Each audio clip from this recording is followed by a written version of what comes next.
I don't own the rights to Battletech and don't claim to, just borrowing the universe for a while. Who actually does own Battletech isn't always necessarily clear, but it's definitely not me. Part LXIX. We want 8 and we won't wait. Slogan chanted outside government buildings on Neops 7 by those demanding an expansion in hegemony naval strength, 2847 CE. Association Council Building Neops Association, Neops 7, 2847. Sat in his office James Murray, High Associator of the Neops Association, de facto, and in the opinion of most people on Neops also de jure Director General of the Terran hegemony, suspected that most leaders in his position had walls thick enough that they couldn't overhear people talking in the waiting room outside. Not that being able to hear his visitors talking before they came in was necessarily a bad thing, if nothing else it was a good source of gossip and occasionally more useful information, but sometimes it could be a little distracting. So I was looking in the mirror this morning and I realized I actually look older than the son of a bitch now. The easily identifiable voice of Colonel Trish Eben, his military advisor, was saying outside, Murray momentarily wondering if that was really an appropriate description of her commanding officer before remembering that being somewhat foul-mouthed was very much a military affectation. I used to be his young protege, the one he was grooming for promotion, Eben continued, sounding aggrieved. Now I reckon in a few more years I'll look old enough to be his goddamn mom. Good thing you don't look related, the equally familiar voice of Gareth Jeffries of the Diplomatic Corps responded, sounding amused. Yeah, he's kinda pale even for a 100% Caucasian guy here on Neops 7, Eben agreed, her own coloration being much darker thanks to rather different ethnic roots. I think the English must have had a eugenics program way back aimed at producing pasty-faced people or something. I once told him that if he was any more of a wasp he'd have to trade in his Shadow Griffin for a bug mech. Murray smiled.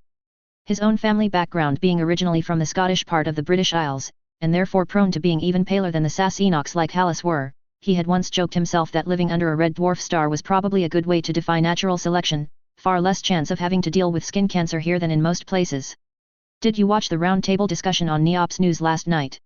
Jeffries asked, his mention of that egregious television spectacle immediately causing any good humor on Murray's part to vanish. They spent nearly the whole hour talking about Admiral Bremen's interview last week that caused all the commotion, the diplomat continued, Murray grinding his teeth at the mere mention of the man. Annoyingly he couldn't even bring Bremen to task for it because he had personally cleared the Admiral doing that interview, allowing him to express his own opinions and hadn't explicitly told him to restrict his answers to matters historical. It hadn't actually been the Admiral himself who raised any topics that were potentially fraught with political consequences either, so he couldn't wrap his knuckles about deliberately going out of his way to stray from the party line. It was understandable that public interest in what the press was calling the Battle of the Binary Browns was as great as it was. The Neops Association had been within a whisker of being destroyed by the forces of Stefan Amaris decades ago and had never even known about it until now, but while this was merely a fascinating piece of history or a glorious tale of courage to some, Bremen had seized onto it as an opportunity to push the Navy's agenda. If that agenda wasn't currently at diametrical odds with Murray's dream of constructing the colossal astronomical array of his dreams out in the deep periphery past Makivti's folly, it wouldn't have been a problem, but it was, and at the moment it seemed in the battle of inspiring visions Bremen was the one that had the better grip on the public imagination. Maybe Bremen wouldn't have so readily skirted the limits of how critical a serving member of the armed forces could be of his political masters if the most senior of them resided in surroundings more conducive to inspiring awe, Murray thought to himself. The halls of power from whence the great houses of the inner sphere ruled over the successor states were designed to impress and intimidate. From the throne room on their cad where Battlemech's standing guard towered over all present as they paid homage to the Archon, to the celestial palace on Xi'an with its jade columns, everything was theater, a spectacle to show the ruled the power and influence of the ruler.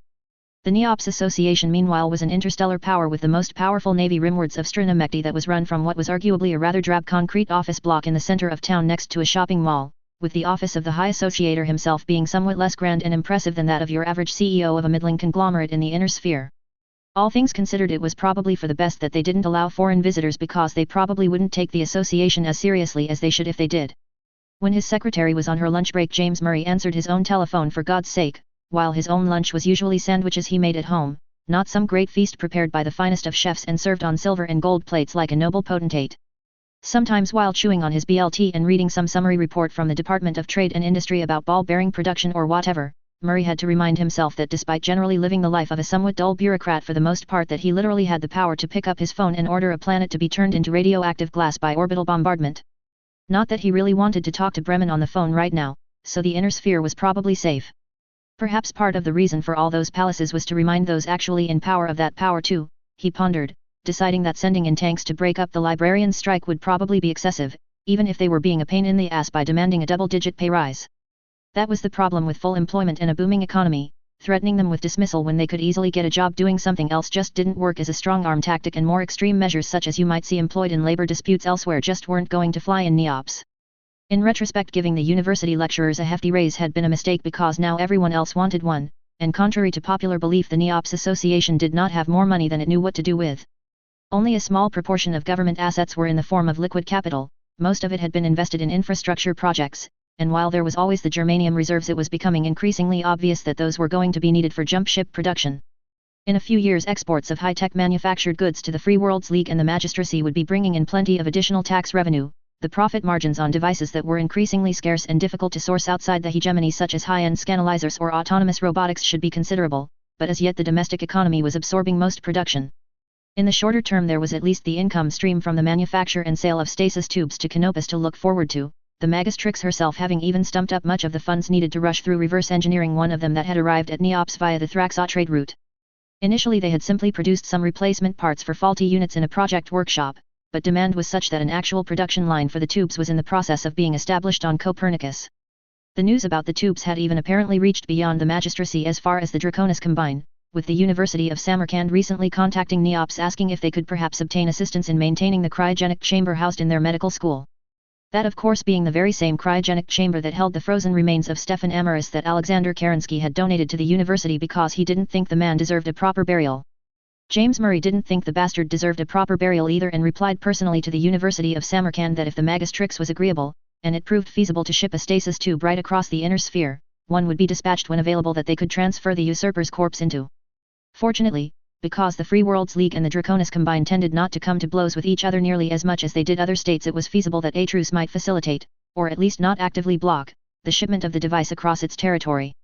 This being helped of course by the fact that the name of Stefan Amaris was still a curse most everywhere, and that desecrating his corpse by not letting him rot, was something that was easy to get people in authority everywhere to support. It was that kind of extremely negative name recognition which had spelled the doom for Karl von Strang when Archon Claudius Steiner went looking for someone to make an example of. Chopping the head off one of his own nobles in the throne room on their CAD would have probably been a step too far, even if scaring the crap out of the members of the Estates General was likely the point of the matter, but if you wanted to decapitate an aristocrat, pour encourager l'autre than having one to hand with a famous, or infamous surname that would guarantee plenty of press coverage right across the inner sphere was certainly convenient. It wasn't just a name people only knew from the history books either. Thanks to the diaspora of former citizens of the Terran hegemony, there might still potentially be tens of billions of long-lived people within the borders of the Lyran Commonwealth and elsewhere that personally remembered hearing the name Gunther von Strang spoken of in horrified tones, as the tales of Vampire von Strang and his merry band of war criminals in the 18th Amaris Chasseurs spread. If the von Strang family hadn't actually gone out of their way to glorify the bastard, then Karl paying the price for his forebears' sins would have seemed considerably more unjust, but as it was, if you venerate your asshole ancestor, and raise a statue to an even bigger asshole, then public sympathy is going to be severely lacking when the literal axe falls. Alas, Claudius Steiner, some wags were already saying that Caligula might have been a more appropriate name for the man, did not intend to limit himself to only removing Karl von Strang permanently from the galaxy, and had issued demands not requests mind you, of the NEOPS Association that James Murray was adamant in his unwillingness to accede to. Murray reached for his intercom after leaving the pair outside waiting there long enough to remind them who was in charge. "Send them in please, Mary," he requested, leaning forward in his chair, hands on his desk, fingers meshed, as the door to his office opened and Jeffries and Eben entered. Trish Eben paused at the doorway to salute the High Associator before closing the door behind them, Murray signaling that they should both take a seat by gesturing towards the chairs in front of his desk. "I trust that the diplomatic corps has made progress on formulating a less strident response to the Archon's demand that we hand over Terrence and Arabella von Strang to his tender mercies than my initial proposed response, Gareth?" Murray asked, glad that he had been talked down from sending it. Jeffries smiled. "We're still working on a form of words that reduces the risk of Claudius Steiner becoming infuriated and declaring war while still conveying your strong feelings on the matter, High Associator," the diplomat replied. "He wants us to hand over an 11-year-old so he can end the line of the von Strangs forever," Murray replied. My reaction of "tell him he can fuck right off if he thinks we'll do that" might have been diplomatically clumsy, but believe me, it was heartfelt, he said with conviction.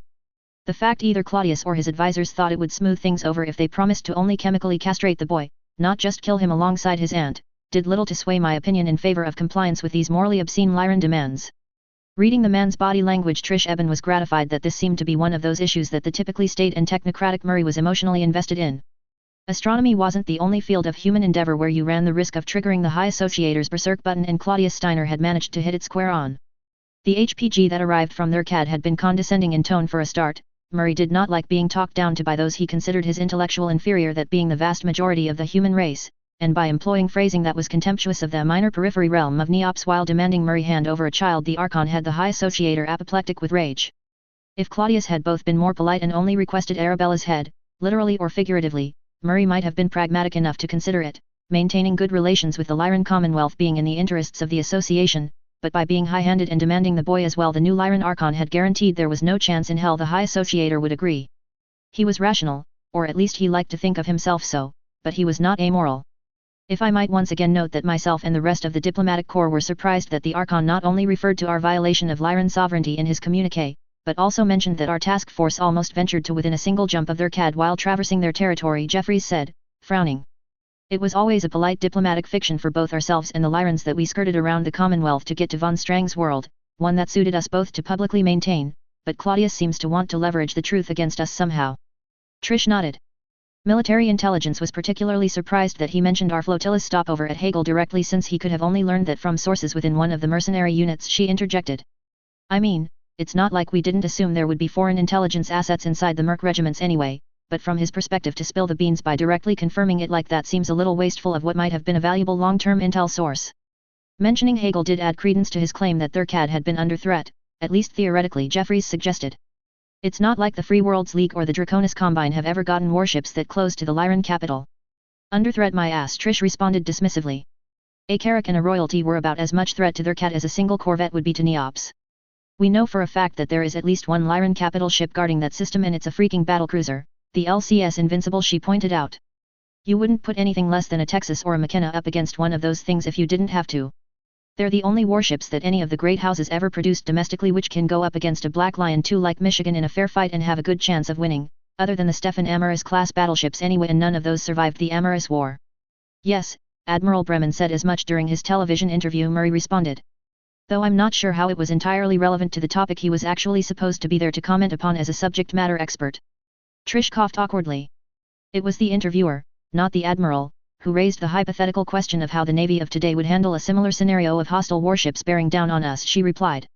It wasn't hyperbole on his part to state that the most powerful combat units we have that are not currently in mothballs, in dire need of refit, or both, those being Michigan and Buccaneer, don't outclass the most powerful units of the successor states the way Thorin outclassed the Tadio Amaris.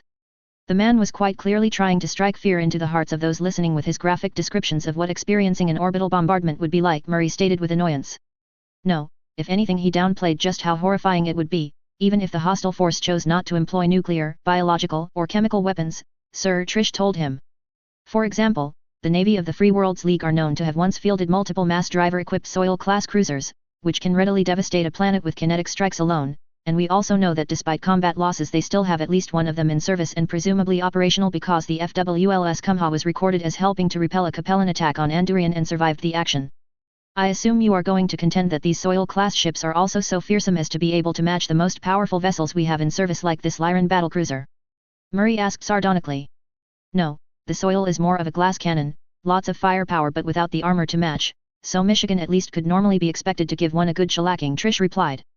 However, you could argue that compared to a McKenna like Thorin, an Aegis like Tadio Amaris was also something of a glass cannon, and it's not like Thorin came out without a scratch.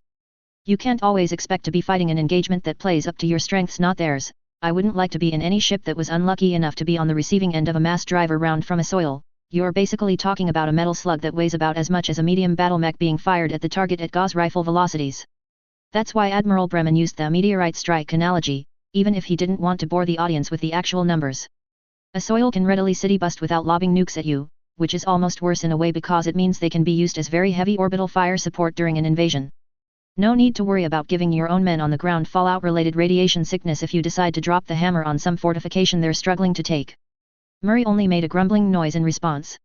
He himself was of the opinion that Bremen had deliberately picked the meteorite strike metaphor for orbital mass driver bombardment because he knew it was a particular attention grabber for a Neops audience, especially after all the extra interest in such things spurred by the recent television documentary about the prehistoric impact on Alphard that had so radically affected the course of evolution there, the one with all the expensive computer-generated special effects that was partially filmed on Alphard itself.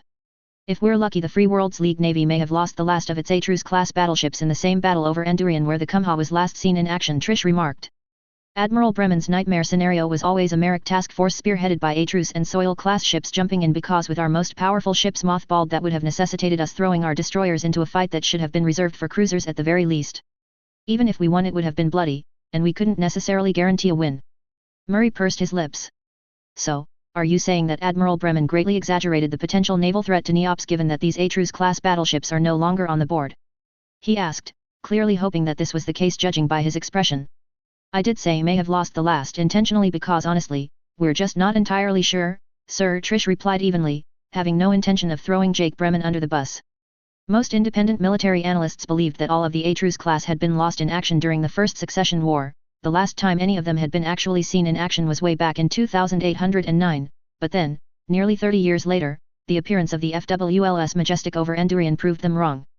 While Majestic is herself now a definitely confirmed loss, pieces of her wreckage are still falling into the atmosphere there. It's conceivable that yet another Atrus could have been squirreled away by House Merrick somewhere just in case, perhaps to counter the Lyran battlecruiser, the LCS Invincible that I mentioned before, she said. I'll note here that Admiral Bremen was of the opinion that the Free World's Navy likely did still have some capital ships in reserve after the First Succession War, which is why he argued that we still needed to keep Michigan and Buccaneer in service, rather than mothballing them alongside our battleships, and he was proven correct. This was not the answer Murray had wanted, and he made no effort to hide his displeasure. But if the Majestic was in fact the last Merrick battleship, that would mean Neops was now secure presumably. He now asked. No sir, not if by Neops we're referring to the hegemony, not the association itself, Trish told him, again not what he wanted to hear. The ability of the Michigan and the Buccaneer to take on most anything in the inner sphere and pound them to scrap doesn't help if a Soil, for example, jumped into Alphard, Comstock, or Copernicus intending on turning our industrial sites there into craters, she continued before pausing momentarily for effect. Consider that despite each one outgunning any other vessel afloat, the Star League itself still constructed nearly 300 McKenna-class battleships, this being because even the most powerful warship in space has a serious limitation, it can't be in several places at once. The fact is that even with a fleet the size of the one the SLDF boasted, Neops was lucky that the Thorin intercepted the warships heading this way 70 years ago. Space is very big, as I'm sure you well know, she added, smiling. When we downsized the fleet during the Olsen administration, chiefly to cope with a shortage of personnel, it was with the understanding that at the time we had more warships than we needed to secure the territory we possessed. That's increasingly no longer the case, as I believe you're aware, sir. Murray narrowed his eyes at her, clearly annoyed. Bremen had certainly said so, more than once, if not publicly before, telling Murray that the resources and EVA-certified personnel required for his astronomical array would greatly harm the ability of the fleet to defend the hegemony in the medium to long term. The military always exaggerated threats in order to justify their inflated budgets, though, the High Associator knew. Even Giles Olsen, who had been more accommodating to the armed forces than Murray ever was, had temporarily delayed starting the construction of the naval shipyard in favor of other projects, demonstrating that he understood that as well. Olsen, however, had never had to put up with the sudden surge of interest into matters naval that Murray was currently facing. The revelation of the discovery of the SLS Thorin and the story of her final battle against the warships of Stefan Amaris had struck the public imagination, and it seemed like Bremen had realized he had been gifted with an opportunity to push his agenda and was doing so, albeit in a way that insulated him from accusations of directly interfering with politics.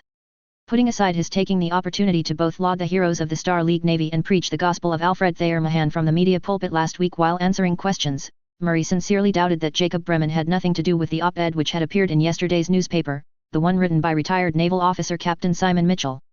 Cashing in on his local notoriety as the man who had steered the SLDF remnants to Neops 20 years ago, and who could also claim to have known a couple of officers who had served upon the Thorin personally, Mitchell had managed to get a few thousand words into widely read print where he castigated the increasingly run-down state of the fleet and pointed the finger of blame firmly at unnamed politicians who were unable to look beyond their own narrow fields of interest. It all seemed very orchestrated, particularly when you also factored in former High Associator Giles Olsen and serving Commodore Mbeki starting that campaign to raise funds for a monument to the crew of the Thorin to be built in front of the planetarium. Olsen was good friends with Bremen, the Admiral was known to attend social gatherings at his house on occasion, and Murray even wondered if Olsen might have quietly pulled a few strings with his media contacts to help the Admiral out in pushing his agenda. Perhaps the part that aggrieved the High Associator most was that initially it had seemed like the entire episode was going to end up putting him in a good light politically. Utter a few platitudes about duty, honor, and self-sacrifice in an address to the people, reiterate the association's position that it was the direct continuation of the Terran hegemony and the rightful inheritor of the mantle of the Star League, and even win a few points with the electorate by approving a request from the Navy for the funding and resources needed to properly lay the crew of the SLS Thorin to rest.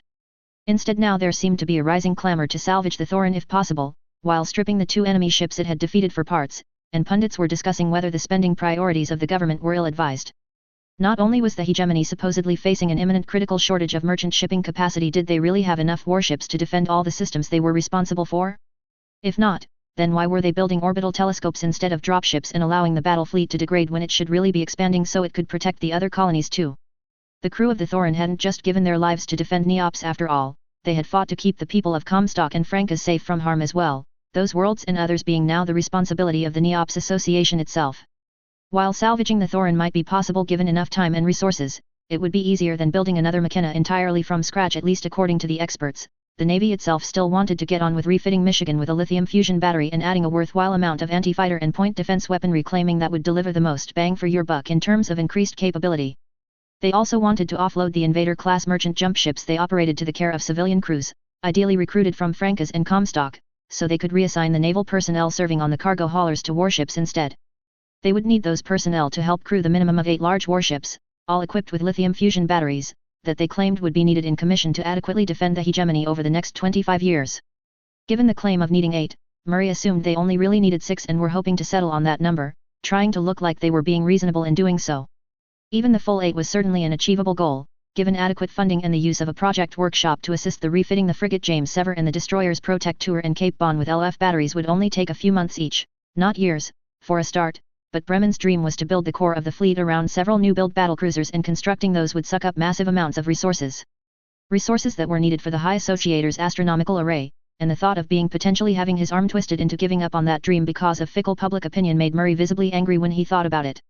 He had hoped that throwing the military a bone by letting them go beat up von Strang and those pirates at Star's End would have placated them for a while, but irritatingly fate had now intervened in their favor. If I might return the conversation to the topic at hand, our current diplomatic spat with the Lyran Commonwealth and their volatile new Archon, Jeffries interjected, dearly wanting to defuse the situation given that Murray seemed to be just as peeved about the Admiral's public statements as he was rumored to be, judging from his expression and general demeanor. There may be one avenue by which we could mollify Claudius Steiner somewhat without acceding to his demands to hand over the boy, he suggested. CNN mentioned he has seemingly developed something of an obsessive interest in the Martin Luther Memorial Hospital on their CAD, a facility which was provided with Terran hegemony medical technology during the Star League era as a gesture of goodwill from House Cameron to House Steiner. Much of that technology seems to have fallen into disrepair because it relied upon Terran expertise and spare parts to maintain it, but if we were to offer to get it operational for him again, that might perhaps be enough of an olive branch to placate the man. Do we know why he seems to have such an interest in the hospital? Murray queried, trying to calm himself. No, High Associator, only that he has been seen visiting the place so often that a denial had to be issued that he was suffering from some serious ailment, Jeffries replied. He certainly seems to be in good health, chipper even. Maybe when he visits the hospital they give him the good drugs, Trish suggested wryly. If the place had Terran hegemony medical equipment, it might have stockpiles of hegemony-only pharmaceuticals as well. That's certainly possible, I suppose, Jeffries replied. It's surely worth attempting a conciliatory tone with the Archon when we issue our refusal vis-a-vis Terrans von Strang so as not to antagonize him any more than we need to. Offering our technical assistance in a humanitarian capacity is something we've done before with the plans to the JU water purifier and the Elegus diagnoser, so it should be easier for us to justify aiding the Lyrans this way without us annoying the other great houses in the process, as occurred with our supply of particle projector cannon to the Free Worlds League. I thought we did pretty well there, to be honest, Trish opined. Redirecting a chunk of the blame at Comstar because we couldn't make purchases with C-bills during the interdiction, I mean. To be honest, we were kinda lucky there because while Marcus Steiner wasn't happy about being shot at with Neops branded PPCs, he still remembered getting put under Comstar interdiction himself when he tried to make them pay their taxes, so he was no fan of the phone company and had some sympathy for our position, Jeffries noted. And we didn't give a crap what the Capellans thought, Trish added, grinning. Not that I'm convinced they think much at all. Their society is so regimented that if you visit Xi'an you can make out the clacking sound of them all blinking in unison, she joked. Yeah, I think getting the timing right is part of the citizenship test, Jeffries concurred, playing along because he noticed Trish had managed to obtain a smile from Murray for that one. Blink out of sequence and it's servitor class for you. This time Murray chuckled aloud and was about to respond with the old joke about the blind Capellan astronomer who had burned out his retinas making direct solar observations because the instructions on the telescope had a misprint that left off the do not before it said look directly at the sun and you had to obey the instructions, when they were interrupted by the intercom on his desk buzzing. Murray reached for the intercom and pressed the button. What is it, Mary? I'm in a meeting, as you know. I'm sorry to interrupt, High Associator, but we've just received an urgent transmission from the commander of the Zenith Recharge Station regarding an unscheduled jump ship arrival that they say you needed to be made aware of immediately. Go on, Murray replied. The vessel claims to be carrying Melissa Nin, the widow of Archon Marcus Steiner of the Lyran Commonwealth. She claims to have evidence in her possession that her husband was murdered and is requesting asylum. James Murray quietly stared at the intercom long enough without blinking that Trish later joked to Franklin Hallis that it would have gotten the High Associator into a lot of trouble on Xi'an. Gareth Jeffries was the first to actually speak after an uncomfortably long shocked silence from all present. If I might respond in my professional capacity as a member of the diplomatic corps, he began. Shit just got real and I don't think we'll be smoothing this over with Claudius Steiner by offering to fix his MRI machine, he said, grimacing and wondering who exactly might have suggested to Melissa that she should seek sanctuary in the Neops hegemony. Note from the author. The "We want aid and we won't wait" slogan was shamelessly borrowed from actual history and refers to part of the great naval race between Britain and Germany in the run-up to the First World War. Seeking an expansion in the number of dreadnought battleships under construction for the Royal Navy, the then First Lord of the Admiralty, Reginald McKenna? No. I'm not kidding, his name really was McKenna, somewhat exaggerated the number of German battleships under construction in order to get the funding he needed. He was in fact a little too successful in influencing public opinion that the country was under threat because while the Navy only wanted 6 additional dreadnoughts, and only expected to get allocated enough money for 4, a massive public campaign he inadvertently triggered led to the Navy getting 8 more. Any accusations that Admiral Bremen took advantage of all the interest in the Thorin to push the interests of the Navy outside of normal channels cannot, of course, be proven, but it looks bad for Murray's array. Although not a match for the likes of the massive McKenna or Texas-class battleships of the SLDF, the Lyran Thurcad class, and Free World's Atrus-class battlewagons are still pretty fearsome. At this point the last of the Thurcad class, the LCS Invincible, is guarding the Lyran capital, and is not in great condition, while an Atrus class, the FWLS Majestic, fought at the Battle of Andurian in 2838, so warships are still a thing in the inner sphere at this time. The mass driver armed Soil class cruiser FWLS Kumha also fought at Andurian. Claudius Steiner was a great patron of the Martin Luther Memorial Hospital on Thurcad, but his interest in all the Lestec medical equipment there mainly revolved around finding inventive ways to use it to torture people. There are no prizes available for anyone that correctly guesses who pointed Melissa Nin in the direction of Neops in order to cause trouble. I don't own the rights to Battletech and don't claim to, just borrowing the universe for a while. Who actually does own Battletech isn't always necessarily clear, but it's definitely not me. Part LXX. You continue to refuse to hand over the Von Strangs and now also my traitorous sister-in-law? If I could, I'd raze Neops to the ground and sow the ashen soil with salt so nothing could grow back again afterwards. Luckily for you, the entire Free World's League lies between us. HPG sent by Archon Claudius Steiner to the Neops Association, 2847 CE. Our position stands as a matter of principle. Moreover, I'm obliged to relay to you that according to my military advisors, the if in your previous communique is carrying a lot harder than you think it is. Good day, sir. HPG sent in reply by High Associator James Murray to the Lyran Commonwealth, 2847 CE. Zenith Jump Point Neops System 2847. Still surprised at just how good the coffee was aboard the massive Olympus recharge station, the beans were imported from a hegemony world called Stafford apparently. Melissa Nin only sipped at hers, savoring the taste, while her bodyguard continued to choose not to eat or drink anything they were offered. At least try one of the pastries, Sergeant, she advised the unusually tall and muscular woman wearing the uniform of a Lyran Marine who had taken up a position standing nearby, her back against an internal bulkhead. I'm trying to watch my figure, ma'am, the sergeant replied unconvincingly. She looked like she must spend half her waking hours in the gym, not that there wasn't plenty of spare time available for exercise during a long, tedious interstellar journey such as the one which had brought them here. Your loss, the widow of the former Archon of the Lyran Commonwealth responded, temporarily putting down her shatterproof space-safe ceramic cup and reaching for the plate of assorted patisserie that had been brought in for them while they waited patiently for the man from the Neops government to arrive. Taking a small bite from the chouquette she had chosen from the selection of pastries arrayed on the plate, she would have preferred a Franzbrötchen or even a Schneeball from back home, but for some reason most places erroneously believed that French cuisine was better than German. Melissa Nin bit into the treat and savored the texture and sweetness. The quality and variety of the food available here had come as something of a surprise both to Melissa herself and her companions. It could have simply been a case of the usual inner sphere bias against the periphery to assume that they were unsophisticated and unrefined in all things, including their palates, but you could eat really well at one of the restaurants and fast food places aboard the station that catered to its crew, those visiting Neops for trade, and people just passing through on their way to one of the hegemony colonies further out. After months of living off naval rations, the Chinese meal that Melissa enjoyed when she first arrived at Neops had been heaven, and braving what seemed to be local specialties such as moa burgers and tazkin, bell pepper and mushroom skewers, had been worth a little culinary adventurism. She had however passed on the caviar, from genetically modified sturgeon introduced to the seas of Neops 7 apparently, and as for the supposed beer made from a grain called fenio, it was an absolute travesty that would be a literal crime in much of the Lyran Commonwealth. The Reinheitsgebot, the now 1300-year-old beer purity law which the German people had taken with them to the stars, was serious business. Perhaps she should have started a rumor that her accursed brother-in-law was planning to scrap it. He would have been hanging from a lamppost outside the palace within the day. Despite much of the station's interior being far from austere, Thanks to the larger of its grav decks having an immense diameter of more than 1200 meters, there was no shortage of internal living space. The waiting room she found herself in now itself was utilitarian in the extreme. It was all metal furniture and no pictures on the walls, and thus almost resembled a cell, although there was at least a window that faced the local star. Initially Melissa had thought the glass must be darkened, but she soon realized that no, that was just how dim the thing looked, especially from this far out at the system's zenith point. Not that the zenith point was situated remotely as far from the star here as it was in their cat or most other colonized systems. Neops was a diminutive red dwarf, so it was safe to jump in, or jump out much closer to the star and its planetary companions that she was used to. That must be convenient, at least she decided. No boring week-long dropship rides to deal with routinely, and in her current situation it meant not waiting nearly as long for the official to arrive from Neops 7. The big downside of living in such a system, however, beyond what must be a fairly depressing lack of opportunity to sunbathe, was that the star's lack of luminosity meant it took much longer for a jump ship to recharge its drive, hence the Neops Association choosing to splash out some of its considerable financial resources in building this enormous recharge station. Even a standard Olympus-class facility massed 1 million tons and tended to dwarf any ships close by, but this particular one was even larger than that, Neops having slightly increased the size of the main repair base so that it could service a wider array of vessels. It still wasn't big enough to house one of the warships stood guard, but it was nonetheless likely one of the largest orbitals in the inner sphere these days, and certainly one of only a handful of comparable scale that had been constructed anywhere this century.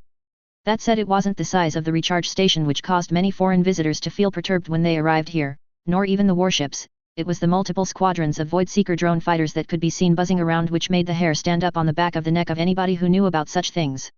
Before setting out on what might well be a one-way trip, Melissa had downloaded all the information she could find on both the Neops Association and the new hegemony they had founded out here onto her noteputer. Much of what was publicly known about them was merely conjecture, even what Neops had let slip about the association themselves being veiled in an opaque cloud of seemingly deliberate disinformation, both exaggeration and understatement, amidst the telling of tales that were so fishy they must represent a veritable school of red herrings.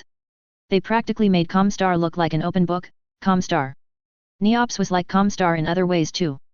Like the jumped-up phone company itself, Neops still knew how everything worked, while unlike Comstar they didn't pretend not to, or outwardly profess some kind of pacifist creed of ideological strict non-intervention.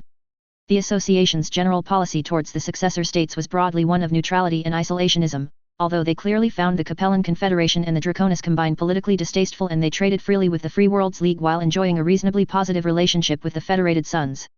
To the chagrin of her late husband, that trade with the Merrics had included providing them with shipments of PPCs for a while, a type of weaponry in short supply in the Free Worlds League to the benefit of the Lyran Commonwealth, but he had accepted that some of the blame for that should be placed squarely at the foot of Comstar, and with the end of the interdiction the flow of military supplies from Neops to Atrus had ceased. They also had a praiseworthy humanitarian streak that had helped improve Archon Marcus Steiner's opinion of them, one that was most evident in their freely providing life-saving Listec designs to those in need, something that Comstar pointedly did not do, despite it being generally, and reasonably, believed that the people currently occupying Terra itself must possess the blueprints for such things as well. The well-meaning vibes of the humanitarian streak were however heavily tempered by a cultivated air of fuck around and find out when it came to military matters. They even utilized a Latin motto espousing such a position. The Neops Association was not New Dallas, nuke them and they had the power projection required to nuke you right back, and they would, and they were entirely forthright about it. It was about the only thing they didn't ever joke or obfuscate about in their dealings with outsiders. Just what the previously mentioned find out might entail other than their nuclear deterrent had only increased with the revelation that their fleet of warships and armed jump ships was even larger than was already established. It wasn't just that it was now known that they possessed a hitherto unsuspected Carrack, and that the royalty they had taken as a prize was in considerably better condition than they had let on, which ruffled a few feathers either. It was that they felt secure sending both to the other side of the inner sphere rather than keeping them at home to guard their colonies. It was exactly that kind of confidence that had led Melissa Nin to accept the suggestion from a supporter of hers within Lyran intelligence that she should seek safety in Neops-controlled territory. Fewer people than ever before were likely going to be willing to find out the hard way if Neops could actually back up their bullshit or not. It might even give her deranged brother-in-law pause for thought, and most importantly they might be the only place Loki couldn't easily get to her if Claudius let them off the leash. After managing to get off their cad just before she could get snatched by Loki, it was no surprise that they would favor having Claudius on the throne, as he would surely give them free rein to do whatever they liked in the interests of national security. Melissa had been initially successful in throwing off those pursuing her and had traveled from system to system trying to raise support against the new self-appointed Archon.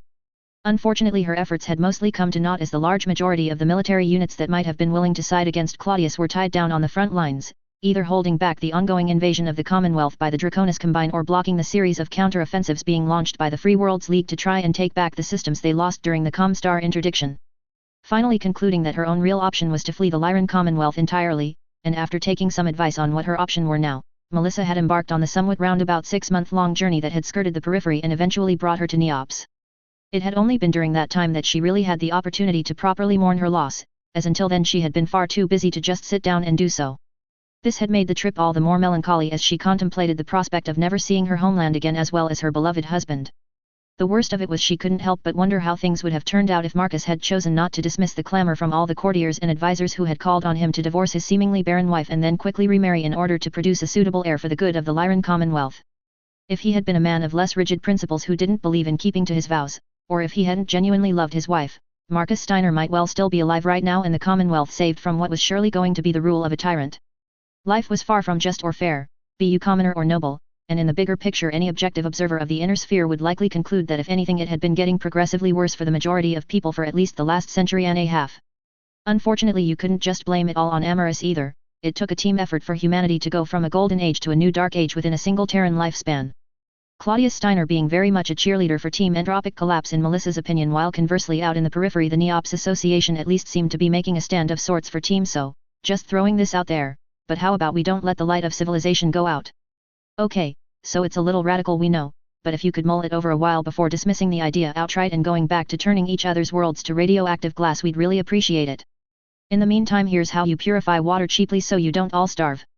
From what Melissa could tell the station she was on was run by the Neops Association militia rather than the Star League Defense Force, although the uniform worn by the station commander who had met her at the docking port, a Lieutenant Colonel Mary Heath, was little different in style than those worn by the SLDF, pointing to the Star League and Terran hegemony origins of the colony. The warships positioned nearby, the captain of the jump ship she had arrived on informing her that they were a Lola 3 class destroyer and a larger Congress-class frigate, were very much SLDF crewed and operated however, and despite not actually pointing their guns at her own vessel currently received beamed power, they were clearly there to remind everybody concerned who exactly it was that ran this corner of the galaxy. According to the legitimate government on their CAD, Melissa Nin herself, the handful of servants and staff who had fled the Commonwealth with her, the company of Marines and the crew of the Lyran-flagged invader which had transported them to Neops were renegades and traitors. Given that the loyalists back home were the willing lackeys of a fratricidal lunatic, Melissa regarded such accusations of being a renegade as a badge of honor, though at least she knew that some of those who professed loyalty to Claudius only did so out of fear not devotion. The majority of his most vocal supporters, at least among the military, were to be found among the ranks of the so-called social generals that had hardly prospered under the reign of her husband. Marcus Steiner, being one of the more competent archons to have sat on the throne of their CAD, had been more inclined than some of his predecessors towards promoting officers based on their battlefield performance, not simply how much money they had or who they were related to, a policy that had definitely rankled in certain quarters back home. Just so long as you kissed his ass and obeyed his orders without question, Claudius didn't care so much if you had much in the way of actual ability or not, and that was the kind of archon an awful lot of uninspiring and tactically inept upper-class twits in ornate uniforms could happily get behind.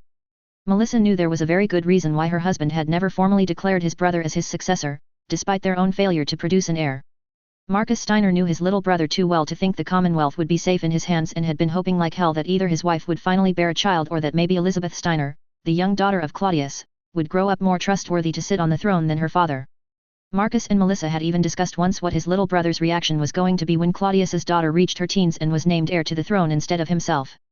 They had jointly agreed that it was probably for the best if Elizabeth was on a different planet than Claudius when that happened, because watching her father suffer some kind of rage-induced seizure probably wouldn't be good for the girl.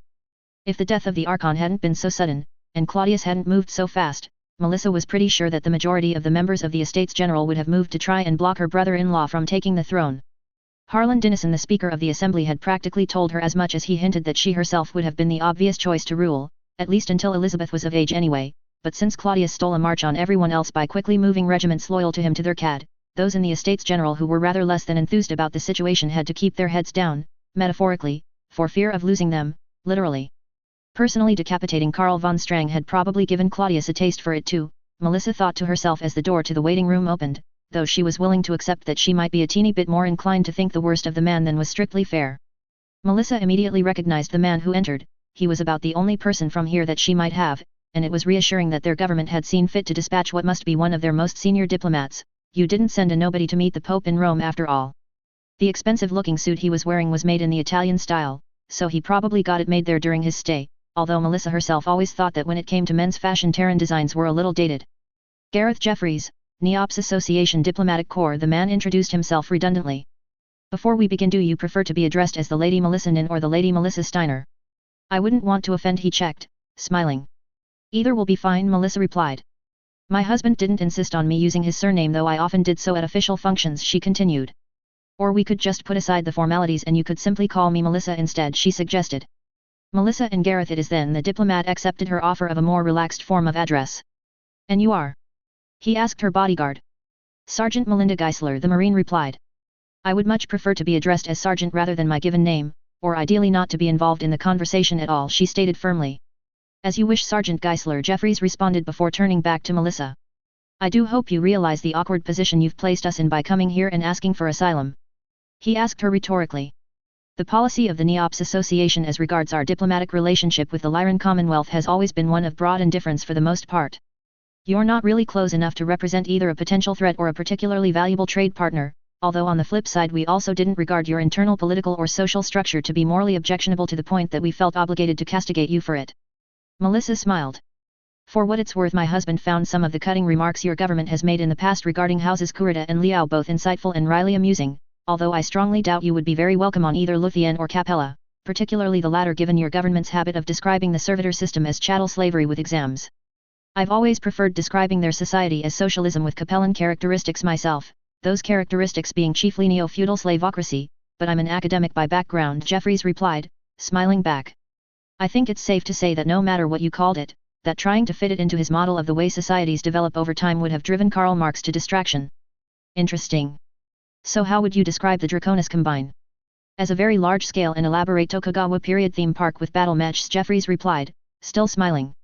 If they weren't so damn earnest about it, and hadn't killed so many people, everyone would regard them as a big joke. Ah, but would you tell that to them to their face? I would love to say yes, but honestly that would depend on whether I was within katana reach or not, Jeffries replied. Unfortunately they're also pretty keen on getting their cosplay as accurate as possible, he continued before crossing his arms.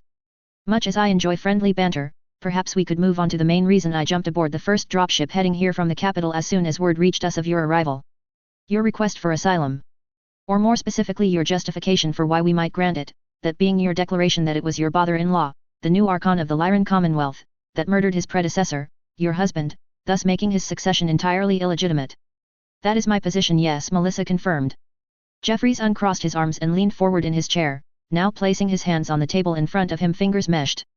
I hope you realize that if you can't back this accusation up with some convincing evidence that my government is almost certain to reject your application, he responded in a serious tone. If you had asked for asylum without making such a claim it might have been accepted regardless, but by doing so I guarantee that if you can't back it up then you'll be shown the door post-haste because the NEOPS Association does not appreciate being flimflammed, he told her sincerely. Flimflamming other people was practically their national policy of course, but it wasn't like NEOPS had a monopoly on rank hypocrisy. Melissa sighed. What do you know about the death of my husband? She asked. Only the official story, that he was killed in a dropship accident, Jeffries replied. I'll confess that like the majority of the people my automatic reaction was a suspicion of foul play given that he was a head of state in wartime no less, but accidents do happen so I'd really need to be shown some actual evidence that it wasn't just bad luck, bad timing, or bad maintenance to blame. I can provide you with proof that the dropship was sabotaged, Melissa told him. Black box recordings and physical evidence of mechanical tampering found at the crash site. Jeffries frowned. We'll want to see it of course, but while that might prove that someone had your husband assassinated that wouldn't mean Claudius was responsible, he replied. I mean, while I'm a firm believer in the principle of asking the question, cui bono, when considering such matters, and Claudius most surely benefits since he clearly desired the throne, to be frank the list of alternative suspects would be rather lengthy, the diplomat continued dispassionately.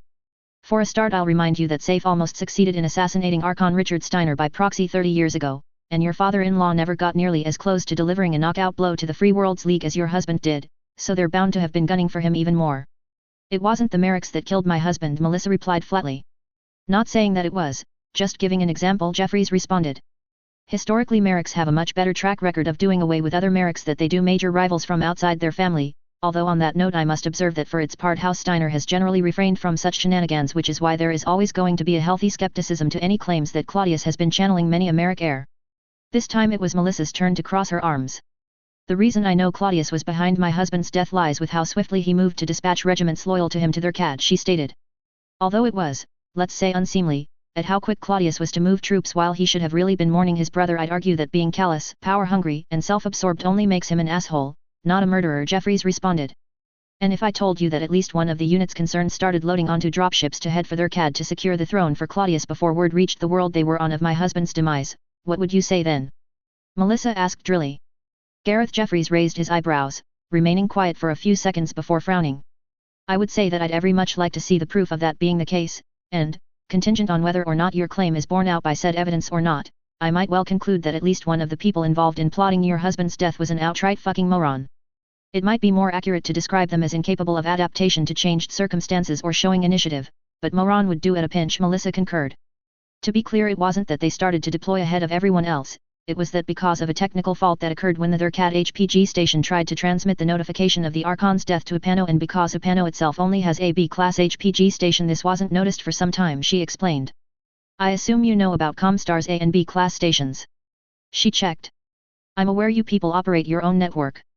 Our links to the inner sphere are routed through the Comstar network via a couple of their B-class stations on Hednesford and Thraxa, so we're well familiar with how long a message can sit with them before being passed on unless you are willing to put your hand in your pocket and pay for the premium rate service, Jeffries replied.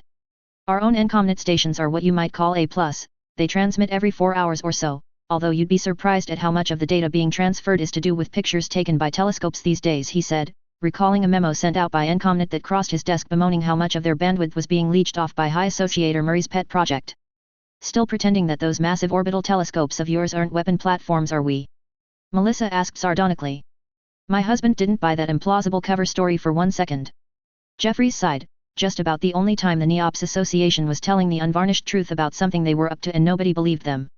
Most of the inner sphere seemed convinced these days that all the dropship-sized telescopes being constructed and deployed by Neops must be part of a budget SDS, each telescope housing a naval laser and a fighter bay full of void-seeker drones. To be fair, given that the great houses had effectively been in a near-constant state of war for 6 decades, and that orbital manufacturing capacity in the inner sphere had been blasted down to a mere fraction of what it used to be, for them to find it somewhat difficult to accept that someone was devoting that much effort towards civilian pure science research with no military application was pretty understandable. You know, they really are just telescopes. Our M9 Pavis battle stations are disguised as jump ships, Jeffries told her. Always temper your truth with a lie. Melissa rolled her eyes at the ridiculousness of both claims. According to my sources, the Duke of Upano, who commands his own militia regiment, followed his secret instructions on when to start mobilizing his forces to help support Claudius's move on their CAD to the letter, but that letter failed to spell out what to do if news of my husband's death didn't arrive when it was supposed to, so in lieu of further instructions he mobilized anyway. Ah, yes. The famed military genius of the Lyran Officer Corps at work, Jeffries quipped, earning a glare from both Melissa and her bodyguard. Perhaps we're just not as well practiced at organizing and carrying out proper coups as our rivals. Melissa found herself defending her people despite herself.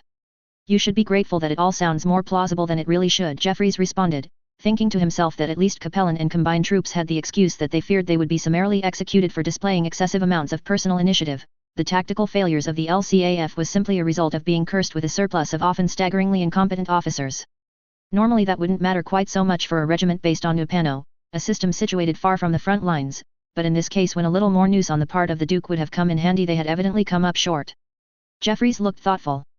Naturally we'll want to see some proof of all this, but beyond that I might point out that just because there may have been some dastardly cabal who assassinated your husband to put his brother on the throne, that doesn't necessarily mean that Claudius himself was the instigator, or that was even aware of the plot. For all of his faults, my brother-in-law is no fool and certainly no puppet, Melissa responded, dismissive of the idea that he was merely the pawn of others. I can only suggest that you inspect the files and documents that I will have brought over from my ship and that you reach your conclusions based upon them. I've got to wonder, why not simply release this information to the public back in the Lyran Commonwealth? Jeffries queried. Because Claudius would have claimed it was all forgery and lies, with his troops occupying their CAD and the other core worlds of the Commonwealth, with Loki supporting him, and with the bulk of the military in no position to disengage from the fighting on our borders in order to wade into a potential civil war. How well do you think that would have gone? Melissa asked rhetorically. Many within the Estates General have been made aware of what I've told you, they're just not in a position to do much about it other than pray that Claudius suffers an accident of his own. Gareth Jeffries straightened up in his chair. If you have any notions that we will allow you to mastermind some kind of counter-coup from within the Neops hegemony, then I'm afraid I must inform you that we will not permit that, regardless of whether or not we accept your application for asylum, he told her. If we were in the business of helping to knock off governments we don't like, we'd have no time to do anything else, and frankly Claudius Steiner would not even be at the top of the list. Melissa smirked. You knocked off the government of von Strang's world, she pointed out.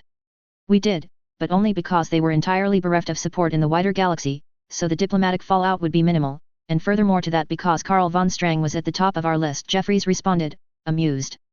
Our idealism is restrained by our pragmatism. Although we might greatly annoy them on occasion for one reason or another, violating Lyran sovereignty by flying a warship through your territory without permission for example, for reasons of self-preservation we're not actively trying to antagonize the great houses, he stated with resolve before his expression shifted like he was reconsidering his previous words.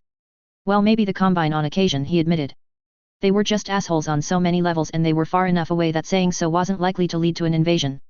If my application for asylum was accepted, would my people and I be settled on your capital world, Neops 7 I believe, or one of the other 2 habitable worlds in this system? Melissa suddenly queried. I ask because I'm told Neops 7 is very cold. It is, although it's still got better weather than the other 2, Jeffries replied. However, you wouldn't be allowed to live on any of the planets in this system, he told her. For security reasons all of our worlds here are closed to outsiders. You mean I'd have to live here on the station?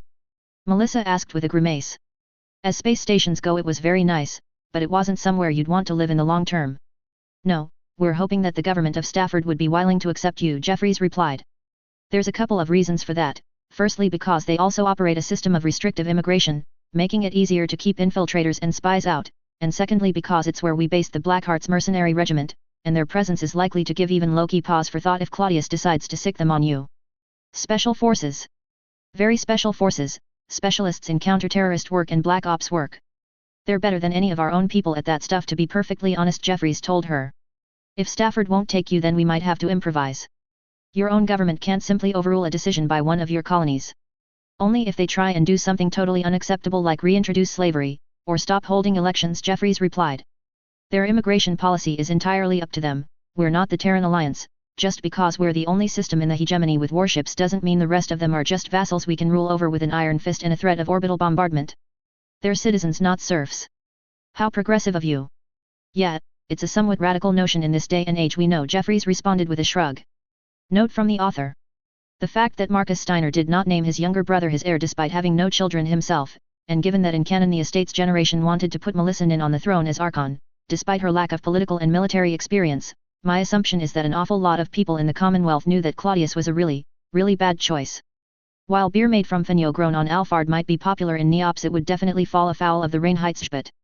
The Lyran Commonwealth is arguably cursed by 2 things.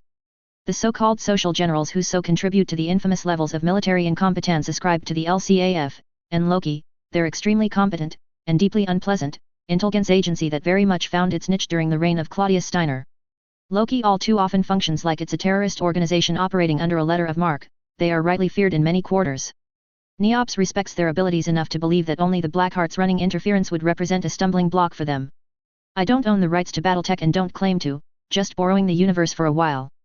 Who actually does own Battletech isn't always necessarily clear, but it's definitely not me. Part LXXI. Although House Humphreys of Islington was already somewhat well known within the hegemony, it was the surprise ratings success of the reality tri-VID show The Von Strangs, A Life in Exile, which started airing in early 2848 that first catapulted them to the attention of the wider inner sphere. Despite all the attention being initially directed on the Von Strangs themselves, it was Baron Reginald Humphreys himself that proved the breakout star of the show as he tried to maintain order and sanity in the household. For her part, the Lady Amelia Grace still gets regularly asked for an autograph or requested to repeat her catchphrase, "What the hell, Terrans?" while out and about in the hegemony capital on Alphard. Stephen J. Tran, Red Star Rising, A History of Neops 2800-2900, Neops Press, 2915. Baronial Estate, Islington 2847. Although indisputably less able to stand up to artillery bombardment than his father's palace back home had been, for Terence von Strang to deny that the Humphreys estate was architecturally more attractive would have been Philistinism at best, utter stupidity at worse. Naturally, the more temperate climate helped, permitting the buildings themselves to be airier, and the expansive gardens to be lush and very pleasant to wander around, but despite it being the finest of gilded cages, it was, nonetheless, still a cage. Not that he was confined to the grounds, of course, it being the entire planet that represented the metaphorical cage, so the feeling of being hemmed in wasn't nearly as bad as it could have been, but despite that illusion of freedom, Terence very much knew where he stood. At least Baron Humphreys and the hegemony authorities had the humanity to keep the leash as loose as possible, meaning that Terence wasn't followed around wherever he went, and that modicum of freedom had enabled him to find himself a few hidden nooks and crannies on the estate where he could go when he wanted to be alone and undisturbed. Settling down on a wooden bench under a tree, a place that he knew where he was very unlikely to be seen by anyone, much less interrupted this early on a Sunday morning not long after dawn, Terence took out his noteputer and after plugging in his headphones loaded in a VID chip, one that he knew a lot of people would not want him to have much less watch as many times as he had. His Aunt Arabella had given the VID chip to him in secret, telling him that it was something she thought he should see, but that others would disagree saying he was far too young. Just in case anyone found it in his room he had marked the label on the chip as it being a pirated copy of Canopus Girls 3, Debbie Does Darren because he would much rather have to explain that to any snooper than what was really on there. Looking around one last time to make sure there was nobody around, Terence pressed play and started watching the recording, fast-forwarding through all the irrelevant stuff at the start until he came to the important part. Somehow even on the small screen of the noteputer the throne room on their CAD managed to look suitably awe-inspiring and impressive, the two griffin battle mechs that flanked the throne itself providing scale and despite dwarfing the man sat there between them somehow failing to make him look small and insignificant. You had to give the Steiners that, they knew how rulers should present themselves, even if they often failed to grasp how they should behave and act, Terence considered as he watched his father being escorted into the throne room between two members of the Lyran Royal Guard. The usual throng of minor nobles that might be expected to be in attendance was notably absent, clearly the Archon wanted this to be a more personal encounter. The audio quality on the recording was quite good, the Lyrans had a decent handle on acoustics too and voices carried very well in the massive chamber, so when they started to talk it was easy to make out what they were saying despite the cameraman recording events standing some distance away. At least you refrained from having me brought before you in chains again this time was the first thing Karl von Strang said to Claudius Steiner sat before him. I assume you took to heart my advice about how much of a cliché it was. Claudius smirked. The rattling of chains as you trembled before the executioner's block would have been annoying, he responded. As if I would give you the satisfaction, Steiner von Strang replied, smirking back. I'm told you ate a hearty breakfast this morning, Claudius remarked. The reality of the situation not sunk in yet. My only concern was that if Lyran executioners are as incompetent as Lyran generals then this could be a very long day, von Strang replied placidly. I'd hate to have to request luncheon to be brought in later because my stomach was rumbling and your headsman was still trying to figure out that the reason he can't see out of his hood is because he put it on backwards. Claudius chuckled. You need not have worried about that possibility, von Strang. I'll be taking your head personally. Terence watched the recording playing on his noteputer intently as his father initially raised his eyebrows then frowned. Well, now I am terrified, Karl von Strang eventually responded, sounding anything but. It's one thing to be quickly decapitated, but the notion of being bludgeoned to death because you're so inept you're holding the axe by the wrong end, repeatedly striking me with the handle wondering why it's not working properly, quite frankly fills me with truly incalculable dread, he said sardonically, his body language meanwhile signaling that, if anything, he was bored. Good one, Dad, Terence said aloud despite himself, then checking around to make sure he was still alone he made sure nobody had heard him before returning his attention to the screen. Claudius meanwhile had narrowed his eyes, looking angry. A smart man wouldn't seek to provoke me under these circumstances, he warned. I might decide to make a hash of it just to watch you suffer. Steiner, if I thought for one second that you were capable of taking my head off with one swing of the axe via any means other than sheer blind luck then, believe you me, I would not be addressing you nearly so flippantly right now, Karl von Strang responded drily. I strongly suspect that you would be more likely to accidentally take my head off with the first sweep of the razor if you were intending on giving me a shave instead. Claudius Steiner was clearly infuriated now and he practically leapt off the throne. Watch your tone with me, periphery scum, he hissed. Or what? You'll have my head sewed back on so you can clumsily cut it off twice. Von Strang retorted, rolling his eyes. The only saving grace to this whole farce is that I know you'll mess it up and look a simpleton. Hacking away at me with all the artistry and skill of a mentally deficient Scothy ape suffering from an advanced neurodegenerative disease, he said with utter derision dripping from every word. Even the mewling sycophants and gibbering imbeciles that unceasingly bow and scrape before you, pathetic lickspittles seeking favor from a tyrannical despot as they are, will be hard-pressed in private to hold back laughter when they recall your ineptitude with such a basic tool that most of humanity mastered the use of it during the Paleolithic age. Unfortunately for Claudius, he was so now incensed that he took a little too long formulating an appropriate reply, allowing Karl von Strang to get in another line first before he could open his mouth. What's the matter, Steiner? Too polysyllabic for you to parse. I'm happy to wait here quietly while you send for a dictionary if that's what's required. I'd hate for any of my insults to pass ineffectually over your head because of your seemingly limited vocabulary. I was no great fan of your older brother either, but at least Marcus wouldn't have needed me to use shorter words, he said, crossing his arms. Despite the fact he was watching his father's last few minutes amongst the land of the living, Terence smiled. He wondered how long it took Claudius Steiner to realize afterwards that the taunting was not merely mockery for its own sake, a last gesture of defiance, but was also a manipulation intended to make sure that the man swinging the axe would make certain to do the job quickly and cleanly to avoid looking like a blundering fool. Perhaps you'd prefer to have one of these battle mechs tear you limb from limb instead? The Archon asked angrily, somehow managing to regain his hold over himself. Karl von Strang looked up at the nearest griffin, looking thoughtful. Depends. Would you be the one sat in the cockpit?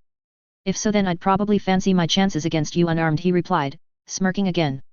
Of course you would never allow such a fair fight. Everyone knows that the only reason the Lyran Commonwealth invaded us when they did was because Kerensky had already stripped us of our military strength.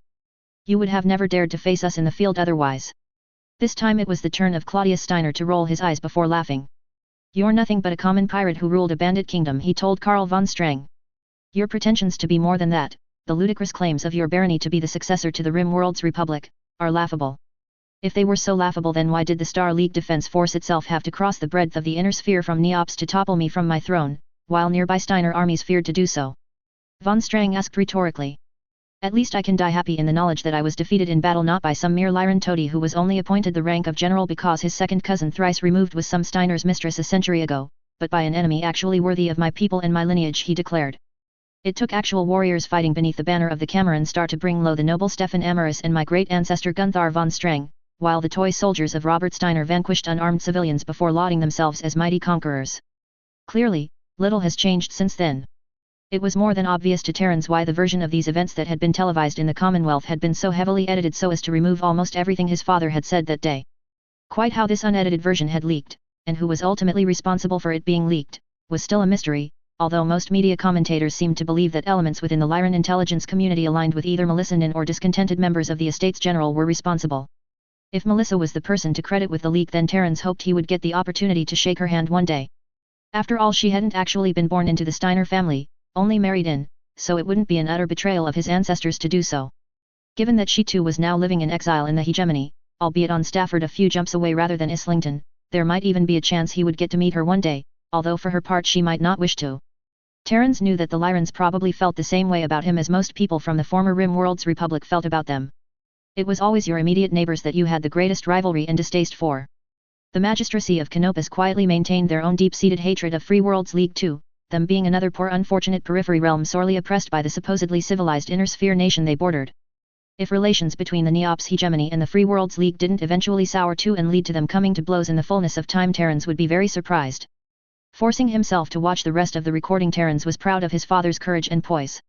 Asked what his last request was, Karl von Strang queried drily whether it might be possible to have something to read placed in the basket his head would drop into, while his final words before kneeling before the block were a heartfelt and stirring, "Mark my words, Lyran scum, I may die this day but the Rim World's Republic will rise again." In the official version released to the Lyran press, Karl von Strang had begged for his life at the end. Terrans wouldn't have believed that even if he hadn't gotten to see the truth with his own eyes. The von Strang family were no cowards. Despite having watched it several times already, Terrans still flinched when the axe fell, Claudius managing to perform the task with one stroke and looking proud of himself for having done so. Looking away from the screen, Terrans stared off into the distance. He needed to do something about this, but his current circumstances precluded him doing so.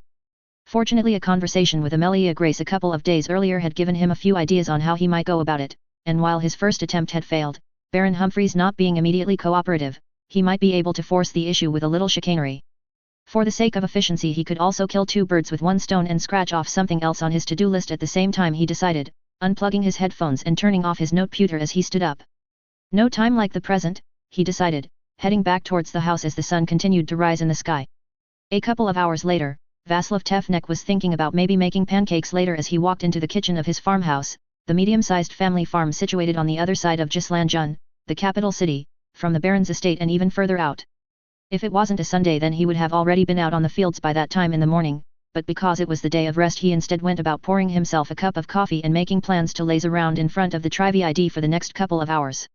His wife meanwhile had gotten up early in order to take their eldest daughter to church, the two of them being the only devout ones in the family, and as usual his son had wolfed down his breakfast before dashing off to tear around the countryside on his motorcycle like a maniac, leaving Vaslav and his youngest girl as the only ones in the house.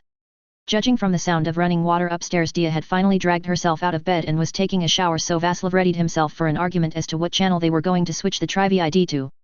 With luck he could nudge her into playing one of her computer games so he could watch the news channel in peace, as having to watch the quiz show channel, or even worse the music channel, would require something a lot stronger than coffee. They were usually both okay with the documentary channel, but Sunday mornings they always seemed to have on either repetitive history shows about the Amaris War or that goofy series hosted by the conspiracy nut with the weird hairstyle that thought aliens were behind everything. If the man contended that Comstar was behind everything instead, he might suffer from lower ratings, but conversely he would benefit from a lot more credibility. It frankly mystified Vaslav that even after the Comstar war that anyone still gave the benefit of the doubt to the jumped-up telephone company, as they were usually referred to in the hegemony, but the fact that they weren't widely regarded as nefarious throughout the inner sphere did in itself demonstrate the soft power derived from their quiet control of the interstellar media. Comnet News broadcast segments from CNN on a regular basis, and comparing their own spin on things with the typically factual to the point of being boring news reporting style prevalent in the hegemony was entertaining in itself. Judging by the negative manner in which Comstar liked to paint nearly everything NEOPS did, their bias was so blatant it was genuinely funny to someone that knew better. Like most independent observers, Vaslov had long ago concluded that Comstar was willing to let most anything slide for the sake of maintaining their supposed neutrality, except of course for trying to make them pay taxes, threatening their HPG monopoly or butchering millions of unarmed civilians with swords. Getting the story out of what was happening on Kent Aries was probably Comstar's finest hour, and did at least show that there was a limit to how much they were willing to put their own political interests ahead of following their conscience. The Draconis Combine would not have been happy with Comstar when they went public about the massacre, especially when the news unsurprisingly resulted in untold millions of extremely angry Federated Sun citizens throwing themselves headlong at the soldiers of House Kurita while swearing bloody vengeance. Real life was like that, nobody was all bad, Vaslov knew. Even the wretched Capellans had been the ones that had originally pushed for the Aries conventions to be agreed, even if these days they were even more likely than the rest of the great houses to only regard them as the Aries suggestions. In the modern era, the great champions of the Aries conventions diplomatically were Comstar and the NEOPS Association, effectively the two rival successor states to the Terran hegemony. Ironically, it had of course been the Terran hegemony, through the Star League, that had decided to annul the Aries conventions in the first place as the prelude to launching the reunification war. Cynics, and smirking Taurians, would tend to point out that this abrupt volte-face in policy clearly resulted from it being the worlds of the Terran hegemony that eventually ended up with the greatest proportion of their surface areas turned into radioactive glass now that slinging WMD around was okay again. What goes around comes around. Sipping at his coffee, Pear Hill Mountain Blend from Stafford, that more expensive than what was grown on Islington, but he had gotten a taste for it while living on Copernicus, Vaslov was interrupted from his thoughts by the sound of a vehicle pulling up outside the farmhouse. Anjali shouldn't be back from church yet, and it didn't sound like their ice-powered four-wheel drive anyway, so he put down his coffee and was already heading to the front door to investigate when someone knocked on it from outside. Vaslov opened the door and found himself looking at a lad no older than his early teens, the boy wearing expensive-looking though practical clothes, and with well-made walking boots on. The boots themselves were no indicator of wealth, of course. Everyone had decent footwear in the NEOPS hegemony, as the people on Comstock were practically giving them away to try and free up warehouse space. If there was any free tonnage available on a ship leaving the system, you could guarantee it would be filled up with footwear. Vaslov himself had 3 pairs of SLDF issue combat boots that he usually wore while working, and which were stamped as being manufactured way back in the 2770s, having been in storage ever since. People joked that the only thing the hegemony had more of gathering dust in storage than army boots was the association's fabled vast stockpile of nuclear weapons. Either way, NEOPS was always well prepared to give you a hefty kick up the ass if you went there looking for trouble. Mr. Tefnek? The boy queried. Yes, Vaslov confirmed. That's a relief. I thought I might have taken the wrong turn, the boy replied. My roadmap seems to be out of date. They often are, lots of new construction over the last few years, Vaslov responded, trying to place the boy's accent. Thanks to Islington's policy of making it easy for immigrants to settle there, and the generally awful state of much of the inner sphere, people were showing up from all over the place these days, although they all had to go through hegemony immigration control on Copernicus or Alphard first. There were just so many poor folks out there just looking for a better future for themselves and their families on a world where there was ample food and water, and most importantly where the weather forecast was never 12,000 degrees. Very cloudy. Are you a friend of my son? Vaslov asked, wondering if the lad was a little older than he looked. He's not here at the moment. No. I'm an acquaintance of your daughter Dia, the boy explained. Is she available? He asked. Frowning, Vaslov looked at him suspiciously. Dia is a little young for boys to come calling for her, he said, his tone indicative of his considerable feeling on the matter. It was bad enough that they were increasingly interested in his older girl. Having once been a teenage boy himself, he trusted them about as far as he could throw his tractor. It's also very early on a Sunday, and we live in the middle of nowhere, so I'm going to need to know more about you before I call her down here. Ah, I fully understand, the boy responded, straightening up. Perhaps a formal introduction is in order to help allay your fears that I might be some kind of miscreant or ne'er-do-well with nefarious intentions, he continued, smiling. Baron Terence von Strang at your service, he said, bowing his head ever so slightly, clicking his heels together in an archaic military manner, then offering his hand to shake. If he thought that revelation would, in any way, allay any concerns Vaslov Tefnek might have, then Terence von Strang was, alas, sorely mistaken. The man just stared at the boy nonplussed for an extended period before eventually taking his hand and shaking it because he simply couldn't think of how else to respond. Vaslov noted that the lad possessed a strong grip, although he clearly didn't perform much in the way of manual labor, judging by the softness of his skin.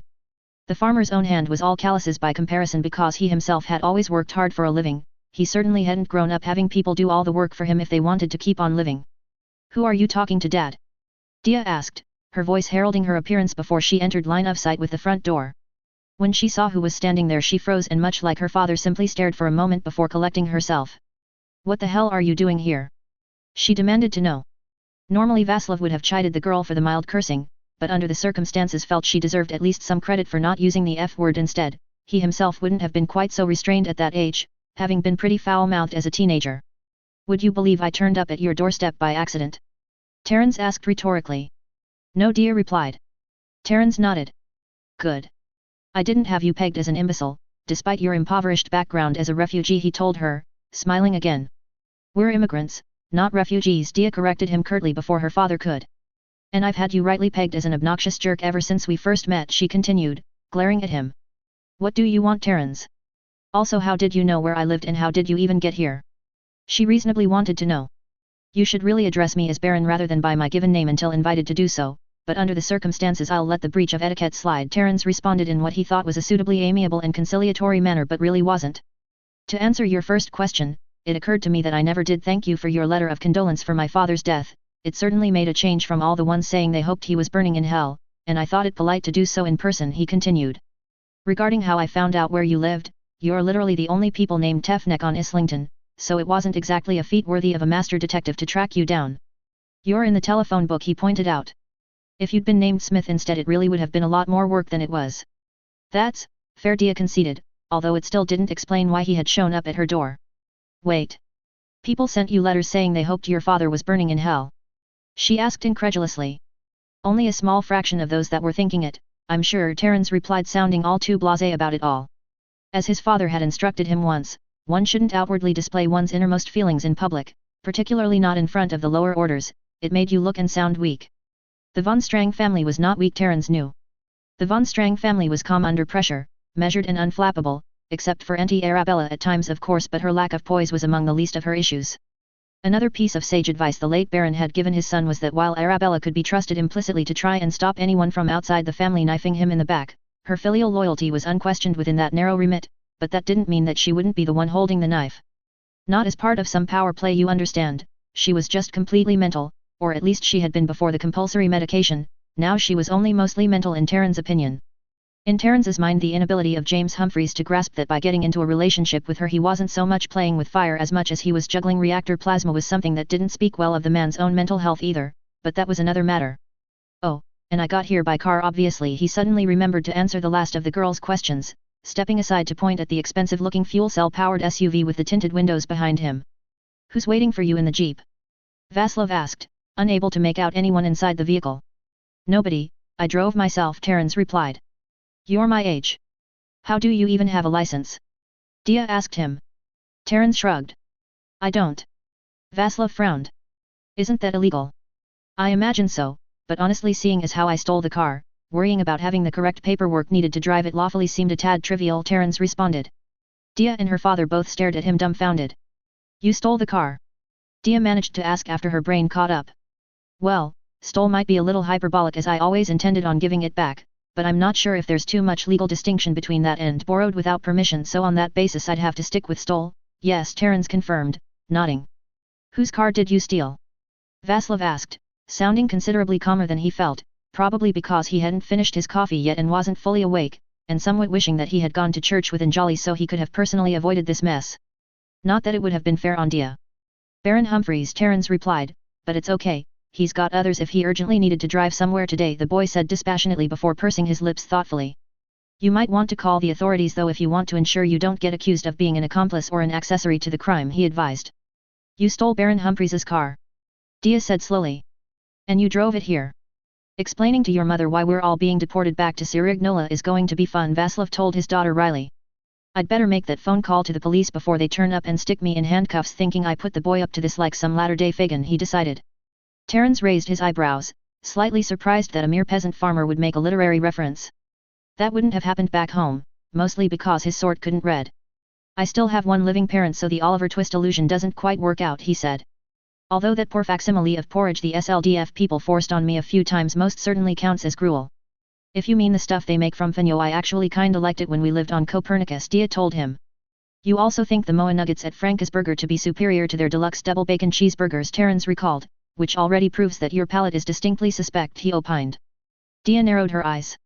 If he tries to run while you make the phone call, should I take the shotgun down from above the mantelpiece and shoot him? She asked her father. No, Vaslov replied. Just one charge of bird shot into his ass while he's running away, that's all I ask, Dia persisted. No. Rock's salt. Vaslov thought about it. Sure, he agreed, confident that the shells were all locked up anyway as he went to make that call, hoping like hell that the authorities had enough of a sense of humor that there wasn't going to be any blowback from this farcical situation. Fortunately, the Von Strang name had more than enough notoriety that the kid being a troublemaker operating entirely on his own initiative shouldn't be a hard sell. You wouldn't really shoot me, would you? Terence queried. Try me, Dia responded, glaring at him. Seriously, Terence, are you crazy? She asked, throwing up her hands. No, I've even got the paperwork to prove it, Terence replied defensively. The NEOPS government had me tested because my Aunt Arabella clearly has a few issues. I mean, I love her, but she does. Did you know that when she and my father were children she once tried to disembowel him with a tuning fork? He asked randomly. A tuning fork? I know, right?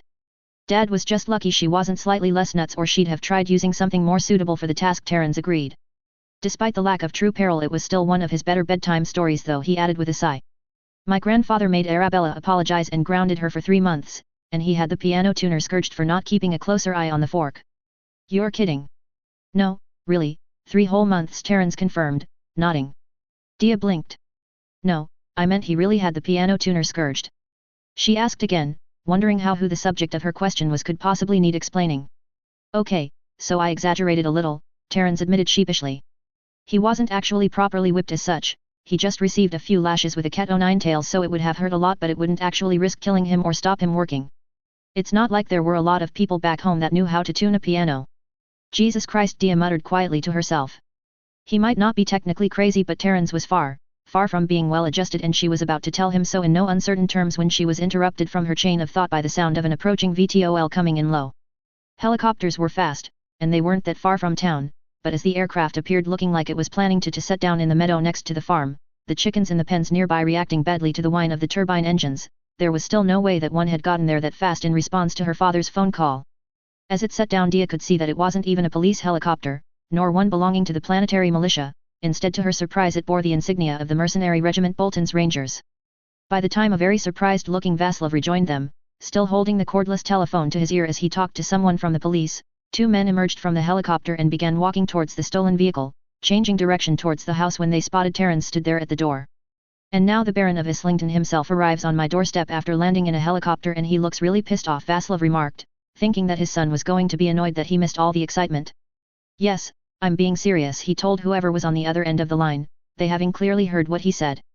Terence. What the bloody hell is wrong with you? Baron Reginald Humphreys thundered as he stomped towards them. Before I answer that question, I would like to introduce you to Dia Tefnek and her father Vaslov, and I would like for it to be known that neither of them had any involvement with my clearly unforgivable and unquestionably criminal behavior, Terence replied quickly. I believe Mr. Tefnek has the constabulary on the line, having correctly reported me to the authorities. Perhaps you could have a word with them to clear things up. He suggested. Oh, for the love of God, Baron Humphreys muttered quietly to himself. May I, Mr. Tefnek? He requested, reaching out to take the telephone which Vaslov handed to him.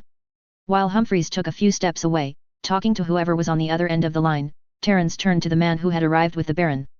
Colonel Bolton, I'm surprised to see you here, he admitted. Baron Humphreys was invited to inspect our new headquarters building this morning, so when he was told that you were AWOL in a stolen car, I offered the use of my VTOL to come get you, the mercenary replied. Believe me, son, I'm considerably more surprised at spending my morning this way than you are to see me, he told the boy. Colonel Bolton and his rangers fought against my father's guard division during the Battle of Amorous City, Terence told Dia. I'm hoping that one day I'll be able to buy back my father's Battlemaster from him that he salvaged after the cessation of hostilities, though I suspect its value as a prize greatly outweighs its monetary worth. Yet, I earned that thing the hard way, so I'm keeping it, Daniel Bolton confirmed before his expression shifted. For what it's worth, I never believed your father died like a coward even before the truth came out, he said, clearly having seen the same recording Terence had. I'm not going to pretend I respected his cause, his methods, or his beliefs, but I got to exchange fire with the man and he didn't seem the type to act craven. Thank you, Colonel, Terence replied, genuinely pleased. Humphreys rejoined them, passing back the telephone. Hopefully I've smoothed things over, but the police may want you to provide a written statement for their records, he told Vaslov. Terence, what in the world possessed you into thinking it was okay to steal a car just so you could go see your little girlfriend? He asked the boy angrily. I am not his girlfriend. Dia exclaimed, clearly horrified by the accusation. You didn't tell the police I was, did you? She asked Baron Humphreys, aghast at the idea of that being potentially written on an official record somewhere. Terence ignored her histrionics. After all, it was the girls that most loudly proclaimed to not like you that really did, at least according to both his mother and Aunt Arabella. Although thinking about it more, he wouldn't necessarily accept the validity of their opinions on other subjects, so perhaps he needed more reliable counsel? Something to consider later perhaps? You do realize just how much trouble you're in here, young man? Reginald Humphreys asked the boy rhetorically. If I pressed charges, then you could be sent into juvenile detention, and even if I didn't, the police might still want to do so. Clearly my actions are unforgivable, and a clear indication that I require urgent intervention at this time to prevent me sliding further into hooliganism and criminality, Terence replied. Perhaps it would be best if I were given into the charge of some organization that would teach me proper discipline and respect. Somewhere that would force me to straighten up and fly right before it's too late, he suggested. Humphreys blinked, then face-palmed. Jesus Christ, he could be heard muttering behind his hand before he removed it from in front of his face again. Terence, I am not sending you to military school on Kanata, he told the boy. But I clearly need to be taught to walk the straight and narrow, and Jeffrey speaks so highly of the place, Terence protested. With your family contacts and recommendation, I'm sure the Humphreys School of Warfare would take me, even if no other institution in the Free Worlds League would. You're in exile here, Terence. Even if I was willing to pull some strings, ask a favor from my cousin to try and get you in, you aren't allowed to leave Islington under condition of your parole, Humphreys told him. That wouldn't be a domestic political matter. The government on Neops would veto it ever happening. If I graduated the School of Warfare on Kanata, then I might be able to obtain a commission in the FWLM, Terence said with determination. If I can join the Free World's military, I can kill Lyrans, and I want to kill Lyrans. You shouldn't want to kill anyone, Terence, you're just a boy, Humphreys replied softly. They cut my father's head off and then blackened his name by lying, saying he was a coward. My father was no coward, Terence practically growled through gritted teeth. I don't care if people liked his politics or not, my father was a great man. Humphreys had no idea how to respond to that, but Daniel Bolton was considerably blunter in manner. Terence, I agree your father was no coward, but he was also, objectively, a tyrannical asshole. Then he was a great bad man, but he was still my father, and he deserved more respect for his courage at the end than he received, Terence replied coldly before turning towards Dia, who was now staring at him, shocked. I apologize for any of my actions that have inconvenienced or upset you and your father in any way, Ms. Tefnek, he said to her before turning back to Humphreys. I guess that I'm not going to be allowed to drive the Jeep back. He checked. No, Terence, Humphreys confirmed, sighing. I was going to take James's sports car instead, but I didn't know if the roads out here were suitable, Terence told him. Probably best that you didn't, he would have killed you, or at the very least pressed charges, Humphreys replied. Terence nodded, that sounded about right. Aunt Arabella complains that he loves his car more than he loves her. I can only hope so, Reginald Humphreys, Baron of Islington, replied in a manner that almost made it a prayer. There was entirely too much von Strang-related drama in his life already without having to face the appalling prospect of ending up with one of them becoming an actual member of the family rather than just a ward. Note from the author.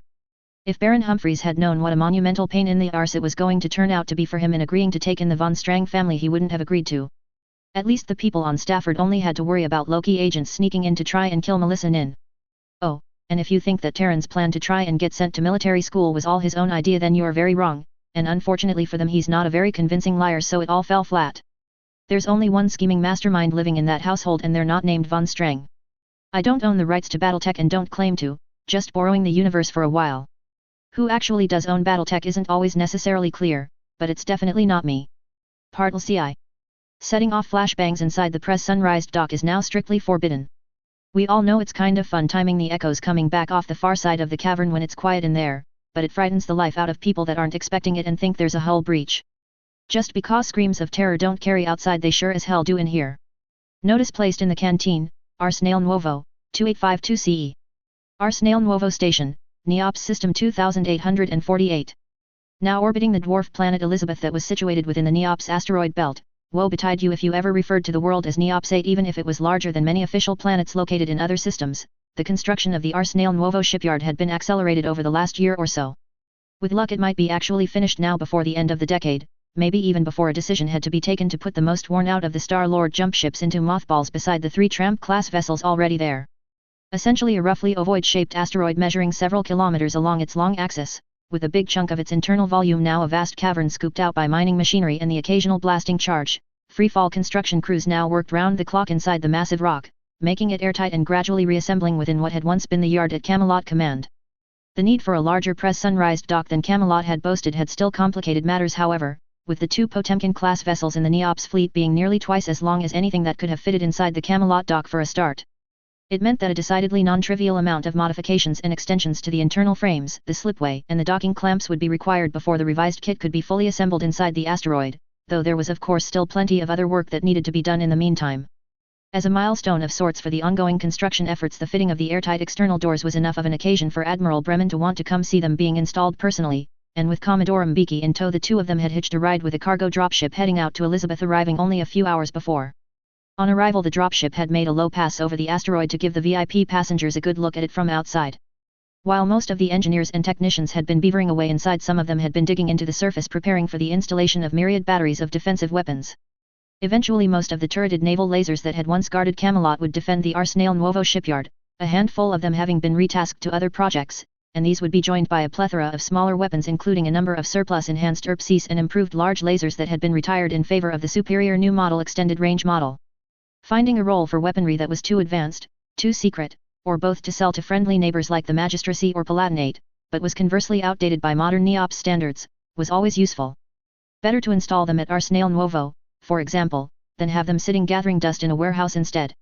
First-generation clan tech, the kind of gear that was first fielded in quantity for Operation Klondike, was just too good to export. Meanwhile mere royal-grade SLDF equipment could of course be offloaded on mercenaries contracted to the hegemony, who themselves would be only too happy to have it. One man's trash is another man's treasure after all. Currently observing proceedings from the compact bridge of an S-7A shuttlecraft now positioned a few hundred meters away from the asteroid was Bremen himself, watching the EVA-suited engineers toiling away. Piloting the shuttle himself, being able to borrow one of the small craft the dropship had been carrying was a useful privilege of rank. It was a shame he was still too aggrieved that it had taken this damn long to get to this point to be as happy as he felt he should be. Despite his mixed feelings he still felt the need to crack a joke, however. If it just me, or are they putting it in backwards? He asked. His companion sat in the co-pilot's chair deadpan. Even if they are, it should still keep the air in, Sarah Mbeki replied, glad as ever to be out of the gravity well and up in space where he muscles and bones didn't ache so much, making her feel old. She was old, but that didn't mean she was either happy about it or wanted to be reminded of it. Yet, but if they are putting it in backward, then the manual keypad lock to open it is on the wrong side, Bremen noted. Damn, you're right. We might accidentally get locked out and have to call a locksmith to get an Mbeki played along. True, and the invoice for that call-out fee will look really bad on next year's budget allocation request form, Bremen suggested. Might be better just to cut a hole though it with an NL55 and claim a negligent discharge. Have you seen the paperwork you have to fill in for something like that? Mbeki asked him. Back in '73 I once accidentally launched a Barracuda with an inert training warhead fitted, and I'm still trying to complete filling in the incident forms. I'm just hoping I can finish soon, or I'm worried they won't pay me my pension, she joked. You do know that the Star League Navy Administration building on New Earth that dealt with that sort of thing was blown up by Amaris, right? Bremen checked. If we survived the fall of the Star League, then you can bet your ass the bureaucracy did too, sir, Mbeki replied seriously. I'm still waiting for the day one of our ships returns from a survey mission saying they found the planet where the SLDF administration department made its office supplies. You know, like Comstock, only with rubber stamps instead of boots, she continued, pursing her lips. Warehouses full of requisition forms. Barrels of red ink stacked high into the sky. Automated factories still churning out millions of paperclips every day. Bremen blinked. I am horrified at how plausible that sounds, he admitted, truthfully. It wouldn't even be the weirdest discovery of Star League remnants they had run across. That would be either the dinosaur-sized poultry, the people with gills, or that SLDF supply dump out in the deep periphery full of Terran uniforms, Terran Alliance uniforms. Seriously, how in the hell had they ended up way out there? It was the kind of thing that gave some plausibility to that tall tale from the reunification war about the infantry battalion that was supposed to be receiving a shipment of pulse laser rifles and crates of Napoleonic-era smoothbore muskets arrived instead. I know, right? Mbeki responded, visibly shuddering. As they continued to watch the massively oversized pressure doors being fitted into place, Bremen decided it might be a good time to ask the question he had been planning to put to her before they headed back to Neops 7. You served on a McKenna once, right? He asked, knowing full well that she had. Yep. Gunnery officer on the Implacable. Third ship I served on. Mbeki confirmed. My first posting out of the academy as a rookie Lieutenant JG was actually aboard a Farragut class, if you can believe that. Only served on her 3 months before we delivered the old girl to the scrapyard. She thought back to the early years of her military career. Ever get to actually sit in the big chair on a battleship? Bremen queried, again already knowing from her file that she hadn't. Nah, never got to captain a proper battle wagon, Mbiki replied. Not that a Potemkin is exactly a lightweight, she added, smiling. That was true enough. Although technically classified as a cruiser, a Potemkin, like her old ship the Ulithi, massed more than a monsoon-class battleship, was longer than a Texas, and it also mounted a respectable array of battleship-sized guns. The way the SLDF designated warships could be a little arbitrary on occasion, another example being the Riga II-class destroyer, which was really more of a light carrier. Want to? For a short while at least. Bremen asked her. Something to add to the resume? We're bringing Zughofer, we're out of mothballs. Mbiki responded in surprise. Yes, and no, and also sort of, Bremen replied confusingly, chuckling at her resulting expression. Like I guess everyone expected to do since we found her. We're going to disguise the Zug as the Thorin, change all the external markings, make the necessary minor cosmetic changes and swap her IFF over. Mbiki nodded. Makes sense to have her available for deployment without bringing the clans running, which covers the yes and the no, but I'm still not sure what you meant by sort of. We don't really have the manpower available to properly crew her, not until we manage to train up enough civilian spacers to take over from our people crewing the invader fleet anyway, so you'd basically just be commanding her with a token skeleton crew for a few months, maybe a year or so at the outside, Bremen explained. It's just politics really. High Associator Murray wants something he can point to while saying that he takes naval matters seriously to get the public and the media off his back, and nothing says serious like a McKenna. I assume you told him that a McKenna with a skeleton crew isn't exactly fit for combat. Mbiki replied dubiously. Yeah, but I'm basically throwing him a bone here, Bremen told her. He's still sore at me because he thinks I went behind his back to drum up public support for the fleet, so I offered up a way for him to demonstrate how seriously he was taking the issue in a way that wouldn't have to wait until after the next election. Because even with the extra resources being thrown at getting this place built a little faster, he still might end up going to the polls before so much as a single ship gets to fly out of Arsenal Nuovo with a serviced KF drive and a fresh coat of paint, Mbiki correctly surmised. Bingo, Bremen confirmed. Even when the shipyard is operational, it'll likely be at least 5 years before it'll be doing anything other than overdue maintenance on cargo jump ships, which does at least give the Skunk Works a while longer to get that laser AMS of theirs working and ready for production. I really want those things retrofitted to every warship we have ASAP, starting with Michigan. The great houses might not have much in the way of capital ships left these days, as far as we can tell anyway, but they've still got plenty of aerospace fighters they can sling an Alamo or two under, so until we can no-sell attempted strikes by volleys of dinky nuclear-tipped missiles, we're still under threat. Mbiki laughed. You know, describing a 5-kiloton warhead as dinky is such a Succession Wars thing, she remarked. I still remember a time before Amaris when the idea of slinging nukes around was the stuff of nightmares. Hey, compared to the multi-megaton bunker busters the great houses were routinely dropping on each other during the First Succession War, our Santa Ana and Peacemaker's stockpile is a heap of firecrackers, Bremen replied. Let alone that freaking monstrosity the Merricks dropped on Old Kentucky, he added, rolling his eyes. I'm still not buying the reported yield on that thing, Mbiki replied. 200 gigatons? What would even be the point? Surely, the blast would be so large you'd just lose half the energy to space? It would be a lot cheaper and a lot more effective to drop scores of 100-megaton warheads if your goal was to flatten a continent. Atrus probably thought it would be so intimidating Xi'an would throw in the towel, Bremen suggested. As if people worried about getting a hydrogen bomb dropped on them are all that fussed about what yield the thing that incinerates them is. Anything more than 100 megatons set to surface burst is complete overkill for a goddamn Castle Bryan, let alone anything else, he argued before pausing. Although a paper did cross my desk last year suggesting that one of the larger metallic asteroids in the AJC system was suitable for getting cracked into more easily harvested chunks by a trio of oversized thermonukes initiating simultaneously in the right places. The appendices to the paper even contained all the math. How big a rock are we talking about? A lot bigger than the one out there, Bremen replied, pointing out the window. Not big enough for its mass to have formed it into a sphere, but getting there. Literally trillions of bucks worth of metal that could be scooped up and dumped into an orbital forge. Slowdome used to do it a lot, crack asteroids with nukes, I mean, the Belter communities too, Mbiki recalled. Yeah, and if the paper wasn't from Ogbert Farnstrom and he wanted to lead the project personally, I might have given it a little more of my time, but it was, Bremen told her. Farnstrom? I thought he was dead. Bremen shook his head. No, just retired, and also bored apparently, he replied. The latest thing I've heard is that he's trying to get approval for a child via the iron wombs. Oh, come on! Mbiki exclaimed. He must be almost old enough to be my father. True, but he's found a former grad student that's willing to contribute her genetic material and actually raise the kid supposedly, Bremen told her. From what I hear, the authorities are less than keen on the whole idea, but they're struggling to find an exception to the rules that'll block it. They need an exception to the rules to block it. Mbiki responded incredulously. Didn't General Romanov need an exception to allow it in her case, because of her age? Yes, and because he's even older. The exception she got because she never had children wouldn't have likely been allowed, but the problem is the other criteria they apply when choosing to allow it, Bremen explained. It's a points-based system, you score high or low depending on age, family circumstances, whether you have children already, income and job security, and, because this is NEOPS, also your academic qualifications and IQ because of all the genetic factors linked to intelligence. Mbiki sighed. And he may be old, and crazy, but he's still the smartest son of a bitch in the association, probably the entire hegemony. Right, Bremen concurred. He scores so well on that criteria that it outweighs how badly he scores on some of the other ones. If NEOPS ever has a breeding program for scientists, like the clan used to have for warriors, most of them will probably end up part Farnstrom. He's just at the extreme end of the bell curve when it comes to brains. I guess it's just a shame that not all of his marbles managed to make it over the peak of the slope to roll down the other side, Mbiki observed. Makes you wonder if genius and insanity are closer than we'd like to think. Bremen looked away from her for a moment to check the instrument panel. Well, I'd prefer to believe that than accept that he's not crazy, it's just that the rest of us are too dumb to understand what's really going on, he said, flicking a couple of switches. I need to start getting more hours in behind a joystick, I'm getting rusty, he muttered mostly to himself. Out of curiosity, when you finally let him borrow a naval laser for that experiment he wanted to run, was it just an attaboy for coming up with that new fusion engine design, or did you actually expect to get something useful from the results?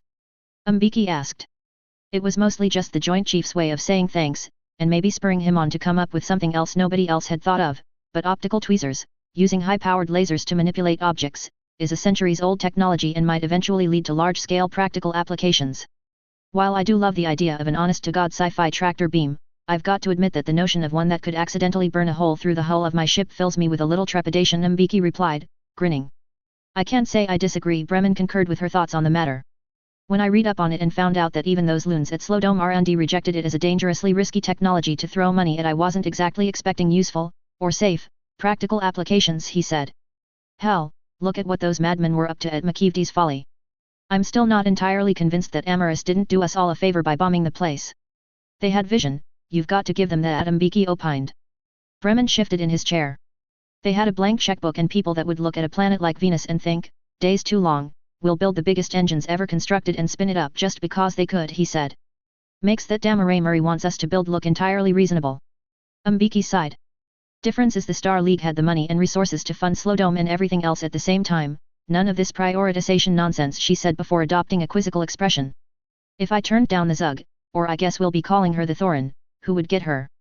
I'd probably offer her to Blood, she's done good work commanding Dobrev, Sao Gabriel, and a lot of our other experienced officers are aging out, Bremen replied. Why not Captain Whitfield on Buccaneer? Mbiki queried. He's pretty young. I mean by my standards he's just a kid. Must be barely into his 50s. Yep, considered the rising star of the Wolverine fleet during Klondike, Bremen replied. Problem is if I put Whitfield into the Zug I'd have to shuffle more people around, because if I tried to put Blood on Buccaneer she'd either resign her commission or mutiny and turn pirate for real, he said, grinning. Avast. I be Captain Blood of the Buccaneer, lower ya colors and prepare to be boarded ya lily-livered swabs. Mbiki put on a better stereotypical pirate accent from the old movies than Bremen would have expected of her. Exactly. It's just a little too on the nose, Bremen responded. I could transfer Jamie Marino off Saratoga, but he'd probably want to take his mariachi band with him, and Yukon is practically the private property of Francis at this point, he said. We've got some up-and-comers, as you know I've been making sure to train up replacements for the retirees, but dropping someone that only just got command of a destroyer, much less a cargo jump ship, into a McKenna is a hell of an ask. If you do take the job I'll probably assign a few junior officers to you just so you can show them how to handle something that size. Mbiki nodded. Who would I get as XO? She asked, considering the offer. Probably Hollister transferring from James Sever, so it won't just be a mix of rookies and guys and gals coming up on retirement, Bremen told her. Unlike a lot of our people these days, he's actually seen some action during Klondike and later against the Blood Rain, and he was on the Cercinus and Terran expeditions, so you can count on him. I thought he was lined up for promotion, getting the Badger. Mbiki asked, frowning. That was the plan, but with the changes to the expected fleet composition I'm going to shuffle the deck, Bremen replied. We might end up putting one of the officers currently commanding an invader on the Badger, less of a step up. Then we put Hollister on the Cape Bon or the Protector, give the current captain of that ship on the Buccaneer and put Whitfield on the Michigan. Really? I thought Captain Brentjes on the Michigan was bolted to his chair. Not to put too fine a point on it, Sarah, but the fleet is going to need a new Commodore to act as my second-in-command at some point in the not-too-distant future, and Brentjes is the only candidate with both the seniority and that isn't nearly as old as you are, Bremen told her. Frankly, I need someone that can replace me when I reach mandatory retirement myself. Brentjes isn't that much younger than you are, Mbeki pointed out. I've got 6 years on him, not ideal, but at least he's not a centenarian, Bremen replied. Getting replacement personnel was always going to be a stretch for a while. Give us another 20 or 30 years worth of tax break kids and ironborn and we'll be sweet, but demographics is a pitiless bitch. Would have been a lot better for us if the army hadn't scooped up so many of the kids from your breeding program, Becky correctly observed. Unfortunately, the mech warrior mafia are always going to see the world through the lens of a battle mech cockpit window and allocate resources accordingly, Bremen replied. It was even worse in the clans. The only exception to the rule was the Snow Ravens. With them it was the ground pounders that bitched about all the best people and hardware going to the Navy while the Army lived on scraps. Those are the ones that have one of the McKenna family in charge, right? Yup. Living the dream, Bremen said wistfully. Hound of Dracula signed up with the wrong clan. Say what now? Mbeki responded, confused. My cousin, Zoltan, his nickname was Hound of Dracula, painted it on his fighter and everything, Bremen explained. It's an old movie, 25th century, although I think he once said that it was actually a remake of an even older one. Anyhow, the movie was called Zoltan, Hound of Dracula, and he loved it. Mostly because of the name, he continued. Anyhow, Zoltan signed up with McKeevety instead of McKenna and I basically got dragged along for the ride. I probably wouldn't have made Star Admiral with the Ravens though. They started out with more fleet personnel, so the competition to rise up the ranks would have been greater. Sarah McKeevety, well, she wasn't exactly an expert when it comes to using warships effectively, so she delegated, mainly to me, because she quickly realized I did, and she was the pragmatic type that mostly cared about results, not personal aggrandizement. At least it sounds like she wasn't one of those bozos that thought because they knew how to command ground troops effectively that those skills transferred over to naval matters, Mbeki observed. I never had that problem with Romanov, but some of the generals I dealt with before her during the war were difficult, she said, greatly understating the reality. They didn't really grasp that by treating the fleet as basically just a glorified taxi service for their precious battle mech regiments, they were wasting the most valuable assets we had. Bremen chuckled. I know you mean valuable in the sense of them being the prime strategic asset of the military, not to mention the sheer tactical utility of having a warship or two in orbit, holding the high ground and raining fire on ground targets, but I still remember the expression on High Associator Murray's face a few months back when he asked how much it would cost to build a small warship to placate the press. I'll bet, Mbeki replied, chuckling herself. Tell him the sticker price of a McKenna, did you?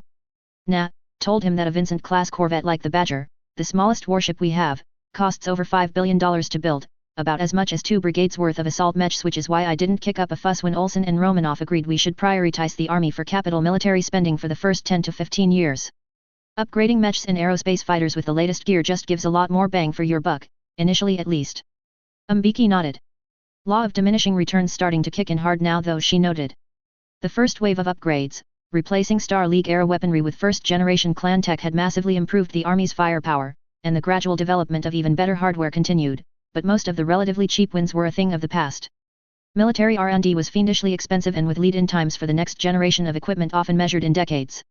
The population boom and the expansion of the hegemony's industrial base would allow for an increase in quantity as improvements in quality slackened off, but in financial terms the argument that money was far better spent on the Army than the Navy was fading as the hegemony expanded. You could also occasionally find jobs for warships to do that meant they weren't just expensive white elephants in peacetime, with an obvious case in point being the one that had facilitated building the Arsenal Nuovo station in the first place. Moving the asteroid from its original orbit had been a task primarily undertaken by the corvette Badger, the big rock having originally rested almost as far away from Elizabeth as the other dwarf planet in the system, Helena, did. According to James Murray, that being James Murray the former Slow Dome engineer and not James Murray the current High Associator, back in the day whenever they needed for borrow a ship from the SLDF to apply some thrust to a problem, it had usually been a similar Vincent-class ship that turned up, so Badger finding itself being the craft doing all the pushing had been very apt, even if playing a glorified bulldozer wasn't exactly a glamorous job for a warship. Whether it was as useful as the 2 brigades of assault mechs it was worth financially in the average military campaign was debatable, but all those mechs would have definitely had a hard time pushing the asteroid from where it was to where it was needed. The Star League Department of Mega Engineering had shunted so many asteroids about over the years that there were even instruction manuals in the naval database as to how you should safely go about using a Vincent to push gigantic floating rocks about, much of the advice being to make sure to hollow them out as much as possible before you tried moving them, and not to try and rush things. As was often the case, the compact nature of the Neops star system had helped considerably, as even though the corvette was a mere fraction the size of the rock it was pushing, it didn't have to push it nearly as far, or as fast, as would have been generally required elsewhere. Accelerations of a mere fraction of a g in the NEOPS system could get you from A to B in a fairly reasonable space of time, weeks rather than months for example, and a Vincent didn't lack for potential delta V. After carefully, very carefully, nudging the asteroid that was to become the Arsenal Nuovo shipyard into its new home in stable orbit over Elizabeth, academics at the university were practically queuing up to help with the calculations required. The Badger had then got to work helping to move cargo around, hauling equipment from the inhabited worlds of the system out to the construction site. That was another reason the Vincent class had been popular with Slow Dome. They weren't merely the most common warship in the fleet, so there was usually one readily available when required, their exceptionally large size for corvettes converted into lots of cargo space as well as plenty of thrust. Badger herself was scheduled for a very long overdue refit eventually once the shipyard was operational, so in a way she had been doing herself a favor. An older model Vincent that had been in mothballs when the Amorous War began, causing the old girl to be quickly brought back into service. She had never been upgraded to the latest Mark XXXIX standard and therefore lacked the state-of-the-art ULSIP AI surveillance computer that had made the last production model of the Vincent such a good picket ship. On the other hand, the aging Badger boasted medium naval PPCs as her primary armament, instead of the usual NAC/10 autocannon of the Mark XXIXs, so she could reach out and touch an enemy further away than most, potentially giving her a minor tactical edge against an unwary foe, albeit at the cost of some total firepower. Her planned refit would keep the naval PPCs, though it would add a number of anti-fighter and point defense guns as well as upgrade her various electronic systems to something less Age of War vintage and more cutting-edge circa 2750. Rumors that they urgently needed to strip out the original computers on the Badger before her former captain Simon Mitchell died of old age, mostly because he was the only one that still knew how to fix the clockwork in the difference engine that calculated jumps if the gears stripped a tooth, were exaggerated. Despite what he claimed when interviewed about his long, eventful naval career, Mitchell had not been taught computing by Charles Babbage and Ada Lovelace, and neither had he been taught jump physics by Thomas Carney. The even more improbable story about once going up against a squadron of M3 drones that had drastically outgunned his own vessel and winning was true, though. He didn't BS when it came to how he won his medals. When it came to turning the asteroid, Badger had delivered into something more useful than just a tiny new moon for a dwarf planet that was now the task of engineers and technicians who had previously put together not only the Olympus recharge stations but also the multiple smaller orbitals that now littered the system. Fortunately, since much of Camelot Command itself had essentially been a gigantic kit, one that was produced by the SLDF in secret within the Terran hegemony, surreptitiously transported in sections to the Dark Nebula within the Rim Worlds Republic, and then constructed there even more secretly, essentially repeating the whole process was much easier than it could have been. Other such shipyards, such as the enormous ones the Terran hegemony had built over Titan, were not so readily transportable because they had never been intended to be moved. More than half of those engineers and technicians were demobilist or retired naval personnel, many of them grateful for work that kept them in space or, like Mbiki, happy to just spend much of their time in freefall where the aches and pains of their advancing years mostly went away. Apprenticeship schemes had eventually provided a steady flow of workers for the slowly expanding number of orbital factories that dotted the system, the majority still situated above Neops V, but as time went on the bulk of them would be located in the asteroid belt, utilizing automated mining robots to gather resources they would convert into materials needed to not only supply Arsenal Nuovo but to build the planned second shipyard over Helena. The Helena shipyard wouldn't be a pressurized dock, and it wouldn't be intended to produce warships as well as transport jump ships, but it would in time be by far the larger station with multiple shipways enabling it to work on building several ships at once. These would not only be needed to meet the needs of the Neops hegemony itself, given the state of the inner sphere in a few years excess jump ships could be exported for truly exorbitant sums. If the projections were right, then by the turn of the century the hegemony, with both shipbuilding capacity and the germanium required to utilize it, would be draining the coffers of the successor states as they struggled to maintain internal trade. That would have probably been the right time to start thinking about orbital telescopes and colossal astronomical arrays, but there you are. I'm told that docking the Zug inside won't interfere with construction of the station. She's a lot shorter than the bay. We hollowed out the rock enough to build a new Grange in there if we had to, after all, assuming we ever get the blueprints, so if you accept the job you'll get the privilege of commanding the first new warship produced by the yard, Bremen told Mbiki. The Zughofer were with fresh paint and a name borrowed from another old McKenna isn't really a new ship though, is it, sir? Mbiki replied sardonically. While she's in there we might as well spruce her up a bit too. There's probably some parts from Thorin that are in better condition than the ones in Zug, and if it isn't going to be too difficult to swap them out we might as well do that at the same time, Bremen suggested. If she's going to bear her name she might as well carry a few of her heatsinks or whatever too. Mbiki frowned. Given that it's supposed to be bad luck to rename a ship, then some parts from Thorin might be in order to ward off a curse, she suggested. Superstitious are we, Sarah?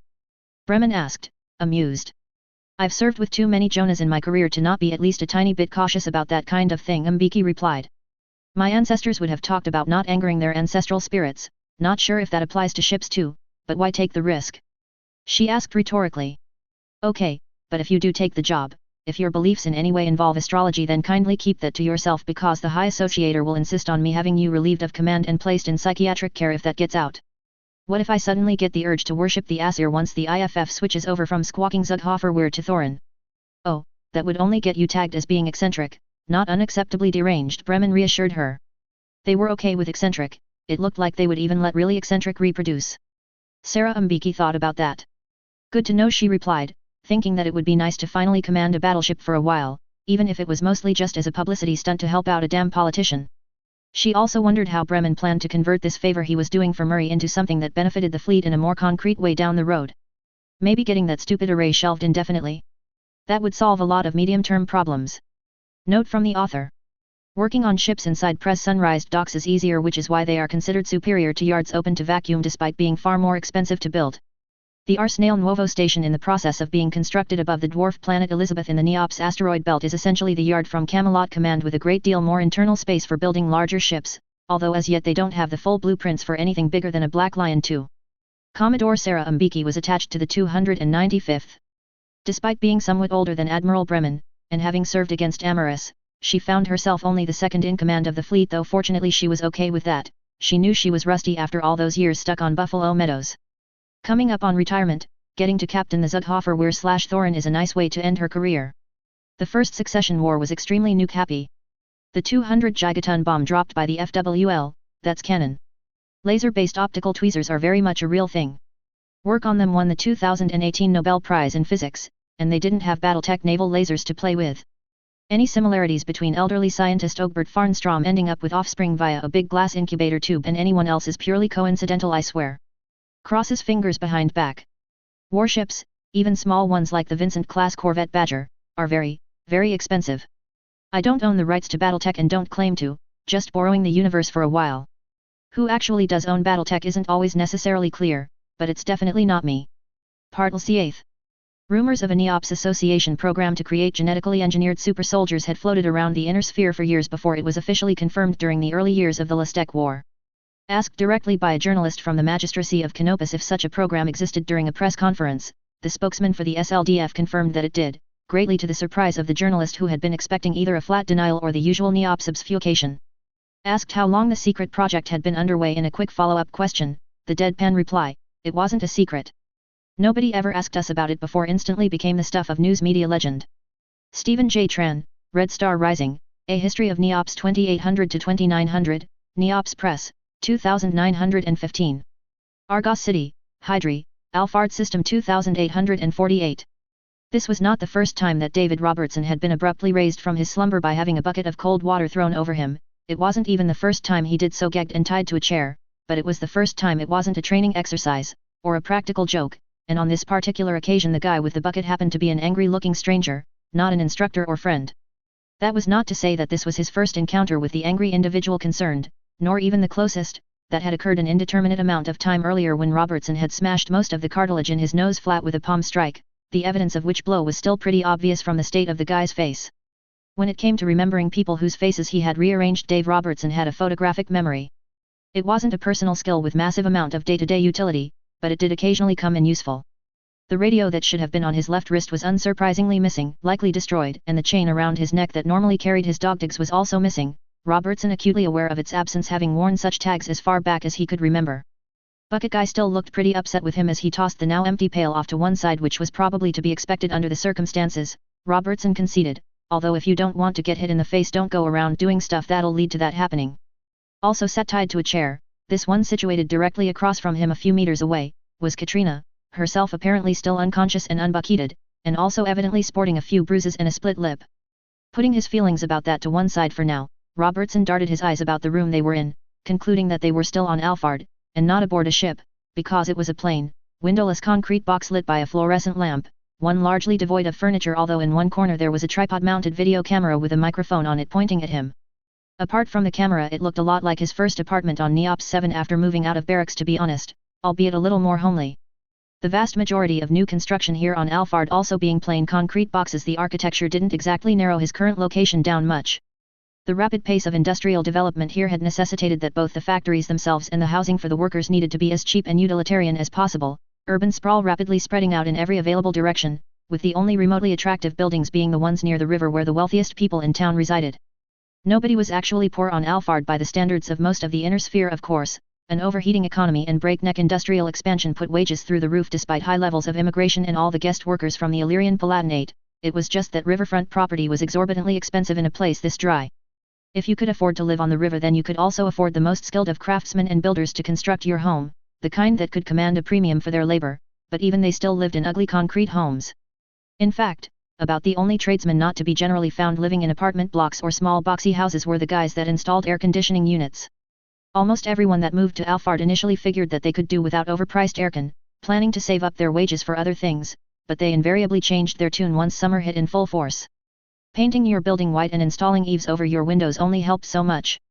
Assuming that this situation was for real, which seemed by far the most likely scenario, then all those training sessions over the years on how to resist interrogation might actually come in useful after all, Dave thought to himself almost nostalgically.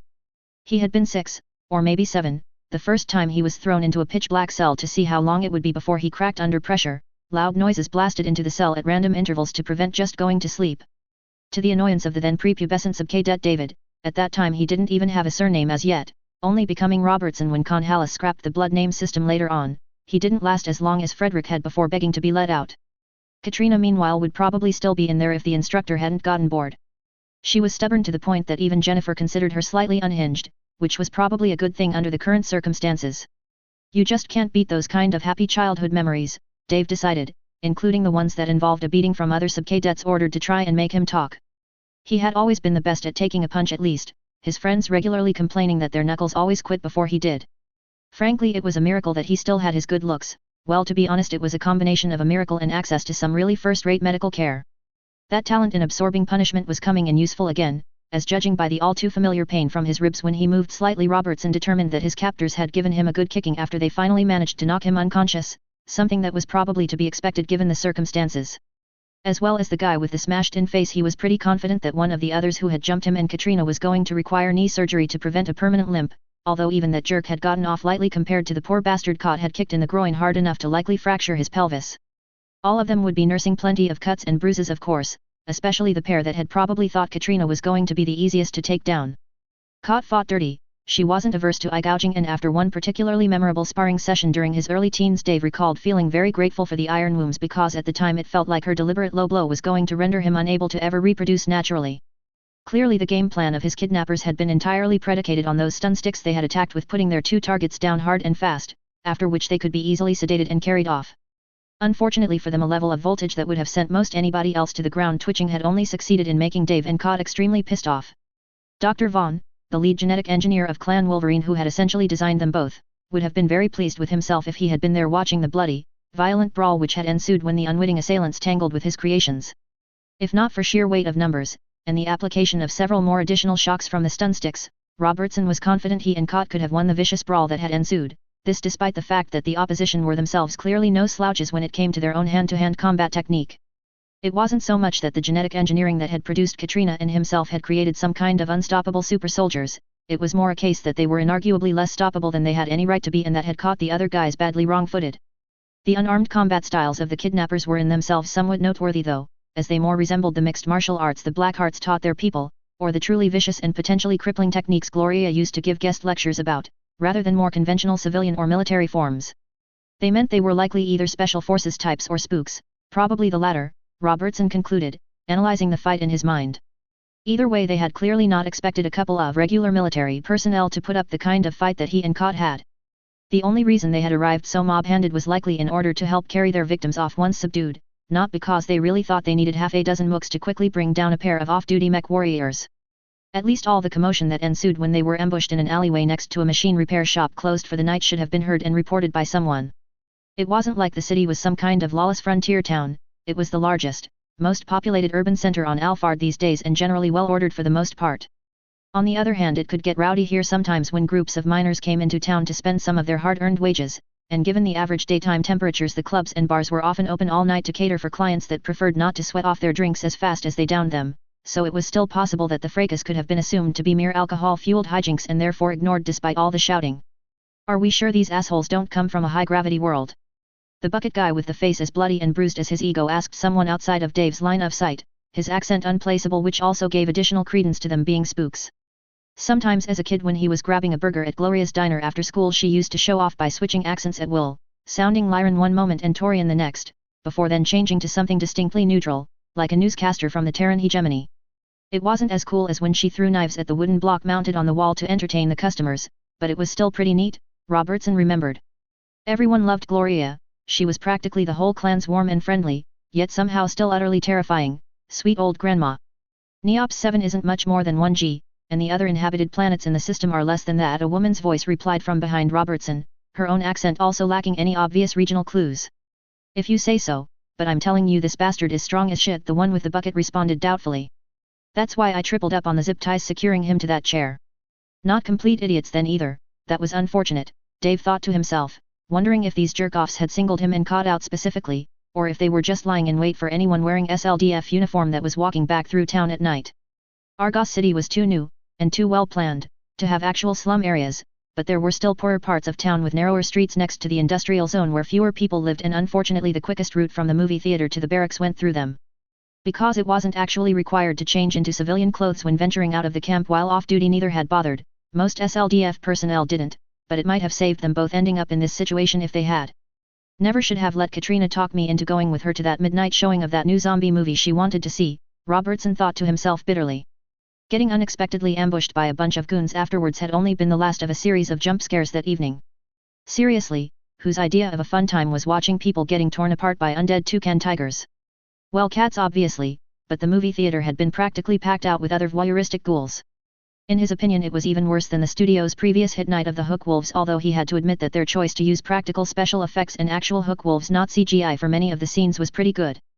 Hook wolves were really smart, almost disturbingly so. According to an article Dave had read in a magazine, the director said they learned their parts of the script faster than some of the actors, though admittedly their dialogue was mostly limited to screeching "will eat your soul." The ones the SLDF had initially only wanted to train as guard dogs had proven capable of far more complex tasks than expected. According to some of their handlers, they weren't just easier to train than dogs, they were brighter than a lot of human recruits, although that could have just been hyperbole. What was undoubtedly true was that if you reward them with treats for doing a good job, you could train them to scout ahead of a formation and report back what they found. As in literally tell you, if you were only facing infantry, or tanks, or battle mechs, and give you a rough idea of how large the formation was, because they could count and had problem-solving level intelligence, as well as being able to learn a vocabulary of maybe a couple of dozen words. "You're going to answer some questions for me," the woman told Robertson confidently, moving around him to where he could finally see her. He vaguely recalled someone with a female voice hanging at the back giving orders during the scrap earlier and assumed it was her. "How much it has to hurt before you answer is up to you, but if I have to, I'll have a neural interrogation computer brought, and so don't delude yourself into thinking you're a tough guy that isn't going to break." "You'll break," she said with certainty. "Whether you break before or after you're left a gibbering vegetable for the rest of your life depends on how cooperative you are. Do you understand?" Robertson nodded. "Good. Now, don't go thinking you can get away with lying either just because I'm taking it easy on you to start with," the woman told him, holding up a device that looked striking like a tiara made of electronic components. "Slick issue lie detector, hard to get hold of one of these now, practically a museum piece, but it's very hard to fool, and if it tells me you're not telling me the truth, or indicates you're holding something back, I'm going to stop playing so nice," she promised, smiling unsettlingly. "Take off his gag," she told the guy with the smashed nose. As he leaned in to remove the gag, the man who would likely require the services of a medical professional if he didn't want his nose to make a whistling sound when he breathed through it from now on, glared at Dave. "Do me a favor, screw us around so she lets me beat the shit out of you," he requested sincerely. "The rest of the boys are just in the next room and they're all real damn eager to help me work you over." Robertson stretched his jaw muscles after the gag was removed and then he smirked at the man. "When the plastic surgeon fixes your nose, I suggest you get him to do something about the rest of your face as well, because I think I just might have made you prettier," he advised before turning to the woman instead. "That's not a real SLIE issue polygraph halo, it's a cheap knockoff, probably Capellan," he told her. "We used to borrow them from stores to wear them playing poker sometimes, made things more interesting," he continued. "Don't believe me? Put it on my head and ask me if it's genuine. Not that it'll necessarily give an accurate reading because, you know, cheap Capellan copy." The woman frowned and looked at the polygraph uncertainly. She was clearly aware of all the stories about Neops having all the best toys, the place where the very notion of Lestek was something that happened to other people, which meant he might not just be yanking her chain, despite that being widely considered the association's national sport. "You're not Rom, they'd have the genuine article," Dave reasonably surmised. "You aren't safe, are you?" he then asked, frowning himself. If you are, then do me a favor and say you are ROM, or ISF, or even TMI when they track you down. Getting abducted by SAFE would be really embarrassing. I don't want that on my file, he added earnestly. Neither of them bristled at the slight to SAFE, and the woman even chuckled mildly with amusement, indicating that they weren't in fact operatives for the Free Worlds League as Dave had hoped them to be. Worst case scenario, they were Maskarovka or Loki, and the threat of the neural interrogation computer might point to Maskarovka because the Lyrans, unlike the Capellans, still banned the things. Not that Loki considered itself bound by the laws of the nation it purportedly served, but the Capellan Confederation often seemed to revel in doing things openly that other powers had the decency to only do behind closed doors. All you have to do is cooperate, answer all the questions we put honestly, and you'll go home alive, the woman told him. Robertson laughed.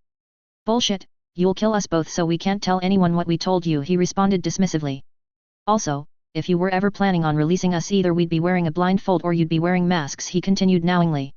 Oh yeah, and incidentally do yourselves a big favor and don't get caught here with that neural interrogation computer you mentioned, he advised. The Star League banned shock boxes outright, he continued, using the common nickname for such devices, so possessing one in the hegemony means a guaranteed one-way ticket to the gallows, or else swinging a pickaxe in a germanium mine for the rest of your life. The woman smiled, it was not a warm and friendly one. I've got to say, you seem remarkably calm under the circumstances if you genuinely think we're going to kill you, she observed, sounding somewhat impressed by his poise. I'll give you benefit of the doubt that it's not just bluster, and I'll also do you the courtesy of pointing out that some deaths are a lot worse than others. Think about that while I put this on you, she added, placing the polygraph halo atop his head. I would, but I'm not known for my attention span, Dave replied drily. If she was awake over there she'd confirm that, he said, looking over to Katrina. Did you drug her more heavily than me? I'm asking because she's drooling even more than she usually does when she's asleep. We'll be ones that'll be asking all the questions from now on, and you'll be the one answering them unless you want some of this, the guy with the messed up nose growled at him, holding up a clenched fist. Robertson blinked. At the risk of getting slugged for asking, does this bozo not know that pain interferes with polygraph accuracy? He asked the woman rhetorically. As an aside, this is what you get when you cheap out while hiring henchmen. Just saying. The guy looked even angrier now, but a look from the woman caused him to stay his hand. She took out a small noteputer, it presumably being linked with the polygraph halo remotely, and she switched it on. Every human brain is slightly different, that being why neurohelmets have to be adjusted to interface properly with the current wearer, and also why a polygraph tuned to one person won't work properly on another.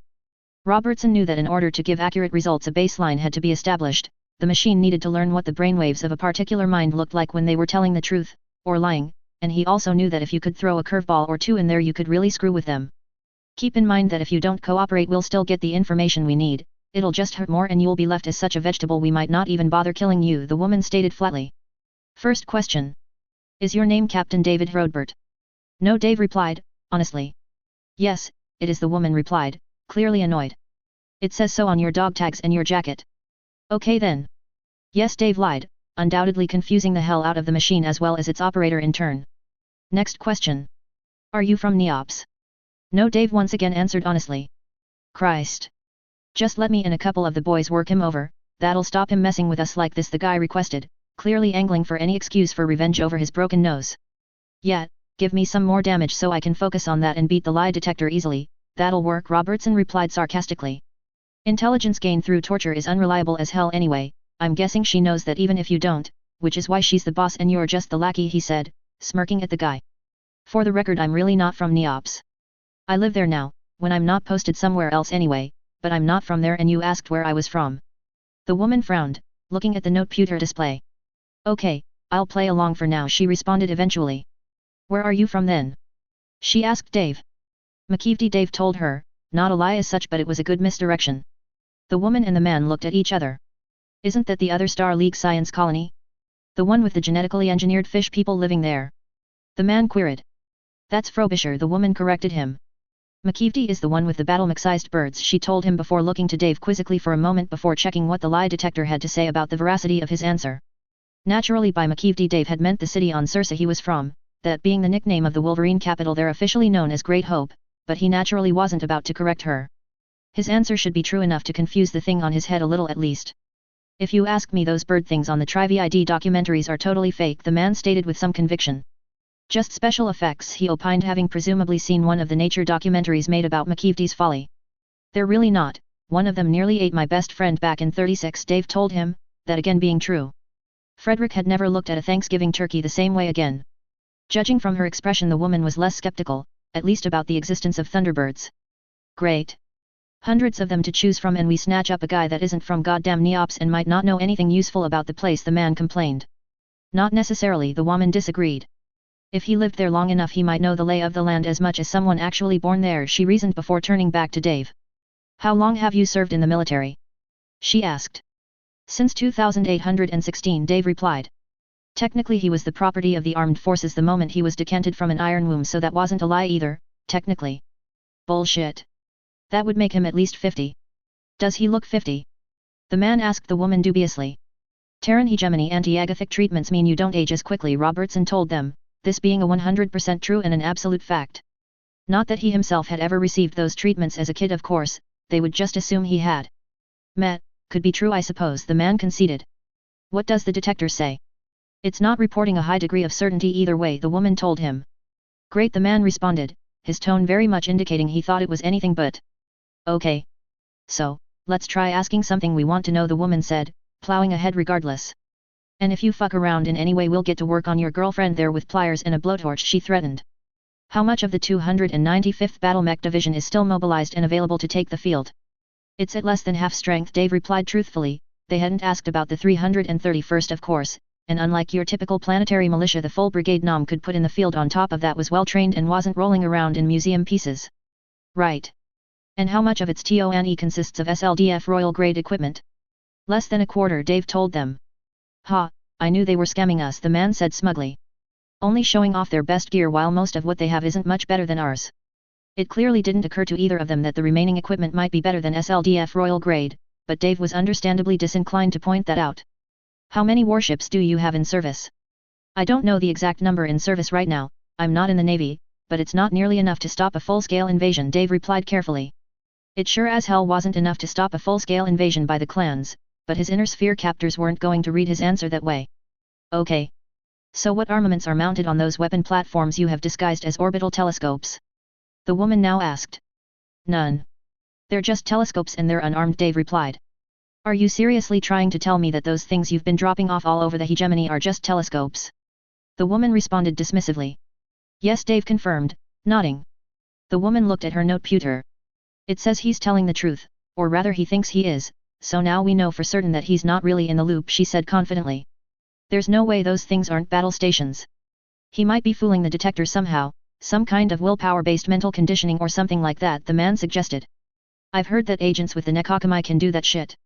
Maybe they can, but this is just some grunt that isn't even from Neops to begin with, the woman replied. We should gag him again and wake her up instead, she said, removing the lie detector from Dave's head. Word of warning, if you wake her up without coffee she'll be cranky, Dave told them. Don't say I didn't warn you, he added as the gag was replaced. A couple of minutes later Dave was treated to the spectacle of a bucket of cold wanted being thrown over Katrina, who woke with a start and strained against her own bonds before settling down and glaring at her captors. Placing the lie detector halo on Katrina's head and then removing the gag, the woman smiled at her. I hope you know more than he did, she said. It'll be better for both of you if you do. Go fuck yourself, Katrina replied flatly. Charming, the woman replied sardonically, producing something that looked a little like one of the stun sticks that had been used to subdue them, but wasn't, and holding it up in front of Katrina. Do you know what this is? She asked. Katrina pursed her lips in concentration. It's a sex toy, she eventually replied after studying it intently a while. It's a neural whip, the woman told her, ignoring her obvious bravado. In case you don't know, that's a torture device which inflicts pain beyond imagining. Like I said, Katrina responded, unimpressed. Your love life might be more vanilla than mine though, she added. The woman sighed. You might be thinking that I won't use this on you because it'll interfere with the lie detector I put on your head, in which case you'd be right, but I don't have to use it on you, she told Katrina. Dave had just enough time to inwardly groan as he realized what was about to happen before the woman stepped over to him and tapped him with the metal ball on the end of the neural whip. It hurt a lot. It hurt so much that Dave's entire world became nothing but excruciating pain for what seemed like an eternity but was probably only a few seconds. Every nerve ending in his entire body feeling like it had been set on fire. He also wet himself as his nervous system went haywire, though at the time he was too busy screaming behind his gag to be embarrassed about it.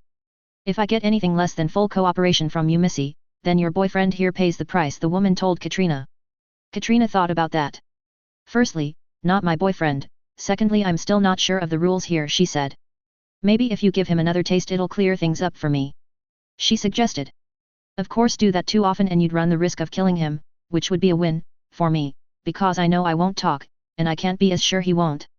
He did talk, after we threatened you, the woman told her. You were always a wuss, Dave, Katrina responded, giving him a disparaging look. Maybe this'll toughen you up. She suggested. Jesus. Can we please stop with the kid gloves treatment now and use the shock box? The male interrogator requested of his boss. I'm getting tired of this. Not yet, we'll try pumping her full of KZ3 first to loosen her tongue, ask her a few questions when she gets talkative, the woman replied. That must be some kind of truth serum or something. Dave reasoned. Something that would render the subject relaxed and suggestible, dialing back their willpower to resist, quieting the inner voice which controlled their judgment. According to what he knew about the subject, the effect was supposedly somewhat akin to being very drunk, although with the right drugs you'd be somewhat more coherent than you would be after imbibing enough alcohol to result in a similar effect.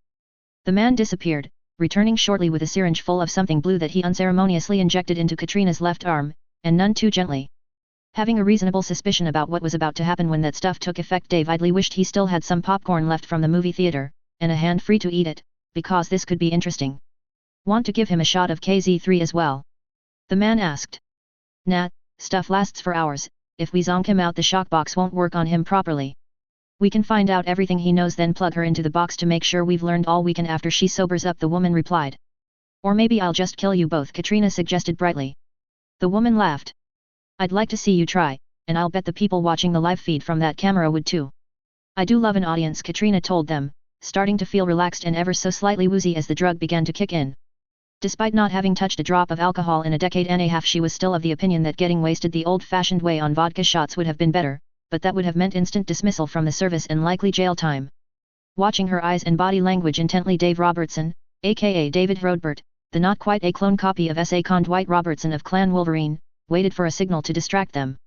If his hunch was right on how the drug would affect his fellow Gamma, this could be crazy. As Henry had joked about their generation of Ironborn, don't get us tipsy, you wouldn't like us when we're tipsy. Katrina began to smile dreamily. She's wasted, the woman said. Time to ask some questions. Dave noticed Kat's smile shifting into a feral grin and he began making as much noise as possible through his gag and twisting about in his chair, straining at his bonds, the plastic zip ties cutting into his wrists painfully as he did so. Both interrogators turned to him as expected. Stop fucking around or you'll get another taste of the whip, the woman told him. Ignoring her, Dave persisted until they both headed his way. The sound of snapping zip ties heralded a complete maniac leaping off her chair and pouncing on them from behind like a wild animal. Caught mad, caught smash. Caught go completely fucking berserk. Caught flatten man to ground knocking wind out of him, chop woman across throat to cut off breathing then drive thumb into woman's left eye socket so hard eyeball explode. Caught tackle man again before he can stand up, punch man on jaw hard enough to break own knuckles, knocking man unconscious. Woman try to scramble to door, gasping for breath, blood and gore pouring from empty eye socket, caught pounce again, bring her down hard, repeatedly slam woman's face into floor until stop moving. Caught retrieve neural whip, give video camera the finger, kick open door to next room and charge in grinning like lunatic. Other puny Loki agents in next room very surprised, admittedly far from best Loki agents, only third-rate ones normally assigned to Magistracy of Canopus. Hearing the yelling and then screaming coming from the other room, Dave idly wondered what the people watching the camera feed were thinking about Kat's rampage, and more importantly at what point she was going to remember to stop hammering the poor bastards and come back and cut him free. Note from the author. Not being a closed society like Neops itself, infiltrating Alphard wouldn't be that difficult, not that you could access military sites or defense industries. Ships are arriving and departing all the time in increasing numbers as the population rises and industry develops.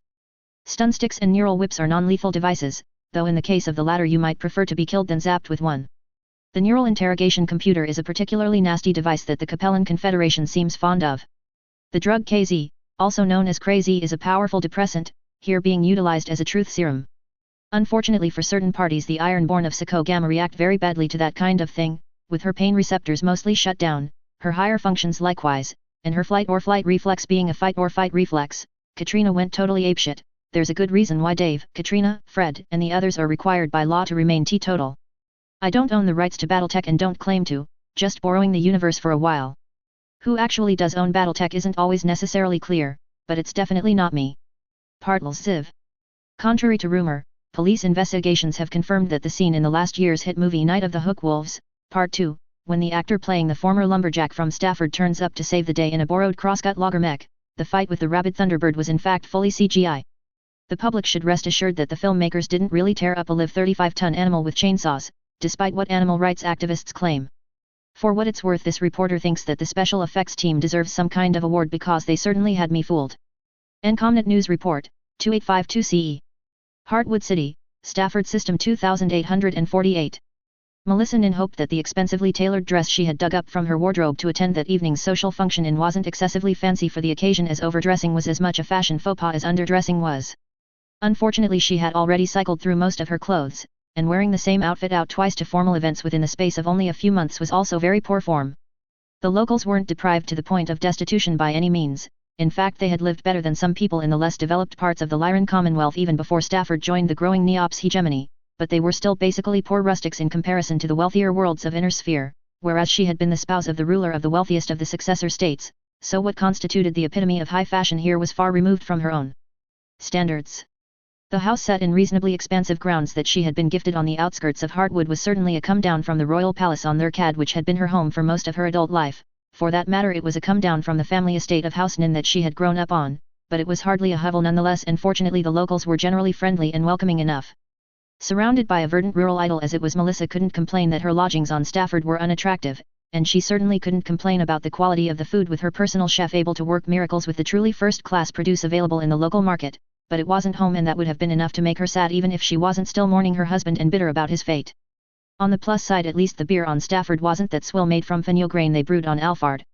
Those French fops from the Federated Sons might regard beer drinking as for peasants, but in the Lyran Commonwealth being able to enjoy a good pilsner on a hot day was appreciated as much by the nobility as it was the common folk, and Stafford was a great deal warmer than their cad. The local sausages weren't anything to HPG home about, unfortunately, but you shouldn't expect miracles, and at least her chef was able to make his own sauerkraut. A little taste of home helped make life in exile somewhat more bearable in these trying times. Those among her other followers who had decided to stay with her after she was granted sanctuary in the hegemony generally lived in or around her new home or else in the city, not that it was really much of a city. Not much more than a decade ago Heartwood had only been a small town, and even now the population of entire region including the outlying farms, lumber camps, and villages barely amounted to 100,000 people. That said, it was still the largest urban center on Stafford and hence the planetary capital. Mostly built of timber, admittedly very good quality timber, as Stafford was heavily forested with plenty of dense hardwoods allowing for large multi-story buildings, not just glorified shacks. Heartwood very much lived up to its name. It was at least laid out in a proper grid system, the roads were metalled rather than dirt tracks, and the buildings in the center of town did include a few concrete and glass high-rises as well as streets of red brick and even some brownstone houses where the most affluent lived. The governor's mansion itself wasn't really much of a mansion by Inner Sphere standards though, despite being undoubtedly the grandest of residences on Stafford. Still, it was mansion enough that the governor organized regular soirees for the great and the good to attend as he tried to conduct himself as people generally thought a planetary ruler should. The first time Melissa had attended one of these functions she had been mildly amused by their apparent attempt to ape the grand gatherings that you would see on say Lurkad, Atrus, or New Avalon when the aristocracy mingled, although on the flip side she had ended up slightly embarrassed to discover that when invited to dance a waltz by the governor that he was better at it than she was. It turned out upon further investigation of how he had come by this talent that he had been an enthusiastic folk dancer for years and had recently been taking lessons in more formal styles from some officers of the local SLDF garrison. Supposedly the annual High Associators Ball on Neops 7 was quite the prestigious affair, and General Romanoff encouraged her officers to learn how to minuet, waltz, and even tango so as not to embarrass themselves, and more importantly the SLDF, when attending. Being directly descended from the Tsars of Russia, the general having some distinctly upper-class sensitivities was perhaps to be expected, Melissa reasoned, and naturally with the whole population of Neops being of extremely well-educated Terran hegemony stock, they likely weren't going to be your average periphery denizens. That didn't mean that your more typical periphery rubes were necessarily stupid, and they certainly weren't all bad people, Melissa understood. They were merely less sophisticated, and even that was mostly due to an accident of birth and a lack of opportunity, rather than some kind of inherent inferiority. There was a time, not too many centuries past, when the people of the Terran Alliance, and later the Terran hegemony, regarded her own ancestors as semi-civilized frontiersmen living on the edge of the expanding human dominion. An independent observer would likely conclude that Melissa Nin was an undoubted snob, but that said, she was however by no means the exemplar of upper-class Inner Sphere condescension towards those that lived a couple of hundred light-years further away from Terra than they did. Arriving at the mansion in a large army surplus four-wheel drive that served as an armored limo, it was at least clean and recently repainted as well as bulletproof, so things could be worse. A functionary waiting at the entrance opened the car door for her. Stepping out of the vehicle, a pair of local militiamen at the door brought their rifles up in a crisp salute. Although clearly having been trained to do so by SLDF personnel in line with their own manual of arms, it lacked the snappy Prussian precision she would have expected from Lyran troops.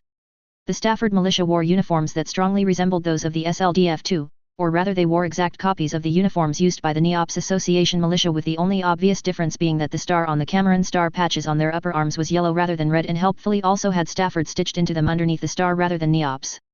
Not being particularly knowledgeable about such things herself, it had been her ever-present bodyguard Sergeant Geisler that had pointed out when they first arrived on Stafford that the local militia carried SLDF issue Mauser 960 rifles as their standard infantry long arm, a truly excellent weapon, at least according to Geisler, that was becoming increasingly rare in the inner sphere.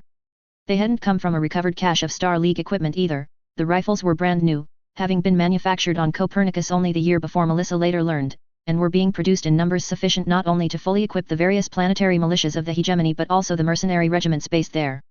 The only downside of the things, again according to Geisler, was that they weighed a goddamn ton, which made holding them at attention for an extended period on time, as the militia on the door currently were, a monumental, and uncomfortable, pain in the ass. Geisler didn't rate the blackjack battle mechs that NEOPS had also provided to the Stafford militia nearly as highly as she did the rifles though. By reputation the blackjack was extremely unreliable, and the twin 40mm AC/2 type autocannon they mounted were regarded as pop guns, especially for the armament of a fairly substantial 45-ton medium mech. Seemingly the only reason why they were chosen over other machines by the association was that a production license for the things could be obtained for a mere pittance. General Motors and the Federated Sons could barely give the blueprints for the things away. They were simply that bad by all accounts. They were better than the sort of gear you might normally expect a militia in the periphery to field, of course. Any battle mech was better than a rusty relic of a light tank that might date from before the age of war, but NEOPS clearly followed the Terran hegemony school of thought that keeping your vassals militarily much weaker than yourself was the way to go.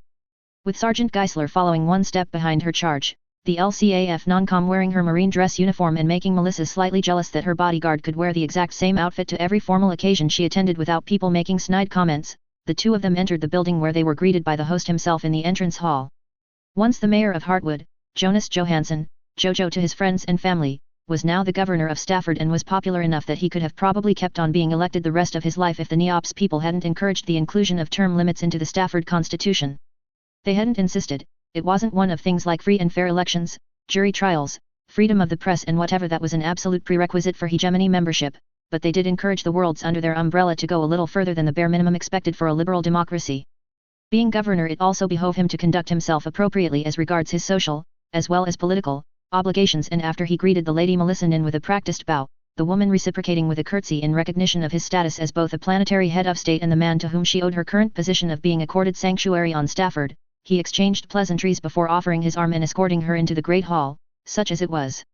As the guest of honor for the evening, Melissa had arrived last and the hall was already filled with the other guests, the vast majority successful local businessmen and landowners, but a fair number being uniformed military officers from different units or civilians from other worlds in the hegemony.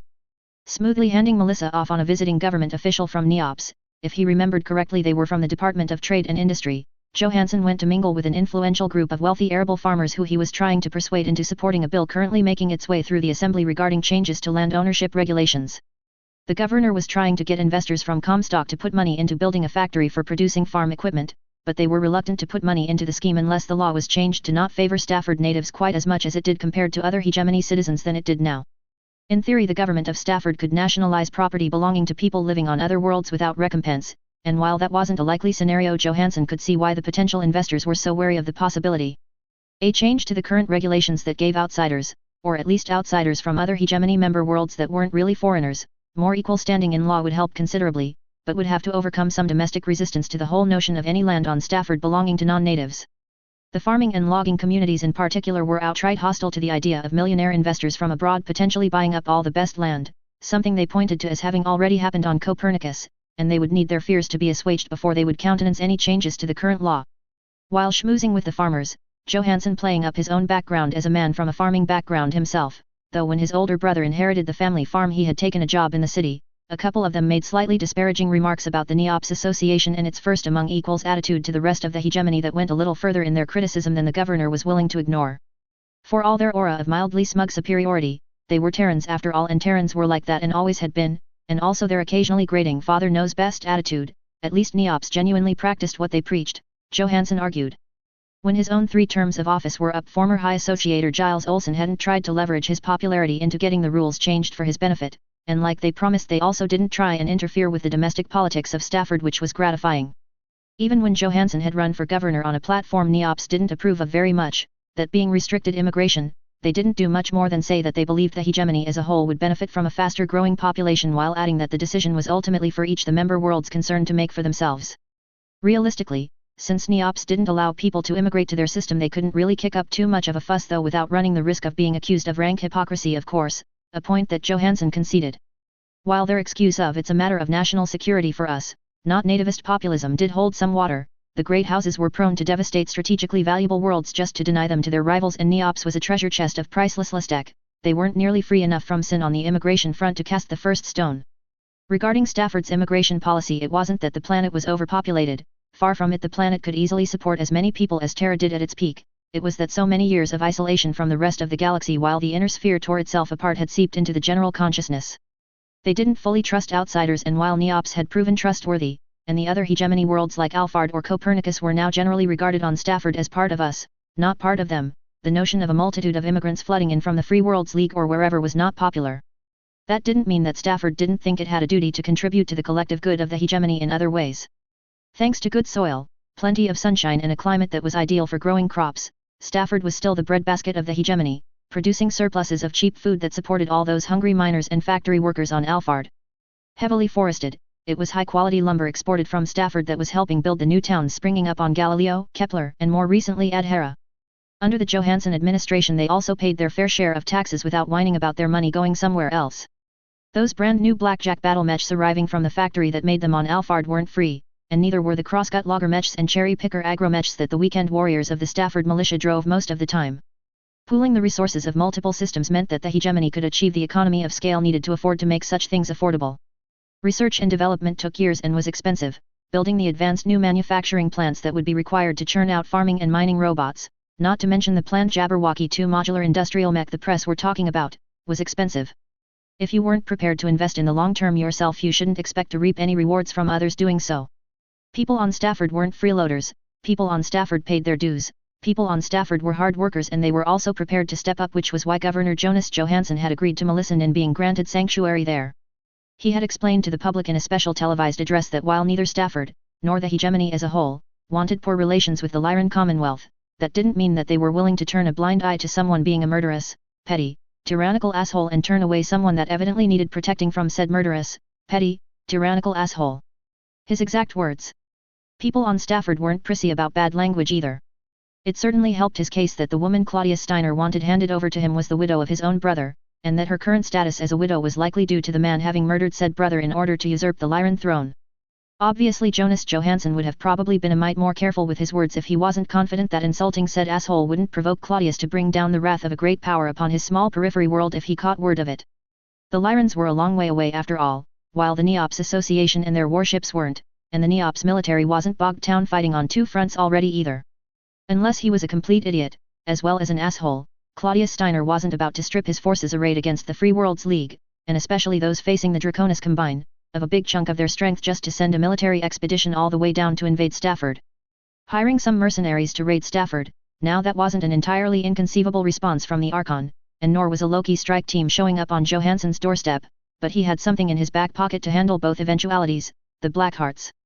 Technically the Blackhearts were under contract to the NEOPS Association rather than the government of Stafford, but their land grant on Stafford was a local matter, with the deeds they held being arranged through the local courts and being signed off by Governor Johansson himself. That, along with an earnest desire to have good relations with the local population, meant that the Blackhearts' commanding officer, Colonel Mitch Johnson, had his people conduct themselves on a day-to-day basis as if they were under local employ, and he encouraged them to integrate as much as possible. It helped that despite the regiment's origins as an SLDF unit of Terran hegemony extraction, the large majority of the Blackhearts these days were Taurian-born with periphery sensibilities. The rugged individualism and wariness of inner-sphere political machinations that characterized the attitude of people in the Taurian Concordat mirrored that of most people on Stafford.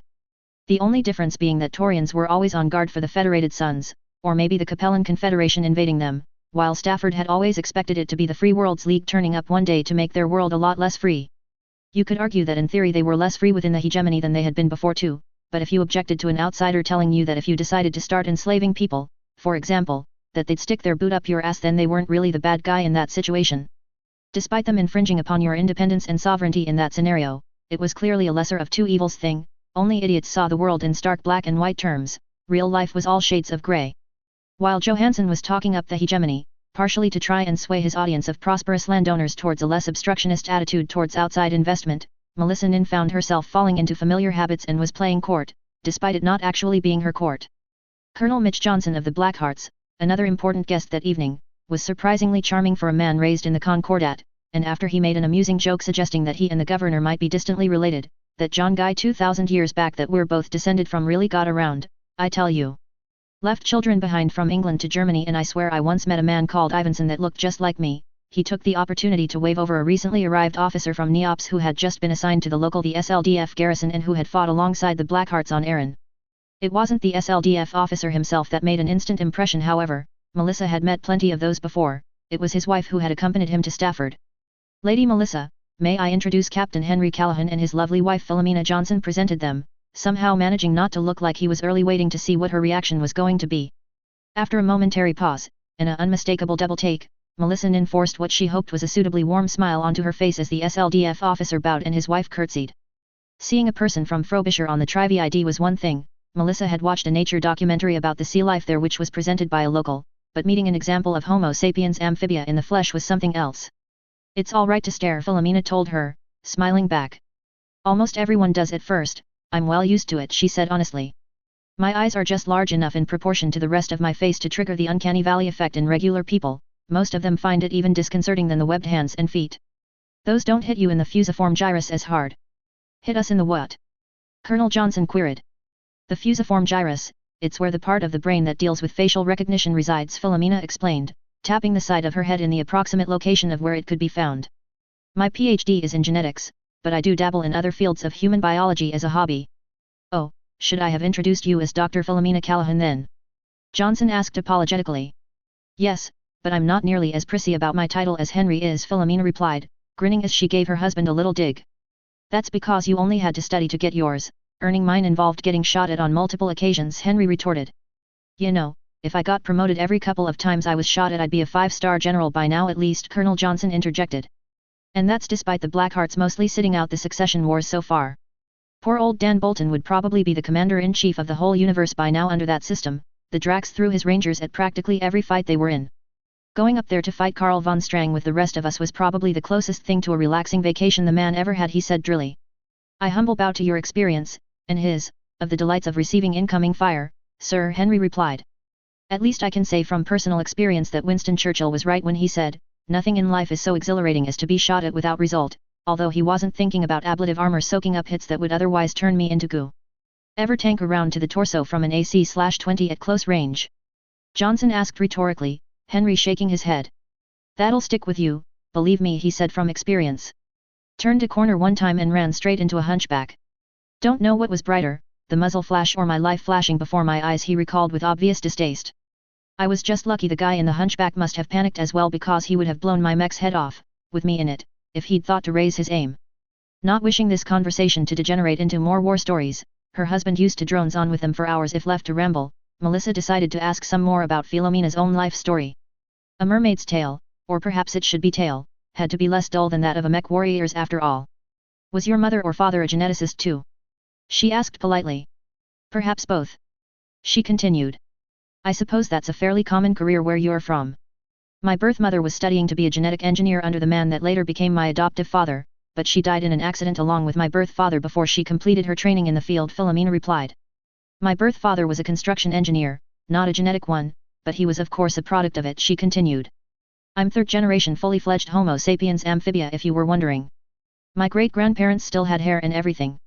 Looking at the old photographs of them, I'm pretty sure that if the genes responsible hadn't been switched off I'd be blonde, not bald, and streamlined like I am now, she said, making light of another of her people's distinguishing features. You would look so weird if you were blonde, Henry observed, imaging it. This from the man that liked me in that blue wig, Philomena replied wryly. That was for a fancy dress party when we were teenagers, and I barely even noticed the wig, Henry responded truthfully. It had been the short skirt that she had been wearing as part of the outfit that had drawn all his attention, this unfortunately resulting in him walking directly into some furniture and looking like a total klutz. Even that was better than their first official date had gone though, he thought to himself. Philomena having worn a fairly low-cut dress, he couldn't be sure what would be worse, looking her in the eyes, potentially risking her becoming upset due to her being self-conscious about them, or really pissing her off by getting caught checking out the cleavage. His eventual compromise solution had failed when she asked him if there was something caught in her teeth because he had been staring directly at the lower half of her face for about 15 minutes straight. Having a Gamma Generation Ironborn stare at you intently could be a little unnerving, as they could go longer without blinking than most people, although Philomena herself couldn't really complain about that much. Sometimes when she blinked herself, the transparent nictating membranes that formed her second set of eyelids involuntarily triggered as well just afterwards, often freaking people the hell out that weren't expecting it. Still worth it not to have to wear swimming goggles though, and less usefully in her day-to-day life. She was incidentally also extremely resistant to pepper spray, tear gas, and that truly god-awful cologne her dad liked. High school sweethearts. Melissa queried. You're from Frobisher too? She asked Henry, knowing that not everyone from there had gills. No, my family relocated to Neops when I was a kid, Philomena explained. My father took a position at the university there, so I got fished out of the ocean to come with him, mostly against my will at the time because I was a self-conscious teenager that didn't want to be the only freak with gills on an entire planet. They enrolled her at my high school. We won so many swimming competitions against all the other schools that year before they banned her from competing, Henry recalled, laughing. Mom was so angry about that, although to be honest I kinda saw their point, Philomena conceded. I'm looking forward to being able to swim outdoors more living here. Neops is too cold to enjoy it, she said. According to what I told the university, I'm taking a year off from the department to write a book as well as follow my husband on his deployment, but I'm mostly just here for the climate, she added, smiling. Some people on their CAD cut holes in frozen lakes to swim in them during winter, Melissa told her. It's a tradition of sorts. Philomena grimaced. Really? I'm literally part fish and I can't see the fun in that, she replied. I'd literally never seen snow that wasn't on a Trivid recording before I moved to Neops. If it wasn't for that resort built around the hot springs near the capital, you wouldn't have seen me swim anywhere that wasn't a heated indoor pool. Yes, I've heard Neops is cold, Melissa remarked. Neops 7 is cold, Neops 6 is wet with terrible weather, and Neops V is mostly desert, Henry told her. I'll let you into a secret, he said quietly, leaning in closer. We only founded the hegemony so we could take over places with a better climate, he joked. Johnson laughed. I thought it was so you could place telescopes everywhere. He suggested. That's just the cover story, Henry told her with all the seriousness he could muster. I'm surprised you didn't ask how somebody not born in Neops ended up living there. Most people do, Philomena remarked to Melissa. I did wonder, Melissa admitted. Your government certainly wouldn't allow me to settle there. The immigration rules weren't always quite as restrictive as they are now, Philomena explained. At one time, if you were born on another Terran hegemony colony, and also possessed academic qualifications or skills that were severely lacking in the association, you could still get in. Neops was always a lot weaker in the biosciences than it was physics and chemistry, for example, so being able to import talent from Frobisher and McKeevedy went a long way towards plugging that gap. Henry chuckled. If we'd urgently needed leather workers or cowboys, I guess we'd have imported them from Comstock and Francas, he said. You know, in another universe it's possible I could have ended up falling in love with a ranch hand's daughter instead of a genetic engineer's. So, a cowgirl instead of a fish girl? Why not just import a cat girl from the magistracy? Philomena joked. It would have never worked out between me and a cat girl, Henry replied. Allergies, he explained, smiling. Seriously though, ever since we started catching spies trying to infiltrate the hegemony, the association government has gone even more hardline on security than it was before, he told Melissa.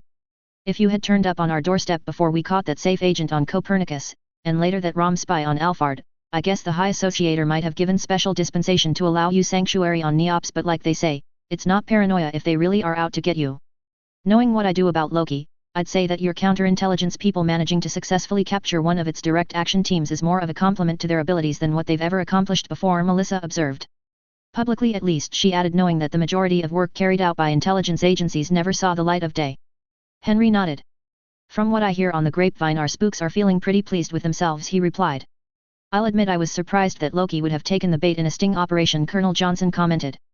I guess if it wasn't their B team of second stringers that were normally assigned to the magistracy, they might not have, Henry suggested, shrugging. Although they probably underestimated our own people too, that happens to us a lot.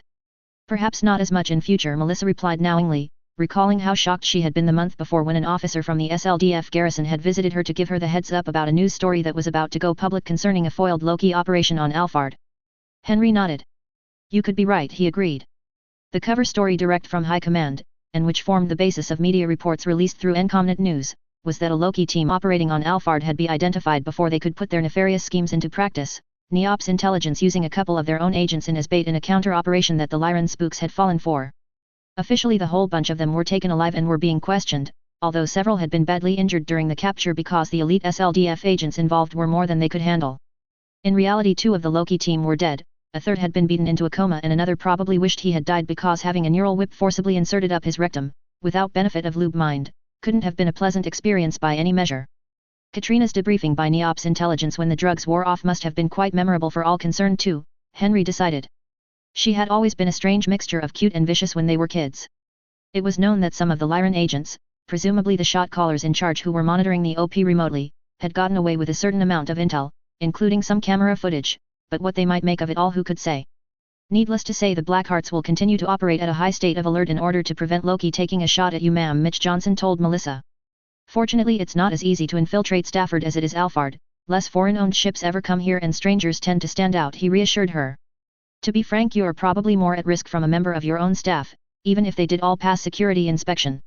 Half my staff probably do belong to the Lyran Intelligence Corps, Colonel Melissa replied. I'm counting on all, or at least most of them being from the part of Lyran intelligence that is loyal to the Commonwealth itself, not the man that happens to be sat on the throne right now.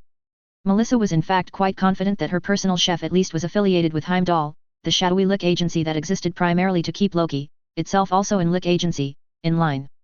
Somebody had to, you only had to look at what was happening on their CAD these days, with Claudius having given Loki freer hand to do as they saw fit than ever before to see why they needed to be kept on a short leash.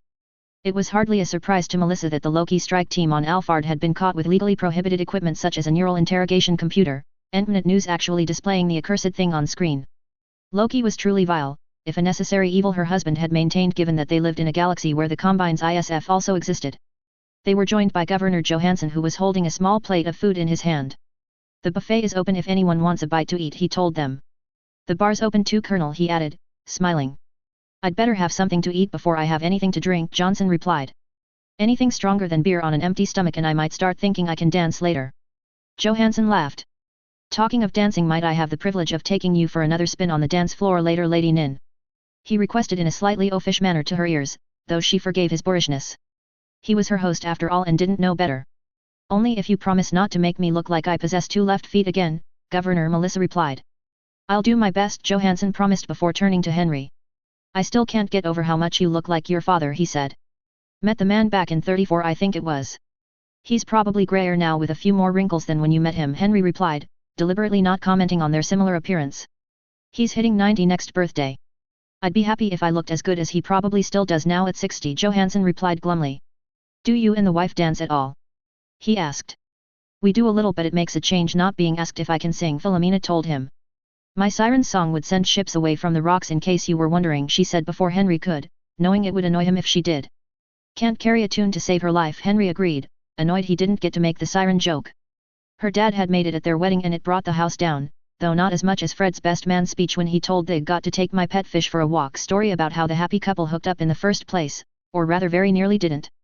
Given the sophistication of the event, both Henry and Philomena made sure not to drink enough that they might end up telling the story of their honeymoon night, when she had taken off her wedding dress and asked, so this is when I lay my eggs and you fertilize them, right?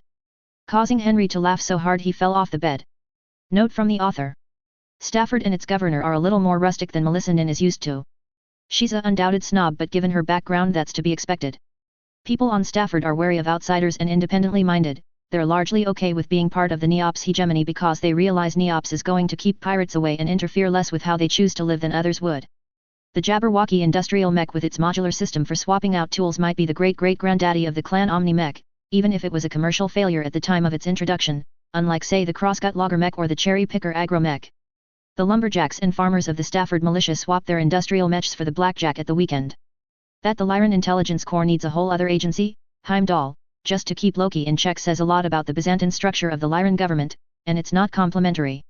I don't own the rights to Battletech and don't claim to, just borrowing the universe for a while. Who actually does own Battletech isn't always necessarily clear, but it's definitely not me. Part LXXV. I have no interest whatsoever in involving myself in the current public debate about so-called M-word privileges. Former High Associator Giles Olson, 2850 CE. Capital City Neops 7 2849. Frederick remembered when the shopping mall next to the government offices in the center of town used to be completely packed out with kids of a Saturday afternoon, but while there were still a fair number of them hanging around, the literal teeming throng of teens and pre-teens that he remembered from his youth was certainly absent.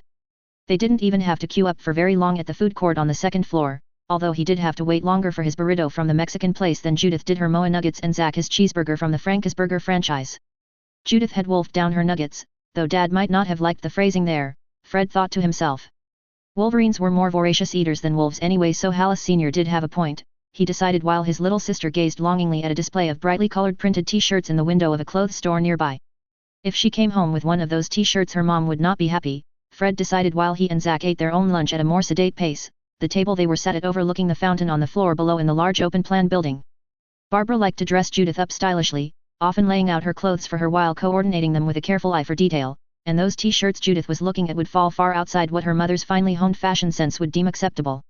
It was a good thing for their father that the man's job required him to wear certain clothes, or else the loose-fitting and scruffy SLDF olive green fatigues he favored would have been flung out with the garbage by his wife years ago. She was okay with his dress uniform, it was suitably well-tailored and spiffy, but to her chagrin he couldn't wear that every day, not with General Romanoff preferring fatigues for everyday wear too. A huge Tri-VID screen overlooked the food court and was currently displaying the news channel, subtitles scrolling across the image because the speakers throughout the mall were playing the kind of easy-listening music that nobody really liked but wasn't quite objectionable enough to cause too many complaints.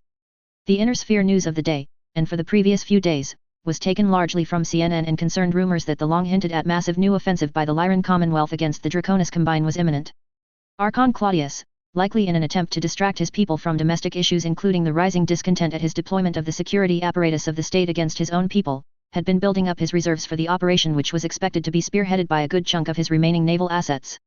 Ever since the sudden disappearance of the Lyran flagship from its usual assignment of guarding the Durkad system some months before, keeping that under wraps for very long would have been tricky, people had been wondering what the big battlecruiser was up to, and right now the most likely explanation was that it was about to be rammed firmly up the coordinator's ass.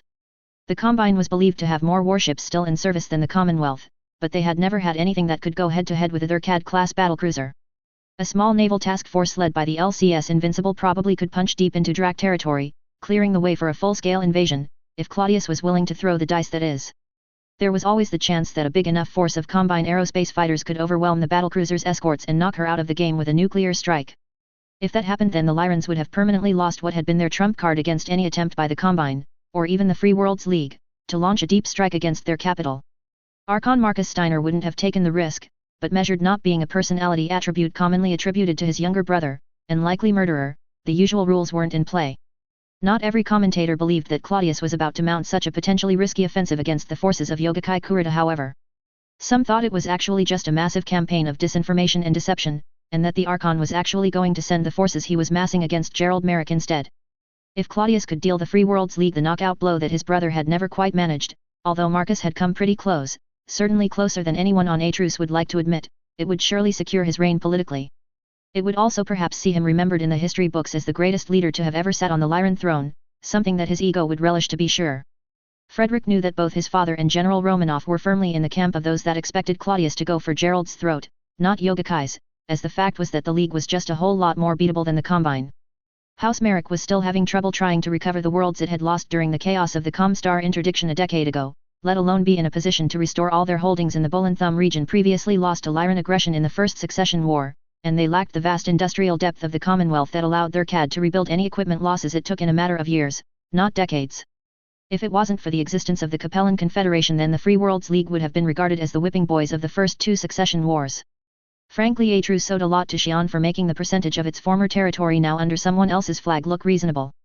Not being nearly as interested in the news as his brother Zack took a big bite from his burger and after chewing and swallowing washed it down with a swig from his cream soda. As far as the 8-year-old was concerned, almost the best part of hanging out with his big brother was that Fred was perfectly happy feeding his siblings junk food while his parents fussed about proper nutrition.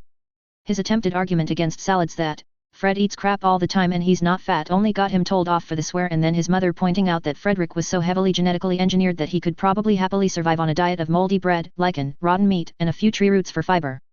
Survive, maybe, happily, definitely no. They hadn't tinkered with the DNA responsible for his taste buds after all. In any case, despite what his baby brother thought, Fred did eat healthily most of the time because he mostly ate at the base canteen, or else subsisted on ration packs in the field, and the military liked to make sure what they fed the troops was appropriate to keeping them lean, mean fighting machines. Apart from the new Moa Karim Res anyway. Those were quite obviously intended to build up the grunt's immunity to biological weapons, and judging by the effect they had on his digestion were certainly giving Fred's genetically enhanced intestinal tract a decent workout whenever he had to eat one. When you said you were taking us to the mall, I thought you meant the new one on the other side of town, Zack said, picking up his burger again. The arcade here sucks, they don't even have a battle mech simulator. When I was your age I loved visiting this place, Fred told him, looking away from the Trivia ID screen. Zack took a bite from his burger. When you were my age you were living on a spaceship running for your life, he replied, voice muffled by the food in his mouth. When I was a few years older than you I loved visiting this place, Fred corrected himself. And don't talk with your mouth full. It's bad manners. Just because you look just like Dad doesn't mean you have to pretend to be him, Zack replied, rolling his eyes. I'm not pretending to be him. I just don't want to get sprayed with pieces of your lunch when you talk, Fred responded. It's gross. Now that was a reasonable argument, Zack had to admit, at least to himself, and he made sure to swallow before he spoke again. Judith's got company, he said, grinning. Going to go scare them off like you did those other dweebs earlier? He asked as Frederick looked over to see a couple of teenage boys apparently trying to strike up a conversation with her. Nah, they look more age-appropriate than the last guys did, Fred replied, sizing up the kids that were hovering around his 15-year-old sister. Judith was a very pretty girl, taking a lot after her mother in looks, but also taller than Barbara had been at the same age thanks to their father being pretty tall, if not as tall as Frederick himself. Giving the benefit of the doubt to that kid earlier, he looked to be at least 17, he might not have known how old Judith was when he tried chatting her up in the record store, but he sure as hell recognized Fred when he appeared, looming menacingly. Frederick Hallis looked just like Franklin Hallis, and General/Con Franklin Hallis's picture was in the newspapers and TV news a lot. If you met a younger-looking copy of Franklin Hallis then you had just met his super soldier son, the really strong and fast one with all his aggression genes turned up to 11. This could be very disconcerting even at the best of times, but when he suddenly came out of nowhere and growled, "Do you know this guy, sis?" people with a regular adrenal response to potential threats typically became nervous. They shouldn't really. By Gamma standards Fred was reasonably placid by nature, with only Henry being notably more laid back amongst their peers, but sometimes it was fun to play up to the reputation, and the kid Frederick was glaring at had visibly gulped before making a hasty retreat. Zack had thought it was hilarious, Judith not so much. It was bad enough that their dad went out of his way to frighten the life out of any boy that showed an interest in her, having her big brother do so as well was totally egregious. Although Fred hadn't been there at the time, his battalion had been temporarily transferred to Francas to reinforce the garrison there as part of a deployment exercise. By all accounts the first time Judith brought a boy home for dinner had been utterly hilarious. Highlights included an story about what flamers do to human beings and an offhanded comment that if he ever had cause to kill someone then Franklin could rely upon at least 50,000 people for an alibi, all of who would swear blind under oath that he was with them at the time of the murder. Being the head of what was effectively a cult had its privileges, even if Con Franklin Hallis rarely if ever considered abusing them. Judith had been embarrassed to the point of mortification, her mother livid at her husband, while Zack meanwhile thoroughly enjoyed every excruciating second of the evening as his sister's new boyfriend sweated bullets the whole time. That boyfriend now being Judith's ex-boyfriend, greatly to the benefit of the boy's life expectancy, and her father's blood pressure. At least she didn't have to deal with her big brother playing the psycho super soldier card on him as well now he was back from Franca's, because he would have, mostly for the laughs. Not having been born into Neop's culture himself, and having spent quite a bit of time on other worlds during his military service as an adult, Frederick had observed long ago that there was a different social dynamic as regards adolescent courtship in the association compared to most everywhere else. On most planets where society wasn't so biased towards academia, it wasn't usually the smart, geeky kids that were the confident, self-assured ones that approached the attractive girls, or boys, but in a society where brains very much ruled over brawn, it wasn't the school jocks that necessarily dated the cheerleader. Judith actually was a cheerleader, now attending Joseph Louis Lagrange Memorial High School, the same one that Frederick had as a kid. Alas, the school's gridiron football team she cheered for didn't win anywhere near as many games now as it had when the lineup had included the entire male contingent of Psycho Gamma though, despite her own best efforts at motivating them.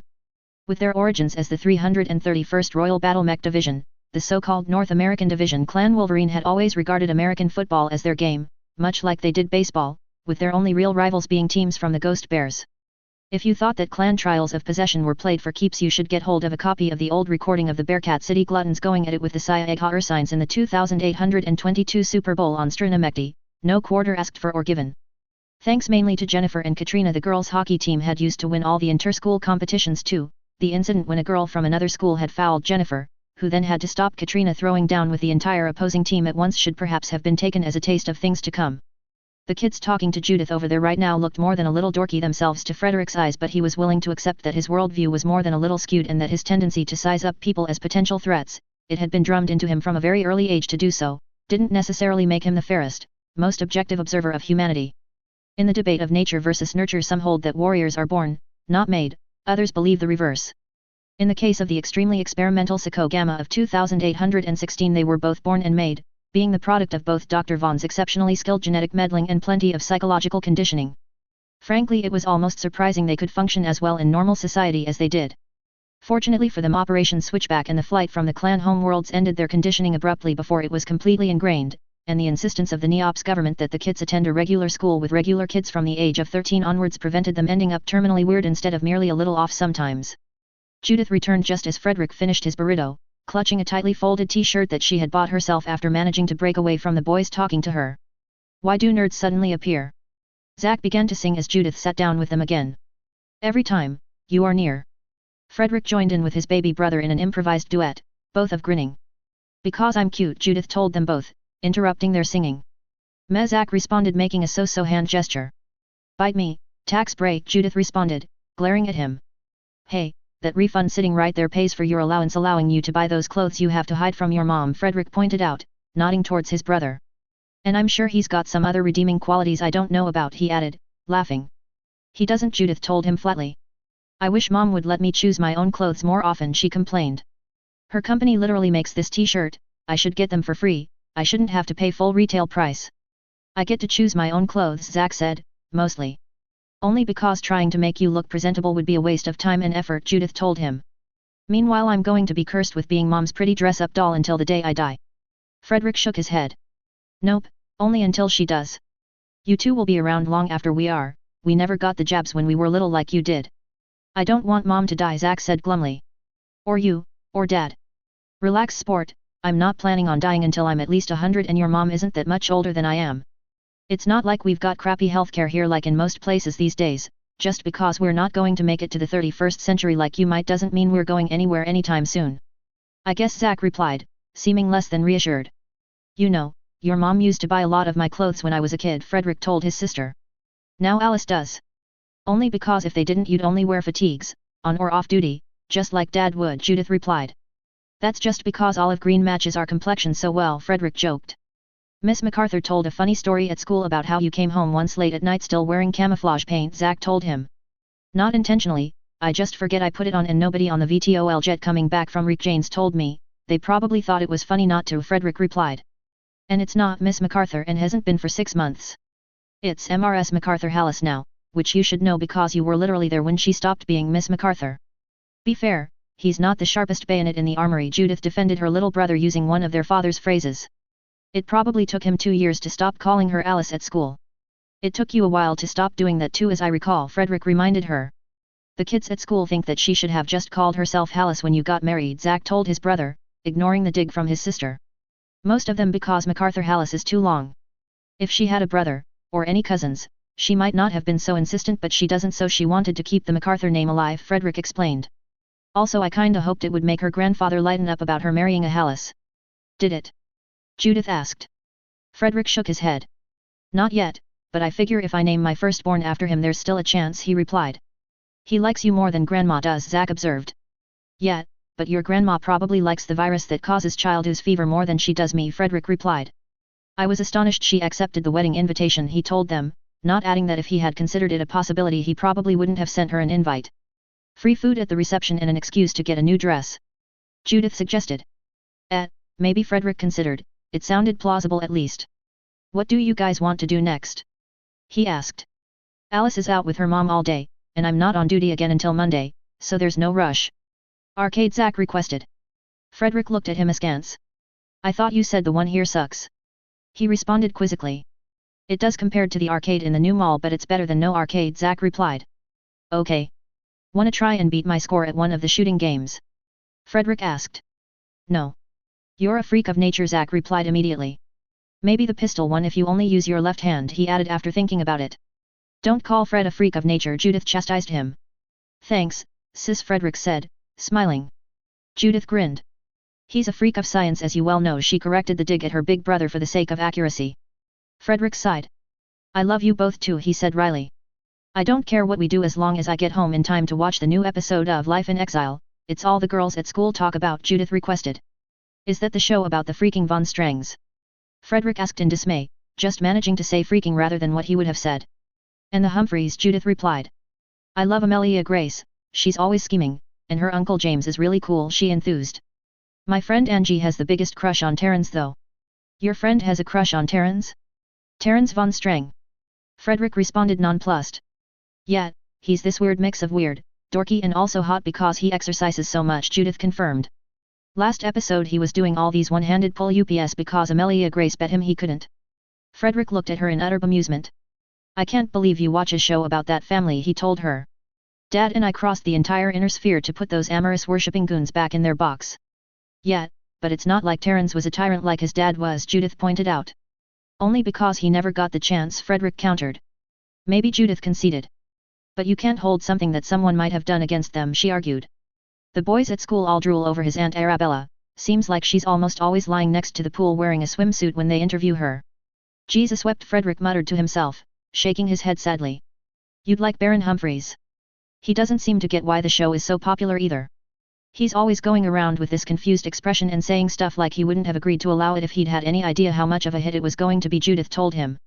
He's nice though, whenever the film crew follow him around when he's out meeting people, like opening new buildings or attending charity events or whatever, everyone on Islington seems to like him.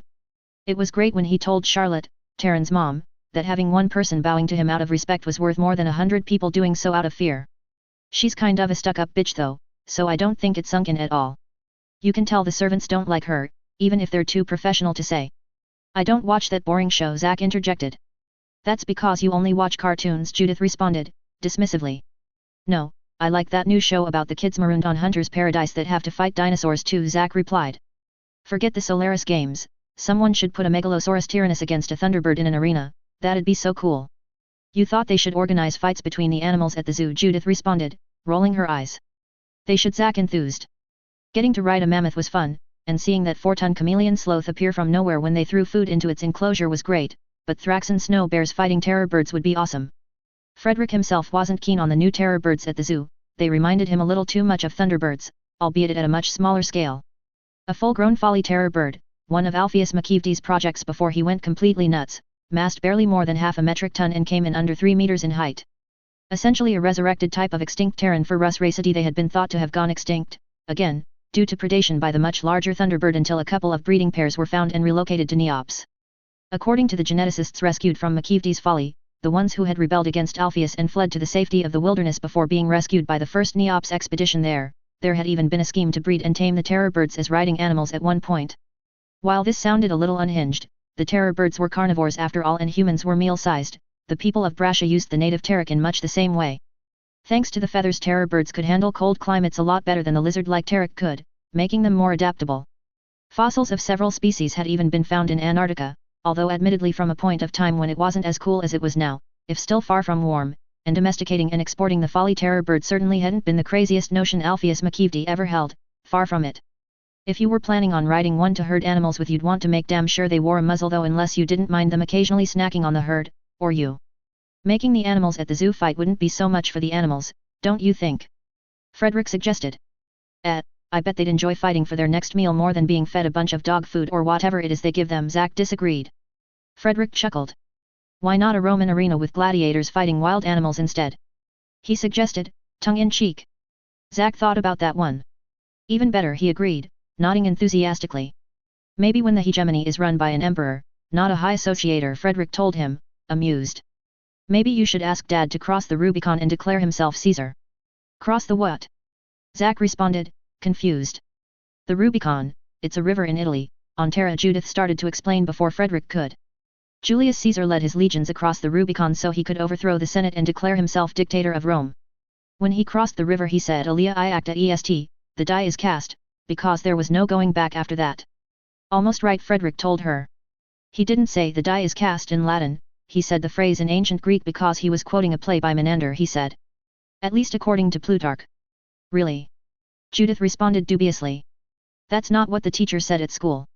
Check if you don't believe me, Frederick replied. Teachers aren't infallible, and if they were omniscient then Alice wouldn't have married me in 1,000 years, he joked. Seriously though, sometimes they just simplify things to make it easier to teach. I'm still going to tell the teacher he was wrong, Judith decided. Okay, you be you, but don't expect it to do you any favors, Frederick advised. Jennifer used to argue with the teachers a lot and her usually being right didn't mean she wouldn't have been better off personally by keeping her mouth shut, he said. I guess that was genetic determinism in action.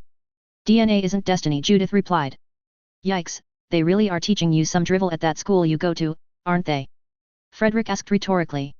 So, are you looking forward to having a little nephew or niece in a few months? He asked, having told them a couple of weeks ago that Alice was expecting.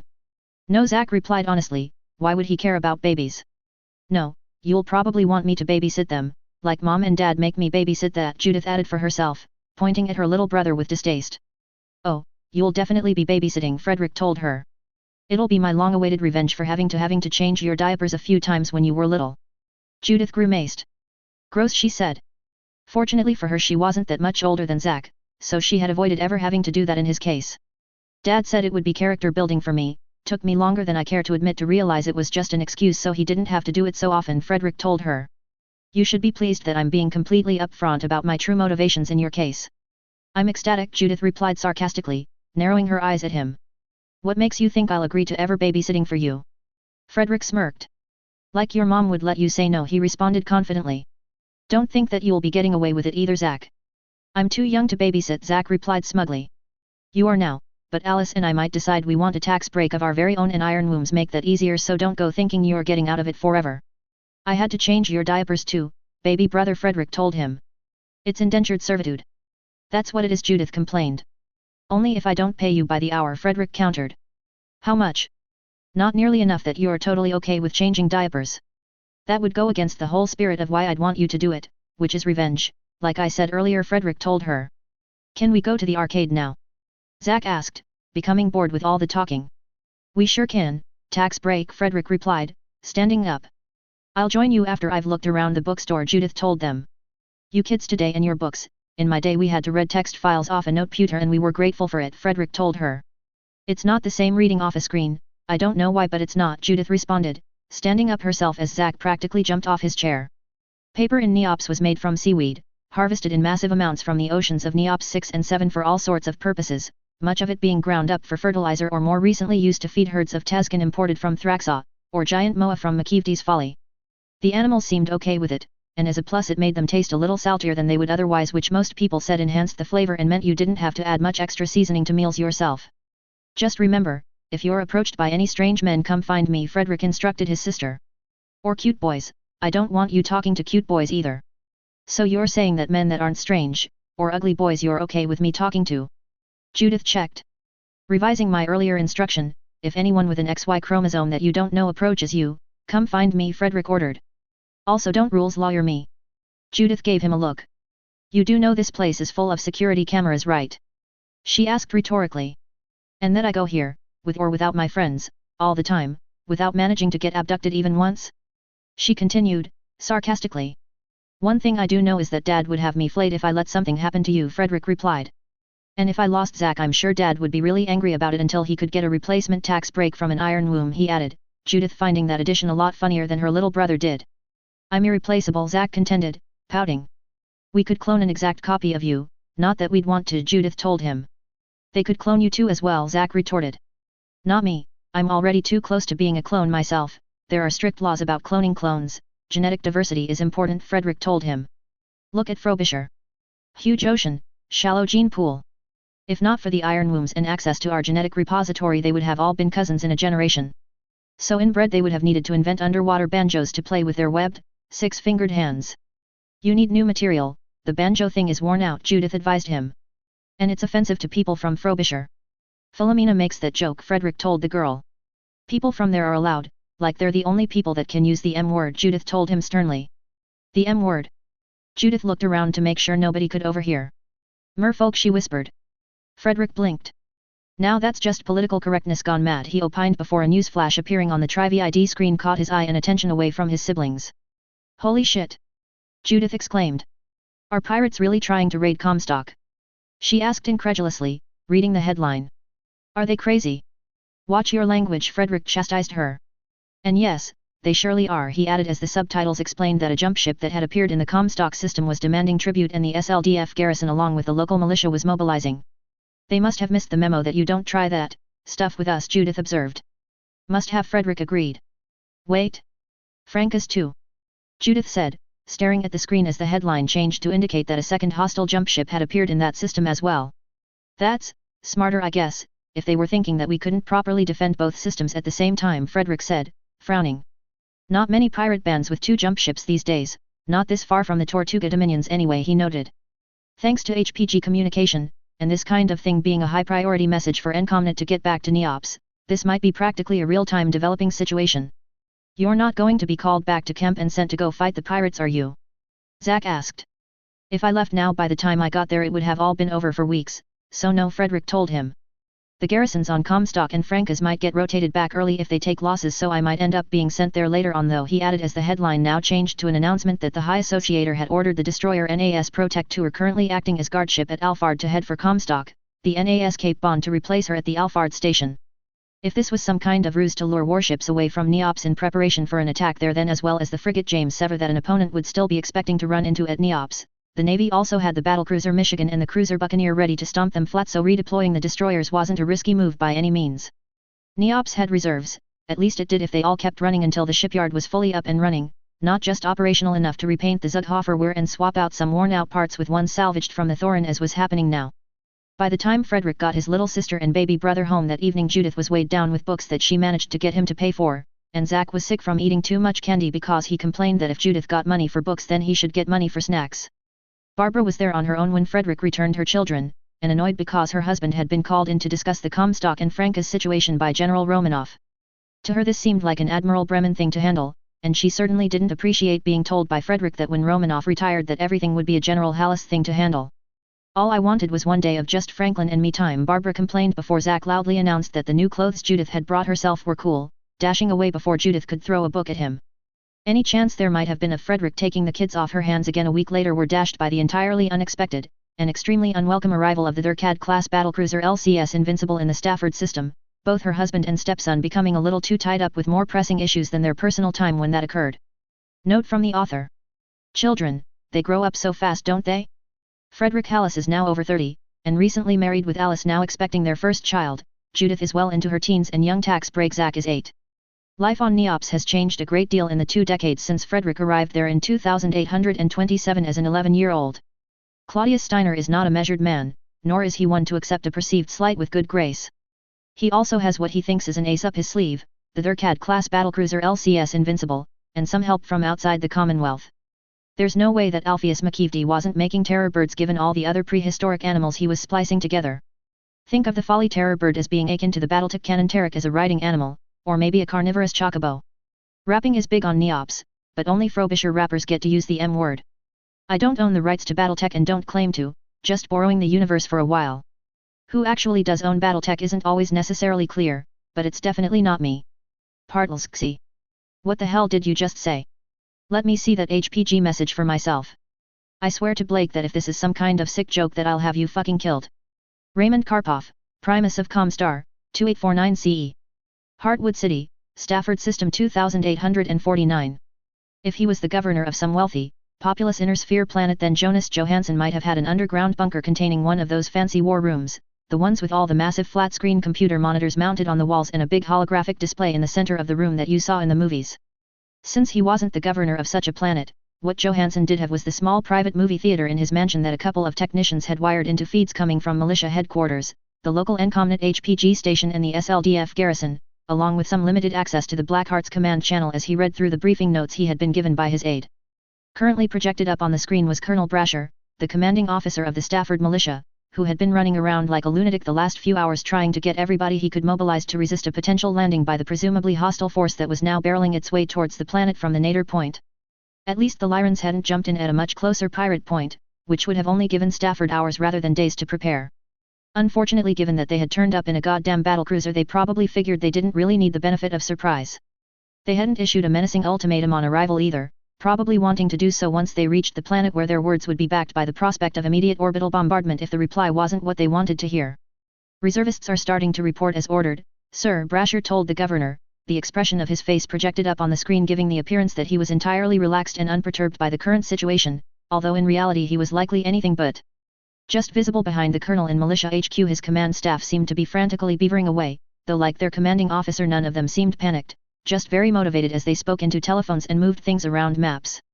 It said a lot for how bad the situation really was that the government and people of Stafford were fervently hoping that they were facing an invasion, something they could potentially resist and in doing so maybe even obtain better terms in negotiations for their surrender. If the Lyrans landed troops, then they probably weren't just here to drop bombs on civilians from space until they got what they wanted, the latter scenario not being entirely unprecedented in the bloody wars of the 28th and 29th centuries. Do they seem keen? Johansson asked Brasher, speaking into the microphone headset he had been provided to enable him to talk to whoever was currently on the screen. The reserves were former militia members, many of whom hadn't been active for years, maybe even decades for some of them, but sometimes you just needed everyone that knew which end of a rifle was dangerous and might remember how to clean it and what to do if it jammed. Apprehensive would be a better descriptor than keen for most of them, except for the lumberjacks anyway. You know how those guys are always spoiling for a fight, Brasher replied. In my experience the gal lumberjacks are no better than the guys on that front, maybe worse, but I guess that might be about to come in handy, Johansson suggested, trying to put a brave face on the whole situation. I'll make sure to get them good and liquored up before the fight and tell them the Lyrans are townies, Brasher joked, obviously forcing a smile as he was clearly none too enthused about what was coming himself, not being a drooling moron. Johansson chuckled. Sounds like a recipe for war crimes, he warned. Just make sure that sending violent drunks with axes at the enemy doesn't violate the Ares conventions first, okay? I don't need some chinless wonder of an association bureaucrat up my ass for the next 6 months whining about human rights or whatever. Will do. I think I've got a copy of the conventions in my desk, next to a bottle of scotch imported from Skye, Brasher replied. Lyran whiskey? Are you sure it's not poisoned? Johansson checked, smiling. If it is, I must have built up a tolerance real quick because it's half empty and I'm not dead yet. Better to be safe than sorry, Johansson advised. Have what's left delivered to the mansion so I can have an expert verify for sure that it's safe to drink. Would that be an expert in poisons or in finagling free scotch, sir? You'll know for certain depending on how much of the bottle makes it back to you, and if I'm dead, or just dead drunk, Johansson told him, hoping that all the levity would improve morale. It wasn't like Brasher was really experienced in how to handle circumstances like these. Nor Johansson himself for that matter, they were both just making it up as it goes on. The Stafford militia had fought off a few pirates in their time, albeit mostly smaller, poorly armed bands because the larger and better equipped ones preferred to hit more profitable targets, but having the flagship of a great power bearing down on them was, needless to say, a whole new experience for them. At least Brasher had a lot more toys to play with these days than he did when all the militia could boast in terms of firepower was a handful of obsolescent tanks, some towed anti-tank guns and a whole mismatched bunch of assorted rifles that were currently being taken out of storage for the reserves. While joining the NEOPS hegemony had seen a good amount of modern, effective, not to mention expensive, hardware handed over to the militia, the fact remained however that a company and a half or so of medium battle mechs, a couple of batteries of ballista SPGs and some Manticore tanks recently purchased from the magistracy of Canopus weren't really much more help than a rifle would be if that damn warship planted itself overhead and started bombarding them from space. The single squadron of Sabre aerospace fighters, themselves also purchased from the magistracy by NEOPS and that the militia had recently added to the rolls as well, would have represented a serious force multiplier in most scenarios where Stafford was attacked, just not this one. While the association had kindly upgraded the things to SLDF Royal specification before shipping them on to Stafford, making them better than what most Great House units could boast, let alone periphery worlds, a Thurcad-class capital ship was a more substantial meal than half-dozen light fighters could chew on. This was particularly true given that as well as its anti-fighter armament the LCS Invincible was likely also bringing its full complement of 6 squadrons of ASF escorts to the fight, plus whatever its half-dozen dropships were carrying. The SLDF garrison made up of association regulars had another squadron of fighters stationed on Stafford to support the militia, these being Stingray mediums purchased from the Free Worlds League and then also souped up by NEOPS to what it considered an acceptable modern standard, but the large majority of the available fighter strength to oppose the Lyrans would come from Colonel Johnson's people instead.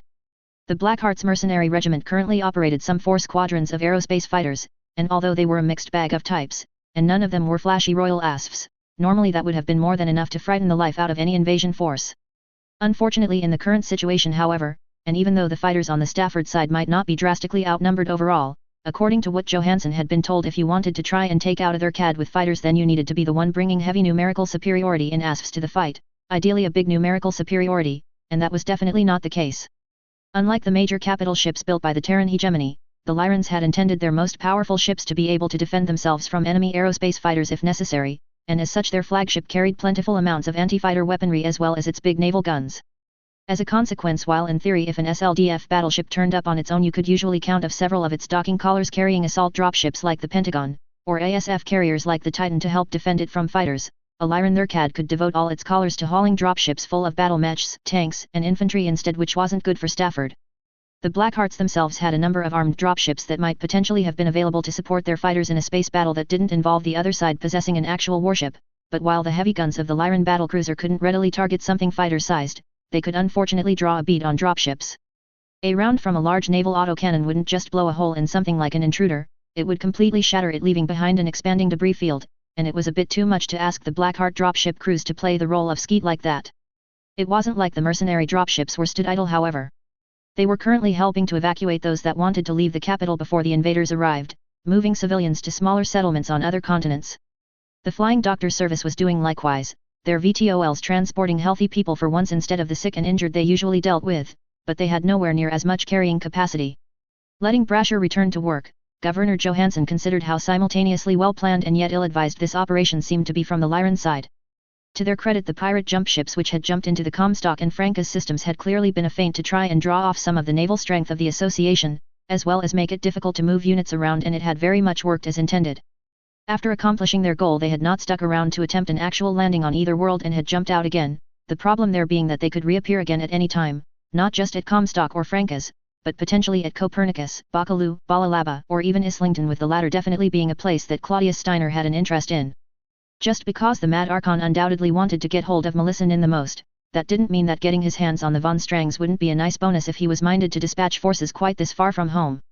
On the other hand, sending the most powerful weapon of war in your arsenal so far from home, it would take the battlecruiser months to get back to the Commonwealth from here, was an open invitation for the Draconis Combined to come storming into Lyran territory, all guns blazing. The Free Worlds League meanwhile might not use this as an opportunity to launch a major offensive into Lyran territory with any warships they had left, because they had to consider the unpleasant reality that there was now a Steiner capital ship in a prime position to hit any of their poorly defended systems far from the front lines that it wanted to during the long trip back home. If he was in charge on Atrus, then Johansson would have started sending reinforcements to places like Westover that were vitally important to the Merrick War effort as soon as the news arrived. Since the Stingray fighters that Neops bought from the League were actually produced on Westover, then Claudius might even consider smashing the factories there, not just to hurt the Merricks, but as an additional screw you to the association as well. Luckily for Westover, it had avoided the unwelcome attentions of the Lyran Navy the last time they had ventured this far rimward in force, this not actually being the first time that Iron Fist of House Steiner had struck so far from home, although admittedly it wasn't exactly a common occurrence. Back during the First Succession War, the LCAF Navy had hit the Free Worlds League system of Karachi hard, that world being about as far away from Commonwealth territory as Neops was and lying only 3 jumps away. Since it was only a raid, not an invasion, back then the Lyrans had simply dropped a couple of 100 megaton warheads to smash most of Karachi's industry before triumphantly heading home again, hitting the odd target of opportunity en route as they did. The LCAF attack on Karachi half a century ago had utterly destroyed the large complex of battle mech factories which had been located there, leaving only twisted radioactive wreckage and also incinerating some 20 million people into the bargain. Arguably the people of Karachi had actually gotten off light when the Lyran Navy came calling that day. When the LCAF really meant business, as it had at Finnmark in 2792, it was perfectly happy to glass an entire planet, which was why Governor Johansson, and anyone else on Stafford with any sense, was hoping like hell that Archon Claudius wanted to land troops to try and take Melissa alive rather than just simply burning the entire continent she was on as a warning to anyone else thinking of becoming an annoyance to him. Quietly musing to himself, Johansson pondered the thought that if anyone in the hegemony had been wondering why the Neops Association had sought to maintain the warships they had inherited from the Star League, at undoubtedly great cost, then the unwelcome appearance of the LCS Invincible was probably making things a little clearer. Recalling the bad old days of the First Succession War, when the great houses were even more prone to solving every problem they had with nuclear ordnance than they were now, certainly gave you a new appreciation for the Neops fleet. Not that the Neops fleet was really equipped to deal with a seriously out-of-context problem like a freaking battlecruiser turning up out of the blue, Johansson considered sadly. A frigate, a couple of destroyers and some armed naval transports might be pretty intimidating by most terms of reference these days, but his military advisors had told him flat that other CAD would chew them all up and spit them out. It was the meanest thing anyone outside the Terran hegemony had ever built, with only the last generation of big battlewagons operated by the Star League Navy outgunning a ship like the LCS Invincible by any margin, and all of those had left the inner sphere with Alexander Kerensky.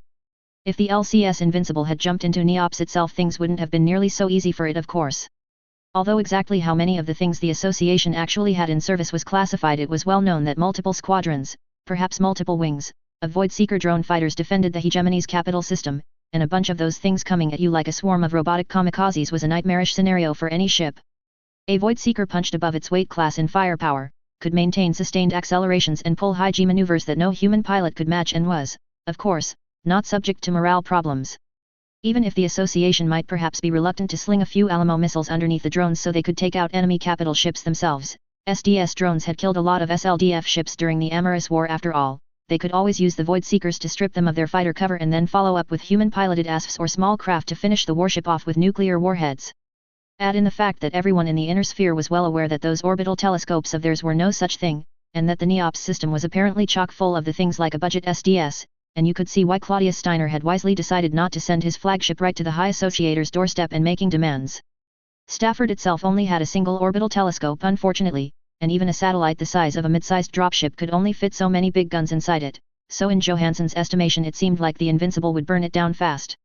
It didn't seem likely that the Lyrans were dumb enough to believe the telescope cover story. Johansson himself never had, so they weren't about to ignore the thing entirely and potentially eat a bunch of missiles, or naval lasers, or whatever from the thing at an extremely inopportune moment such as when Stafford's fighter strength was sent in.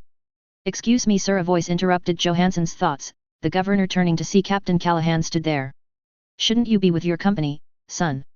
Johansson queried. "Plenty of time to rejoin them before any landing, sir," Henry replied. "Major Butler sent me over to see how you were doing and to tell you that we've begun distributing surplus weaponry and ammunition from the garrison's supply dump to the militia," the mech warrior told him. "Spare ammo you've been keeping for a rainy day. That and for training exercises, best to have the stuff and not need it than need it and not have it," Henry replied. "Colonel Brasher's men should be receiving a truck loaded with a few dozen additional Inferno launchers and a couple of crates of mortar rounds presently, with 2 more trucks full of ammunition and some anti-tank mines on the way," he continued. "Speaking as a mech warrior, I'm not usually frightened of infantry, but the idea of a grunt hiding in the trees with an Inferno launcher quite frankly scares the crap out of me. The militia can do good work with them. And burn down half the forest into the bargain," Johansson replied. Henry shrugged. "Yeah well, at least it's not like it takes very long for the trees here to grow back," he responded. Much of Stafford was about as green as anywhere could be. The warm temperate climate and CO2-rich atmosphere was paradise for plants. Johansson sighed. "I guess we'd better hope and pray that the flames don't spread to the city though," he pointed out.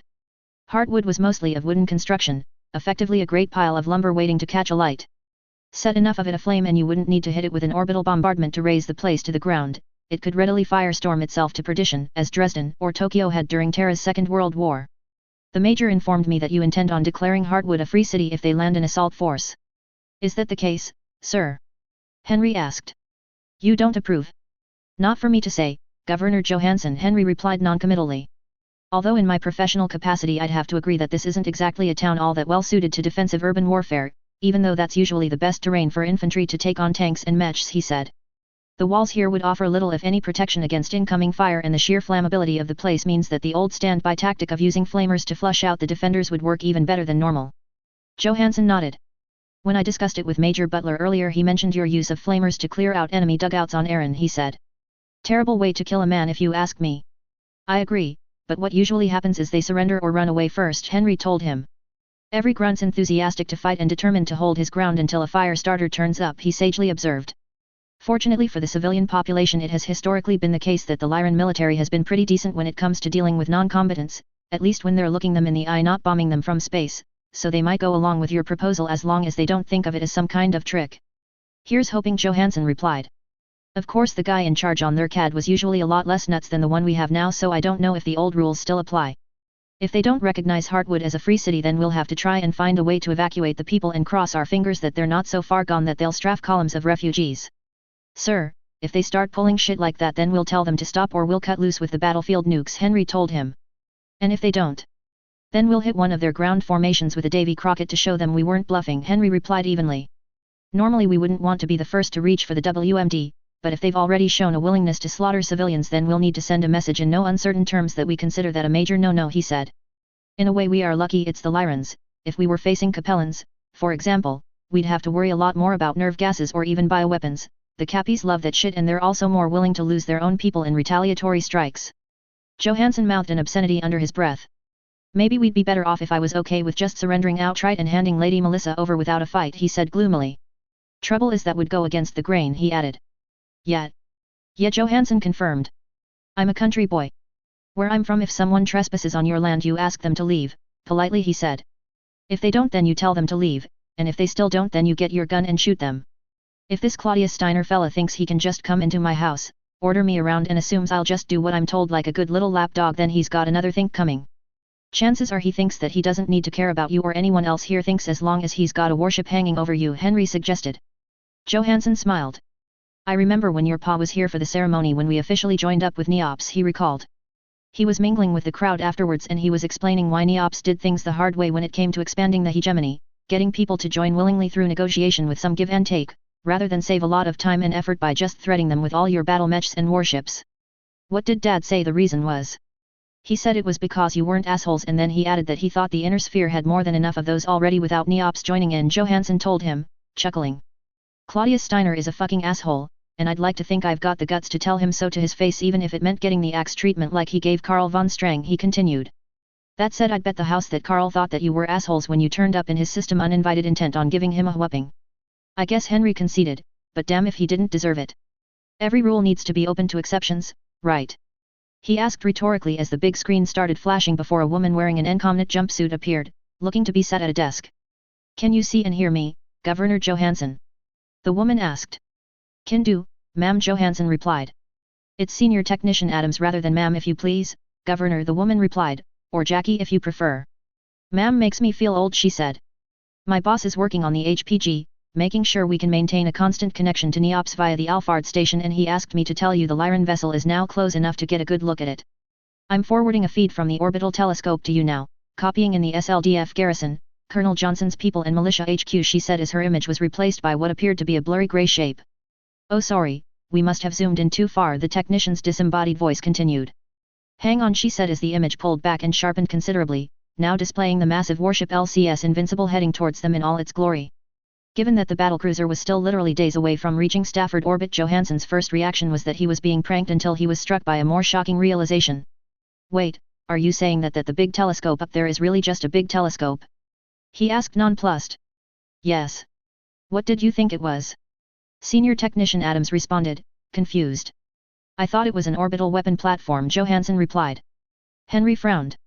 Why? He asked curiously. Because you said it was a telescope, Johansson explained, causing Henry to now be the one that looked confused. You people shovel BS constantly to keep the great houses guessing as to how strong you really are, everyone knows that about you. It's like a running joke. Oh, right. I see, Adam's voice coming through the speakers responded awkwardly. We take our astronomy really seriously though, she told him, sounding almost apologetic about it. We do, Henry confirmed, nodding emphatically. Hang on, Colonel Johnson wants to talk to you. Patching him through, Governor Johansson, Adams announced, the screen dividing into two with the image from the telescope on one side and the mercenary commander on the other. Are you seeing this, sir? Colonel Johnson asked. Yep, I guess it was a telescope after all, Johansson replied. Who would have guessed? He asked rhetorically. Well, yet, but have you taken a proper look at the ship? Johnson asked. The dropships they're carrying haven't undocked yet, but you can tell what they are. I'm seeing a mammoth, 4 overlords and a freaking vengeance. That's really not good, he stated with obvious concern. Sorry, Colonel, but I don't know even what a vengeance even is, or why it's such a big deal, Johansson admitted. The Vengeance class dropship is an aerospace carrier, a really big one, Henry explained before Johnson could. If it's fully loaded, and we've got to assume it is, then we're talking 40 fighters on the Vengeance, another 36 carried by the Durkat itself, and finally each overlord can carry 6 more. We don't have enough fighters to make it worthwhile even trying to contest a landing against a force that size, Johnson said.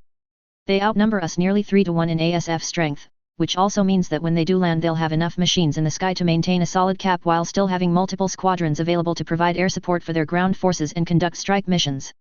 CAP means Combat Air Patrol, basically maintaining air superiority over the combat zone, Henry told Johansson quietly. The only positive here is that we probably have superiority in ground forces, Johnson noted. Numerically at least, they're Lyrans, so they're likely to lean towards a higher proportion of heavies and assaults than normal. Henry nodded. What they lack in tactical brilliance they tend to make up for in metal, he observed.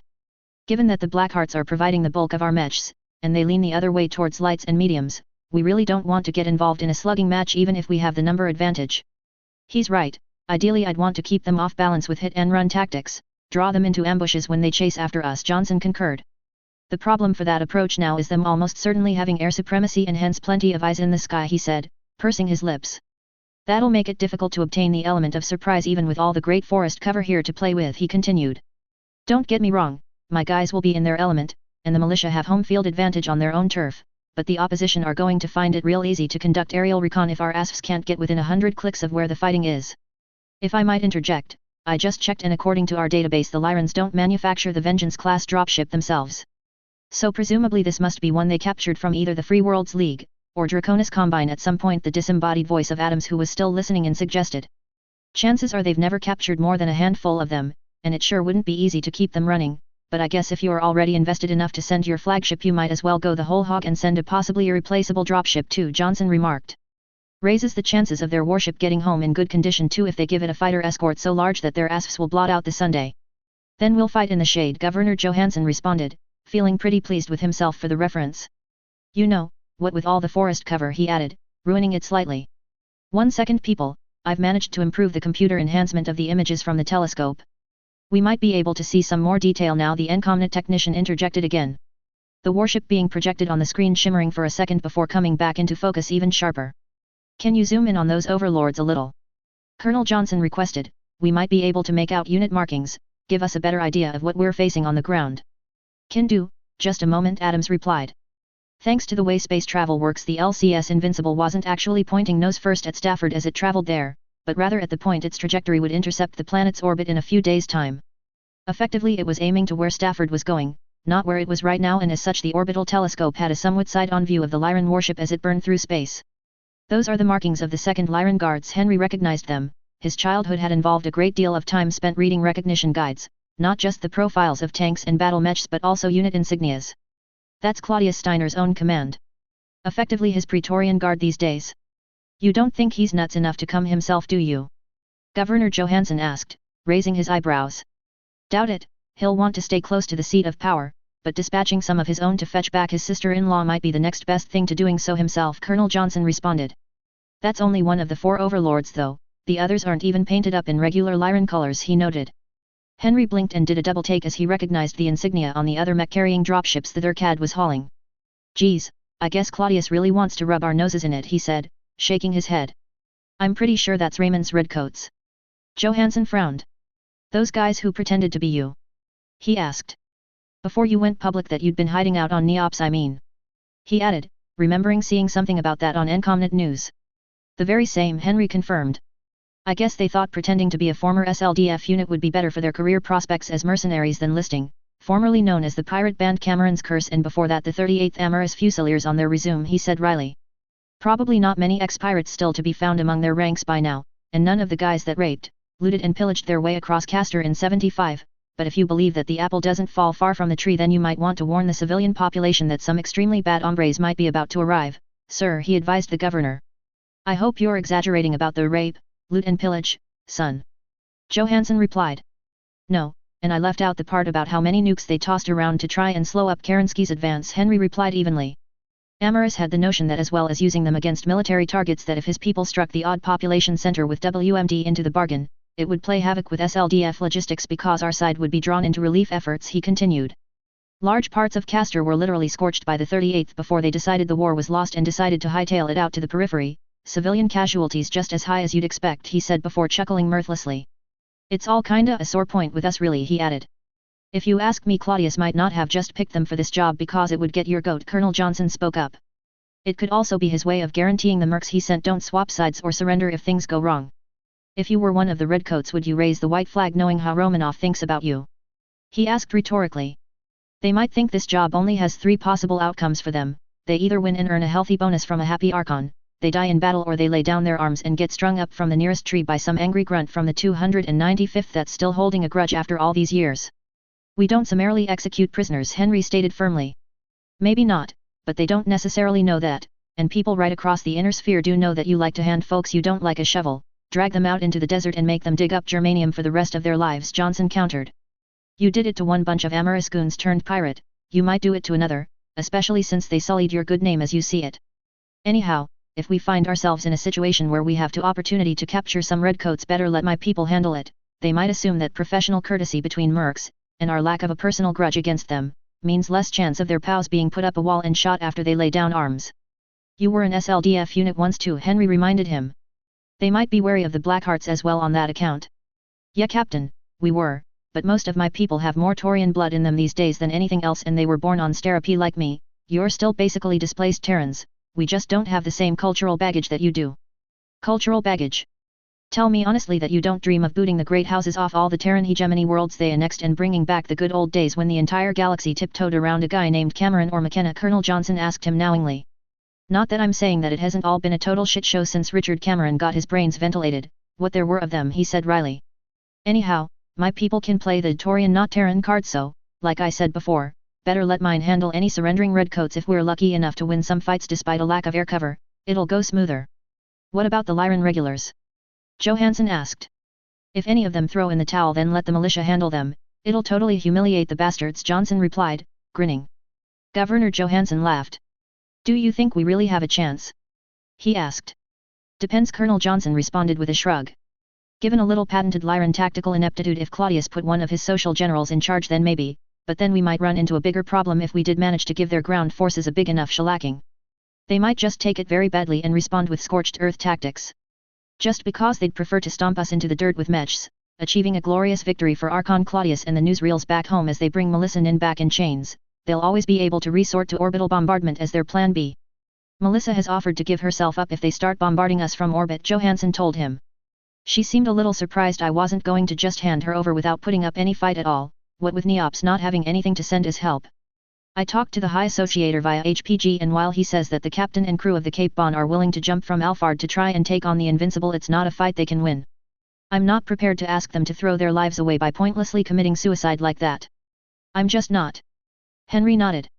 If she jumped to one of Stafford's non-standard jump wang, a planetary Trojan point being the closest, the Cape Bon could actually reach the planet before the Invincible could. Unfortunately, an Essex-2 class destroyer like her was ludicrously overmatched by other CAD, and she only carried a single squadron of fighters, a fraction of the number needed to influence the air campaign. If the Saratoga and the Yukon jumped in, with their lithium fusion batteries they could probably get from Neops in time, and they carried more than enough upgraded fighters between them to overwhelm the Lyran ASFs, it would be different. Indeed, Henry suspected that if the Lyrans started bombing civilians they would appear, but even with the Cape Bon joining them, the truth was a first-rate battlecruiser versus 3 destroyers in a slugging match wasn't great for the destroyers, especially as the Riga II was essentially an aircraft carrier, not a gunboat.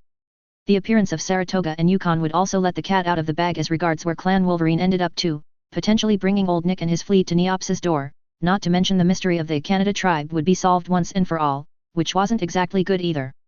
After a few more minutes of discussion, Governor Johansson dismissed everyone and Henry returned to his unit.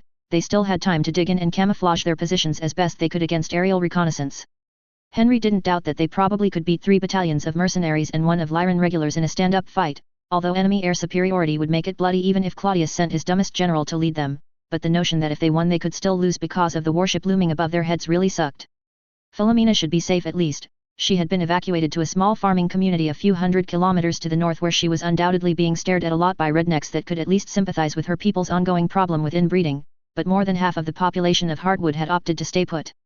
When the Invincible finally arrived a few days later, having already launched its dropships which now flew along beside it, the commanding officer aboard issued the expected apocalyptic threats and demanded the surrender of the planet and the handing over of Melissa Nin. Governor Johansson told him to stick his threats where the sun didn't shine and told him that any hostile action undertaken by the Lyran Commonwealth would be considered an act of war against Stafford and the Neops hegemony.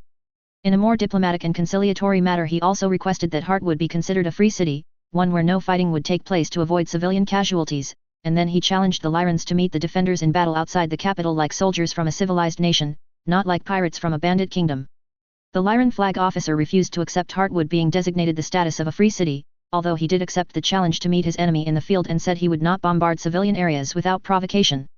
On the way in, the battlecruiser had previously destroyed the large orbital telescope that was pointing right at it at the time, the ship's crew no doubt celebrating their successful kill of such a dangerous weapon platform with raucous cheering, while later High Associator James Murray howled in rage instead when the news arrived at Neops via the Encomnet HPG system. Protected by massed squadrons of aerospace fighters, the quartet of Lyran Overlord dropships, set down near a lake located in a great swathe of farmland south of Heartwood, the troops who disembarked immediately beginning to secure their landing zone as their air cover provided a solid cap over the LZ, and their reconnaissance flights began searching for defending units. Within half an hour of landing, and upon moving closer to a more heavily forested area, the invaders started to receive sporadic mortar fire and then much larger shells from a hidden battery of ballista self-propelled guns that were using camouflage nets and the wide forest trails made for logger mechs to their best advantage. Not nearly enough to cause the invaders much in the way of genuine concern, of course, although the thing that caused that happened at roughly the same time. Sensors aboard the Thurcad-class battlecruiser detected the powerful emergence wave of an inbound interstellar vessel when it arrived at the closest non-standard jump point to the planet they were now orbiting, although they had been too far away from the jump point to previously detect the infrared jump signature which had preceded the ship's arrival. Not having picked up the thermal bloom that would have allowed them to guess it from how far away the ship had come, and more importantly just how massive a vessel it was, the bridge crew of the battlecruiser assumed the interloper was one of the small warships belonging to the Neops Association, a destroyer, or maybe their lone frigate, and they reacted with some enthusiasm to the prospect of actually getting to fight an enemy warship.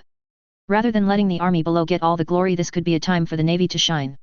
Just because they would badly outgun anything put up against them, that would hardly diminish the kudos to be gained in defeating an enemy warship. This was an event that had become very rare in recent decades, as the fleets of all the successor states were cut down to size by ceaseless warfare and a lack of shipyards to build replacement vessels. To paraphrase the playwright Oscar Wilde, there are only two tragedies in life. One is not getting what one wants, and the other is getting it, with the latter being the worse of the two. The crew of the Lyran battlecruiser realized with dismay that they were getting the second type of tragedy when they were hailed by the vessel that had just arrived. This is Commodore Sarah Mbeki aboard the McKenna-class battleship Thorin in service of the Neops hegemony.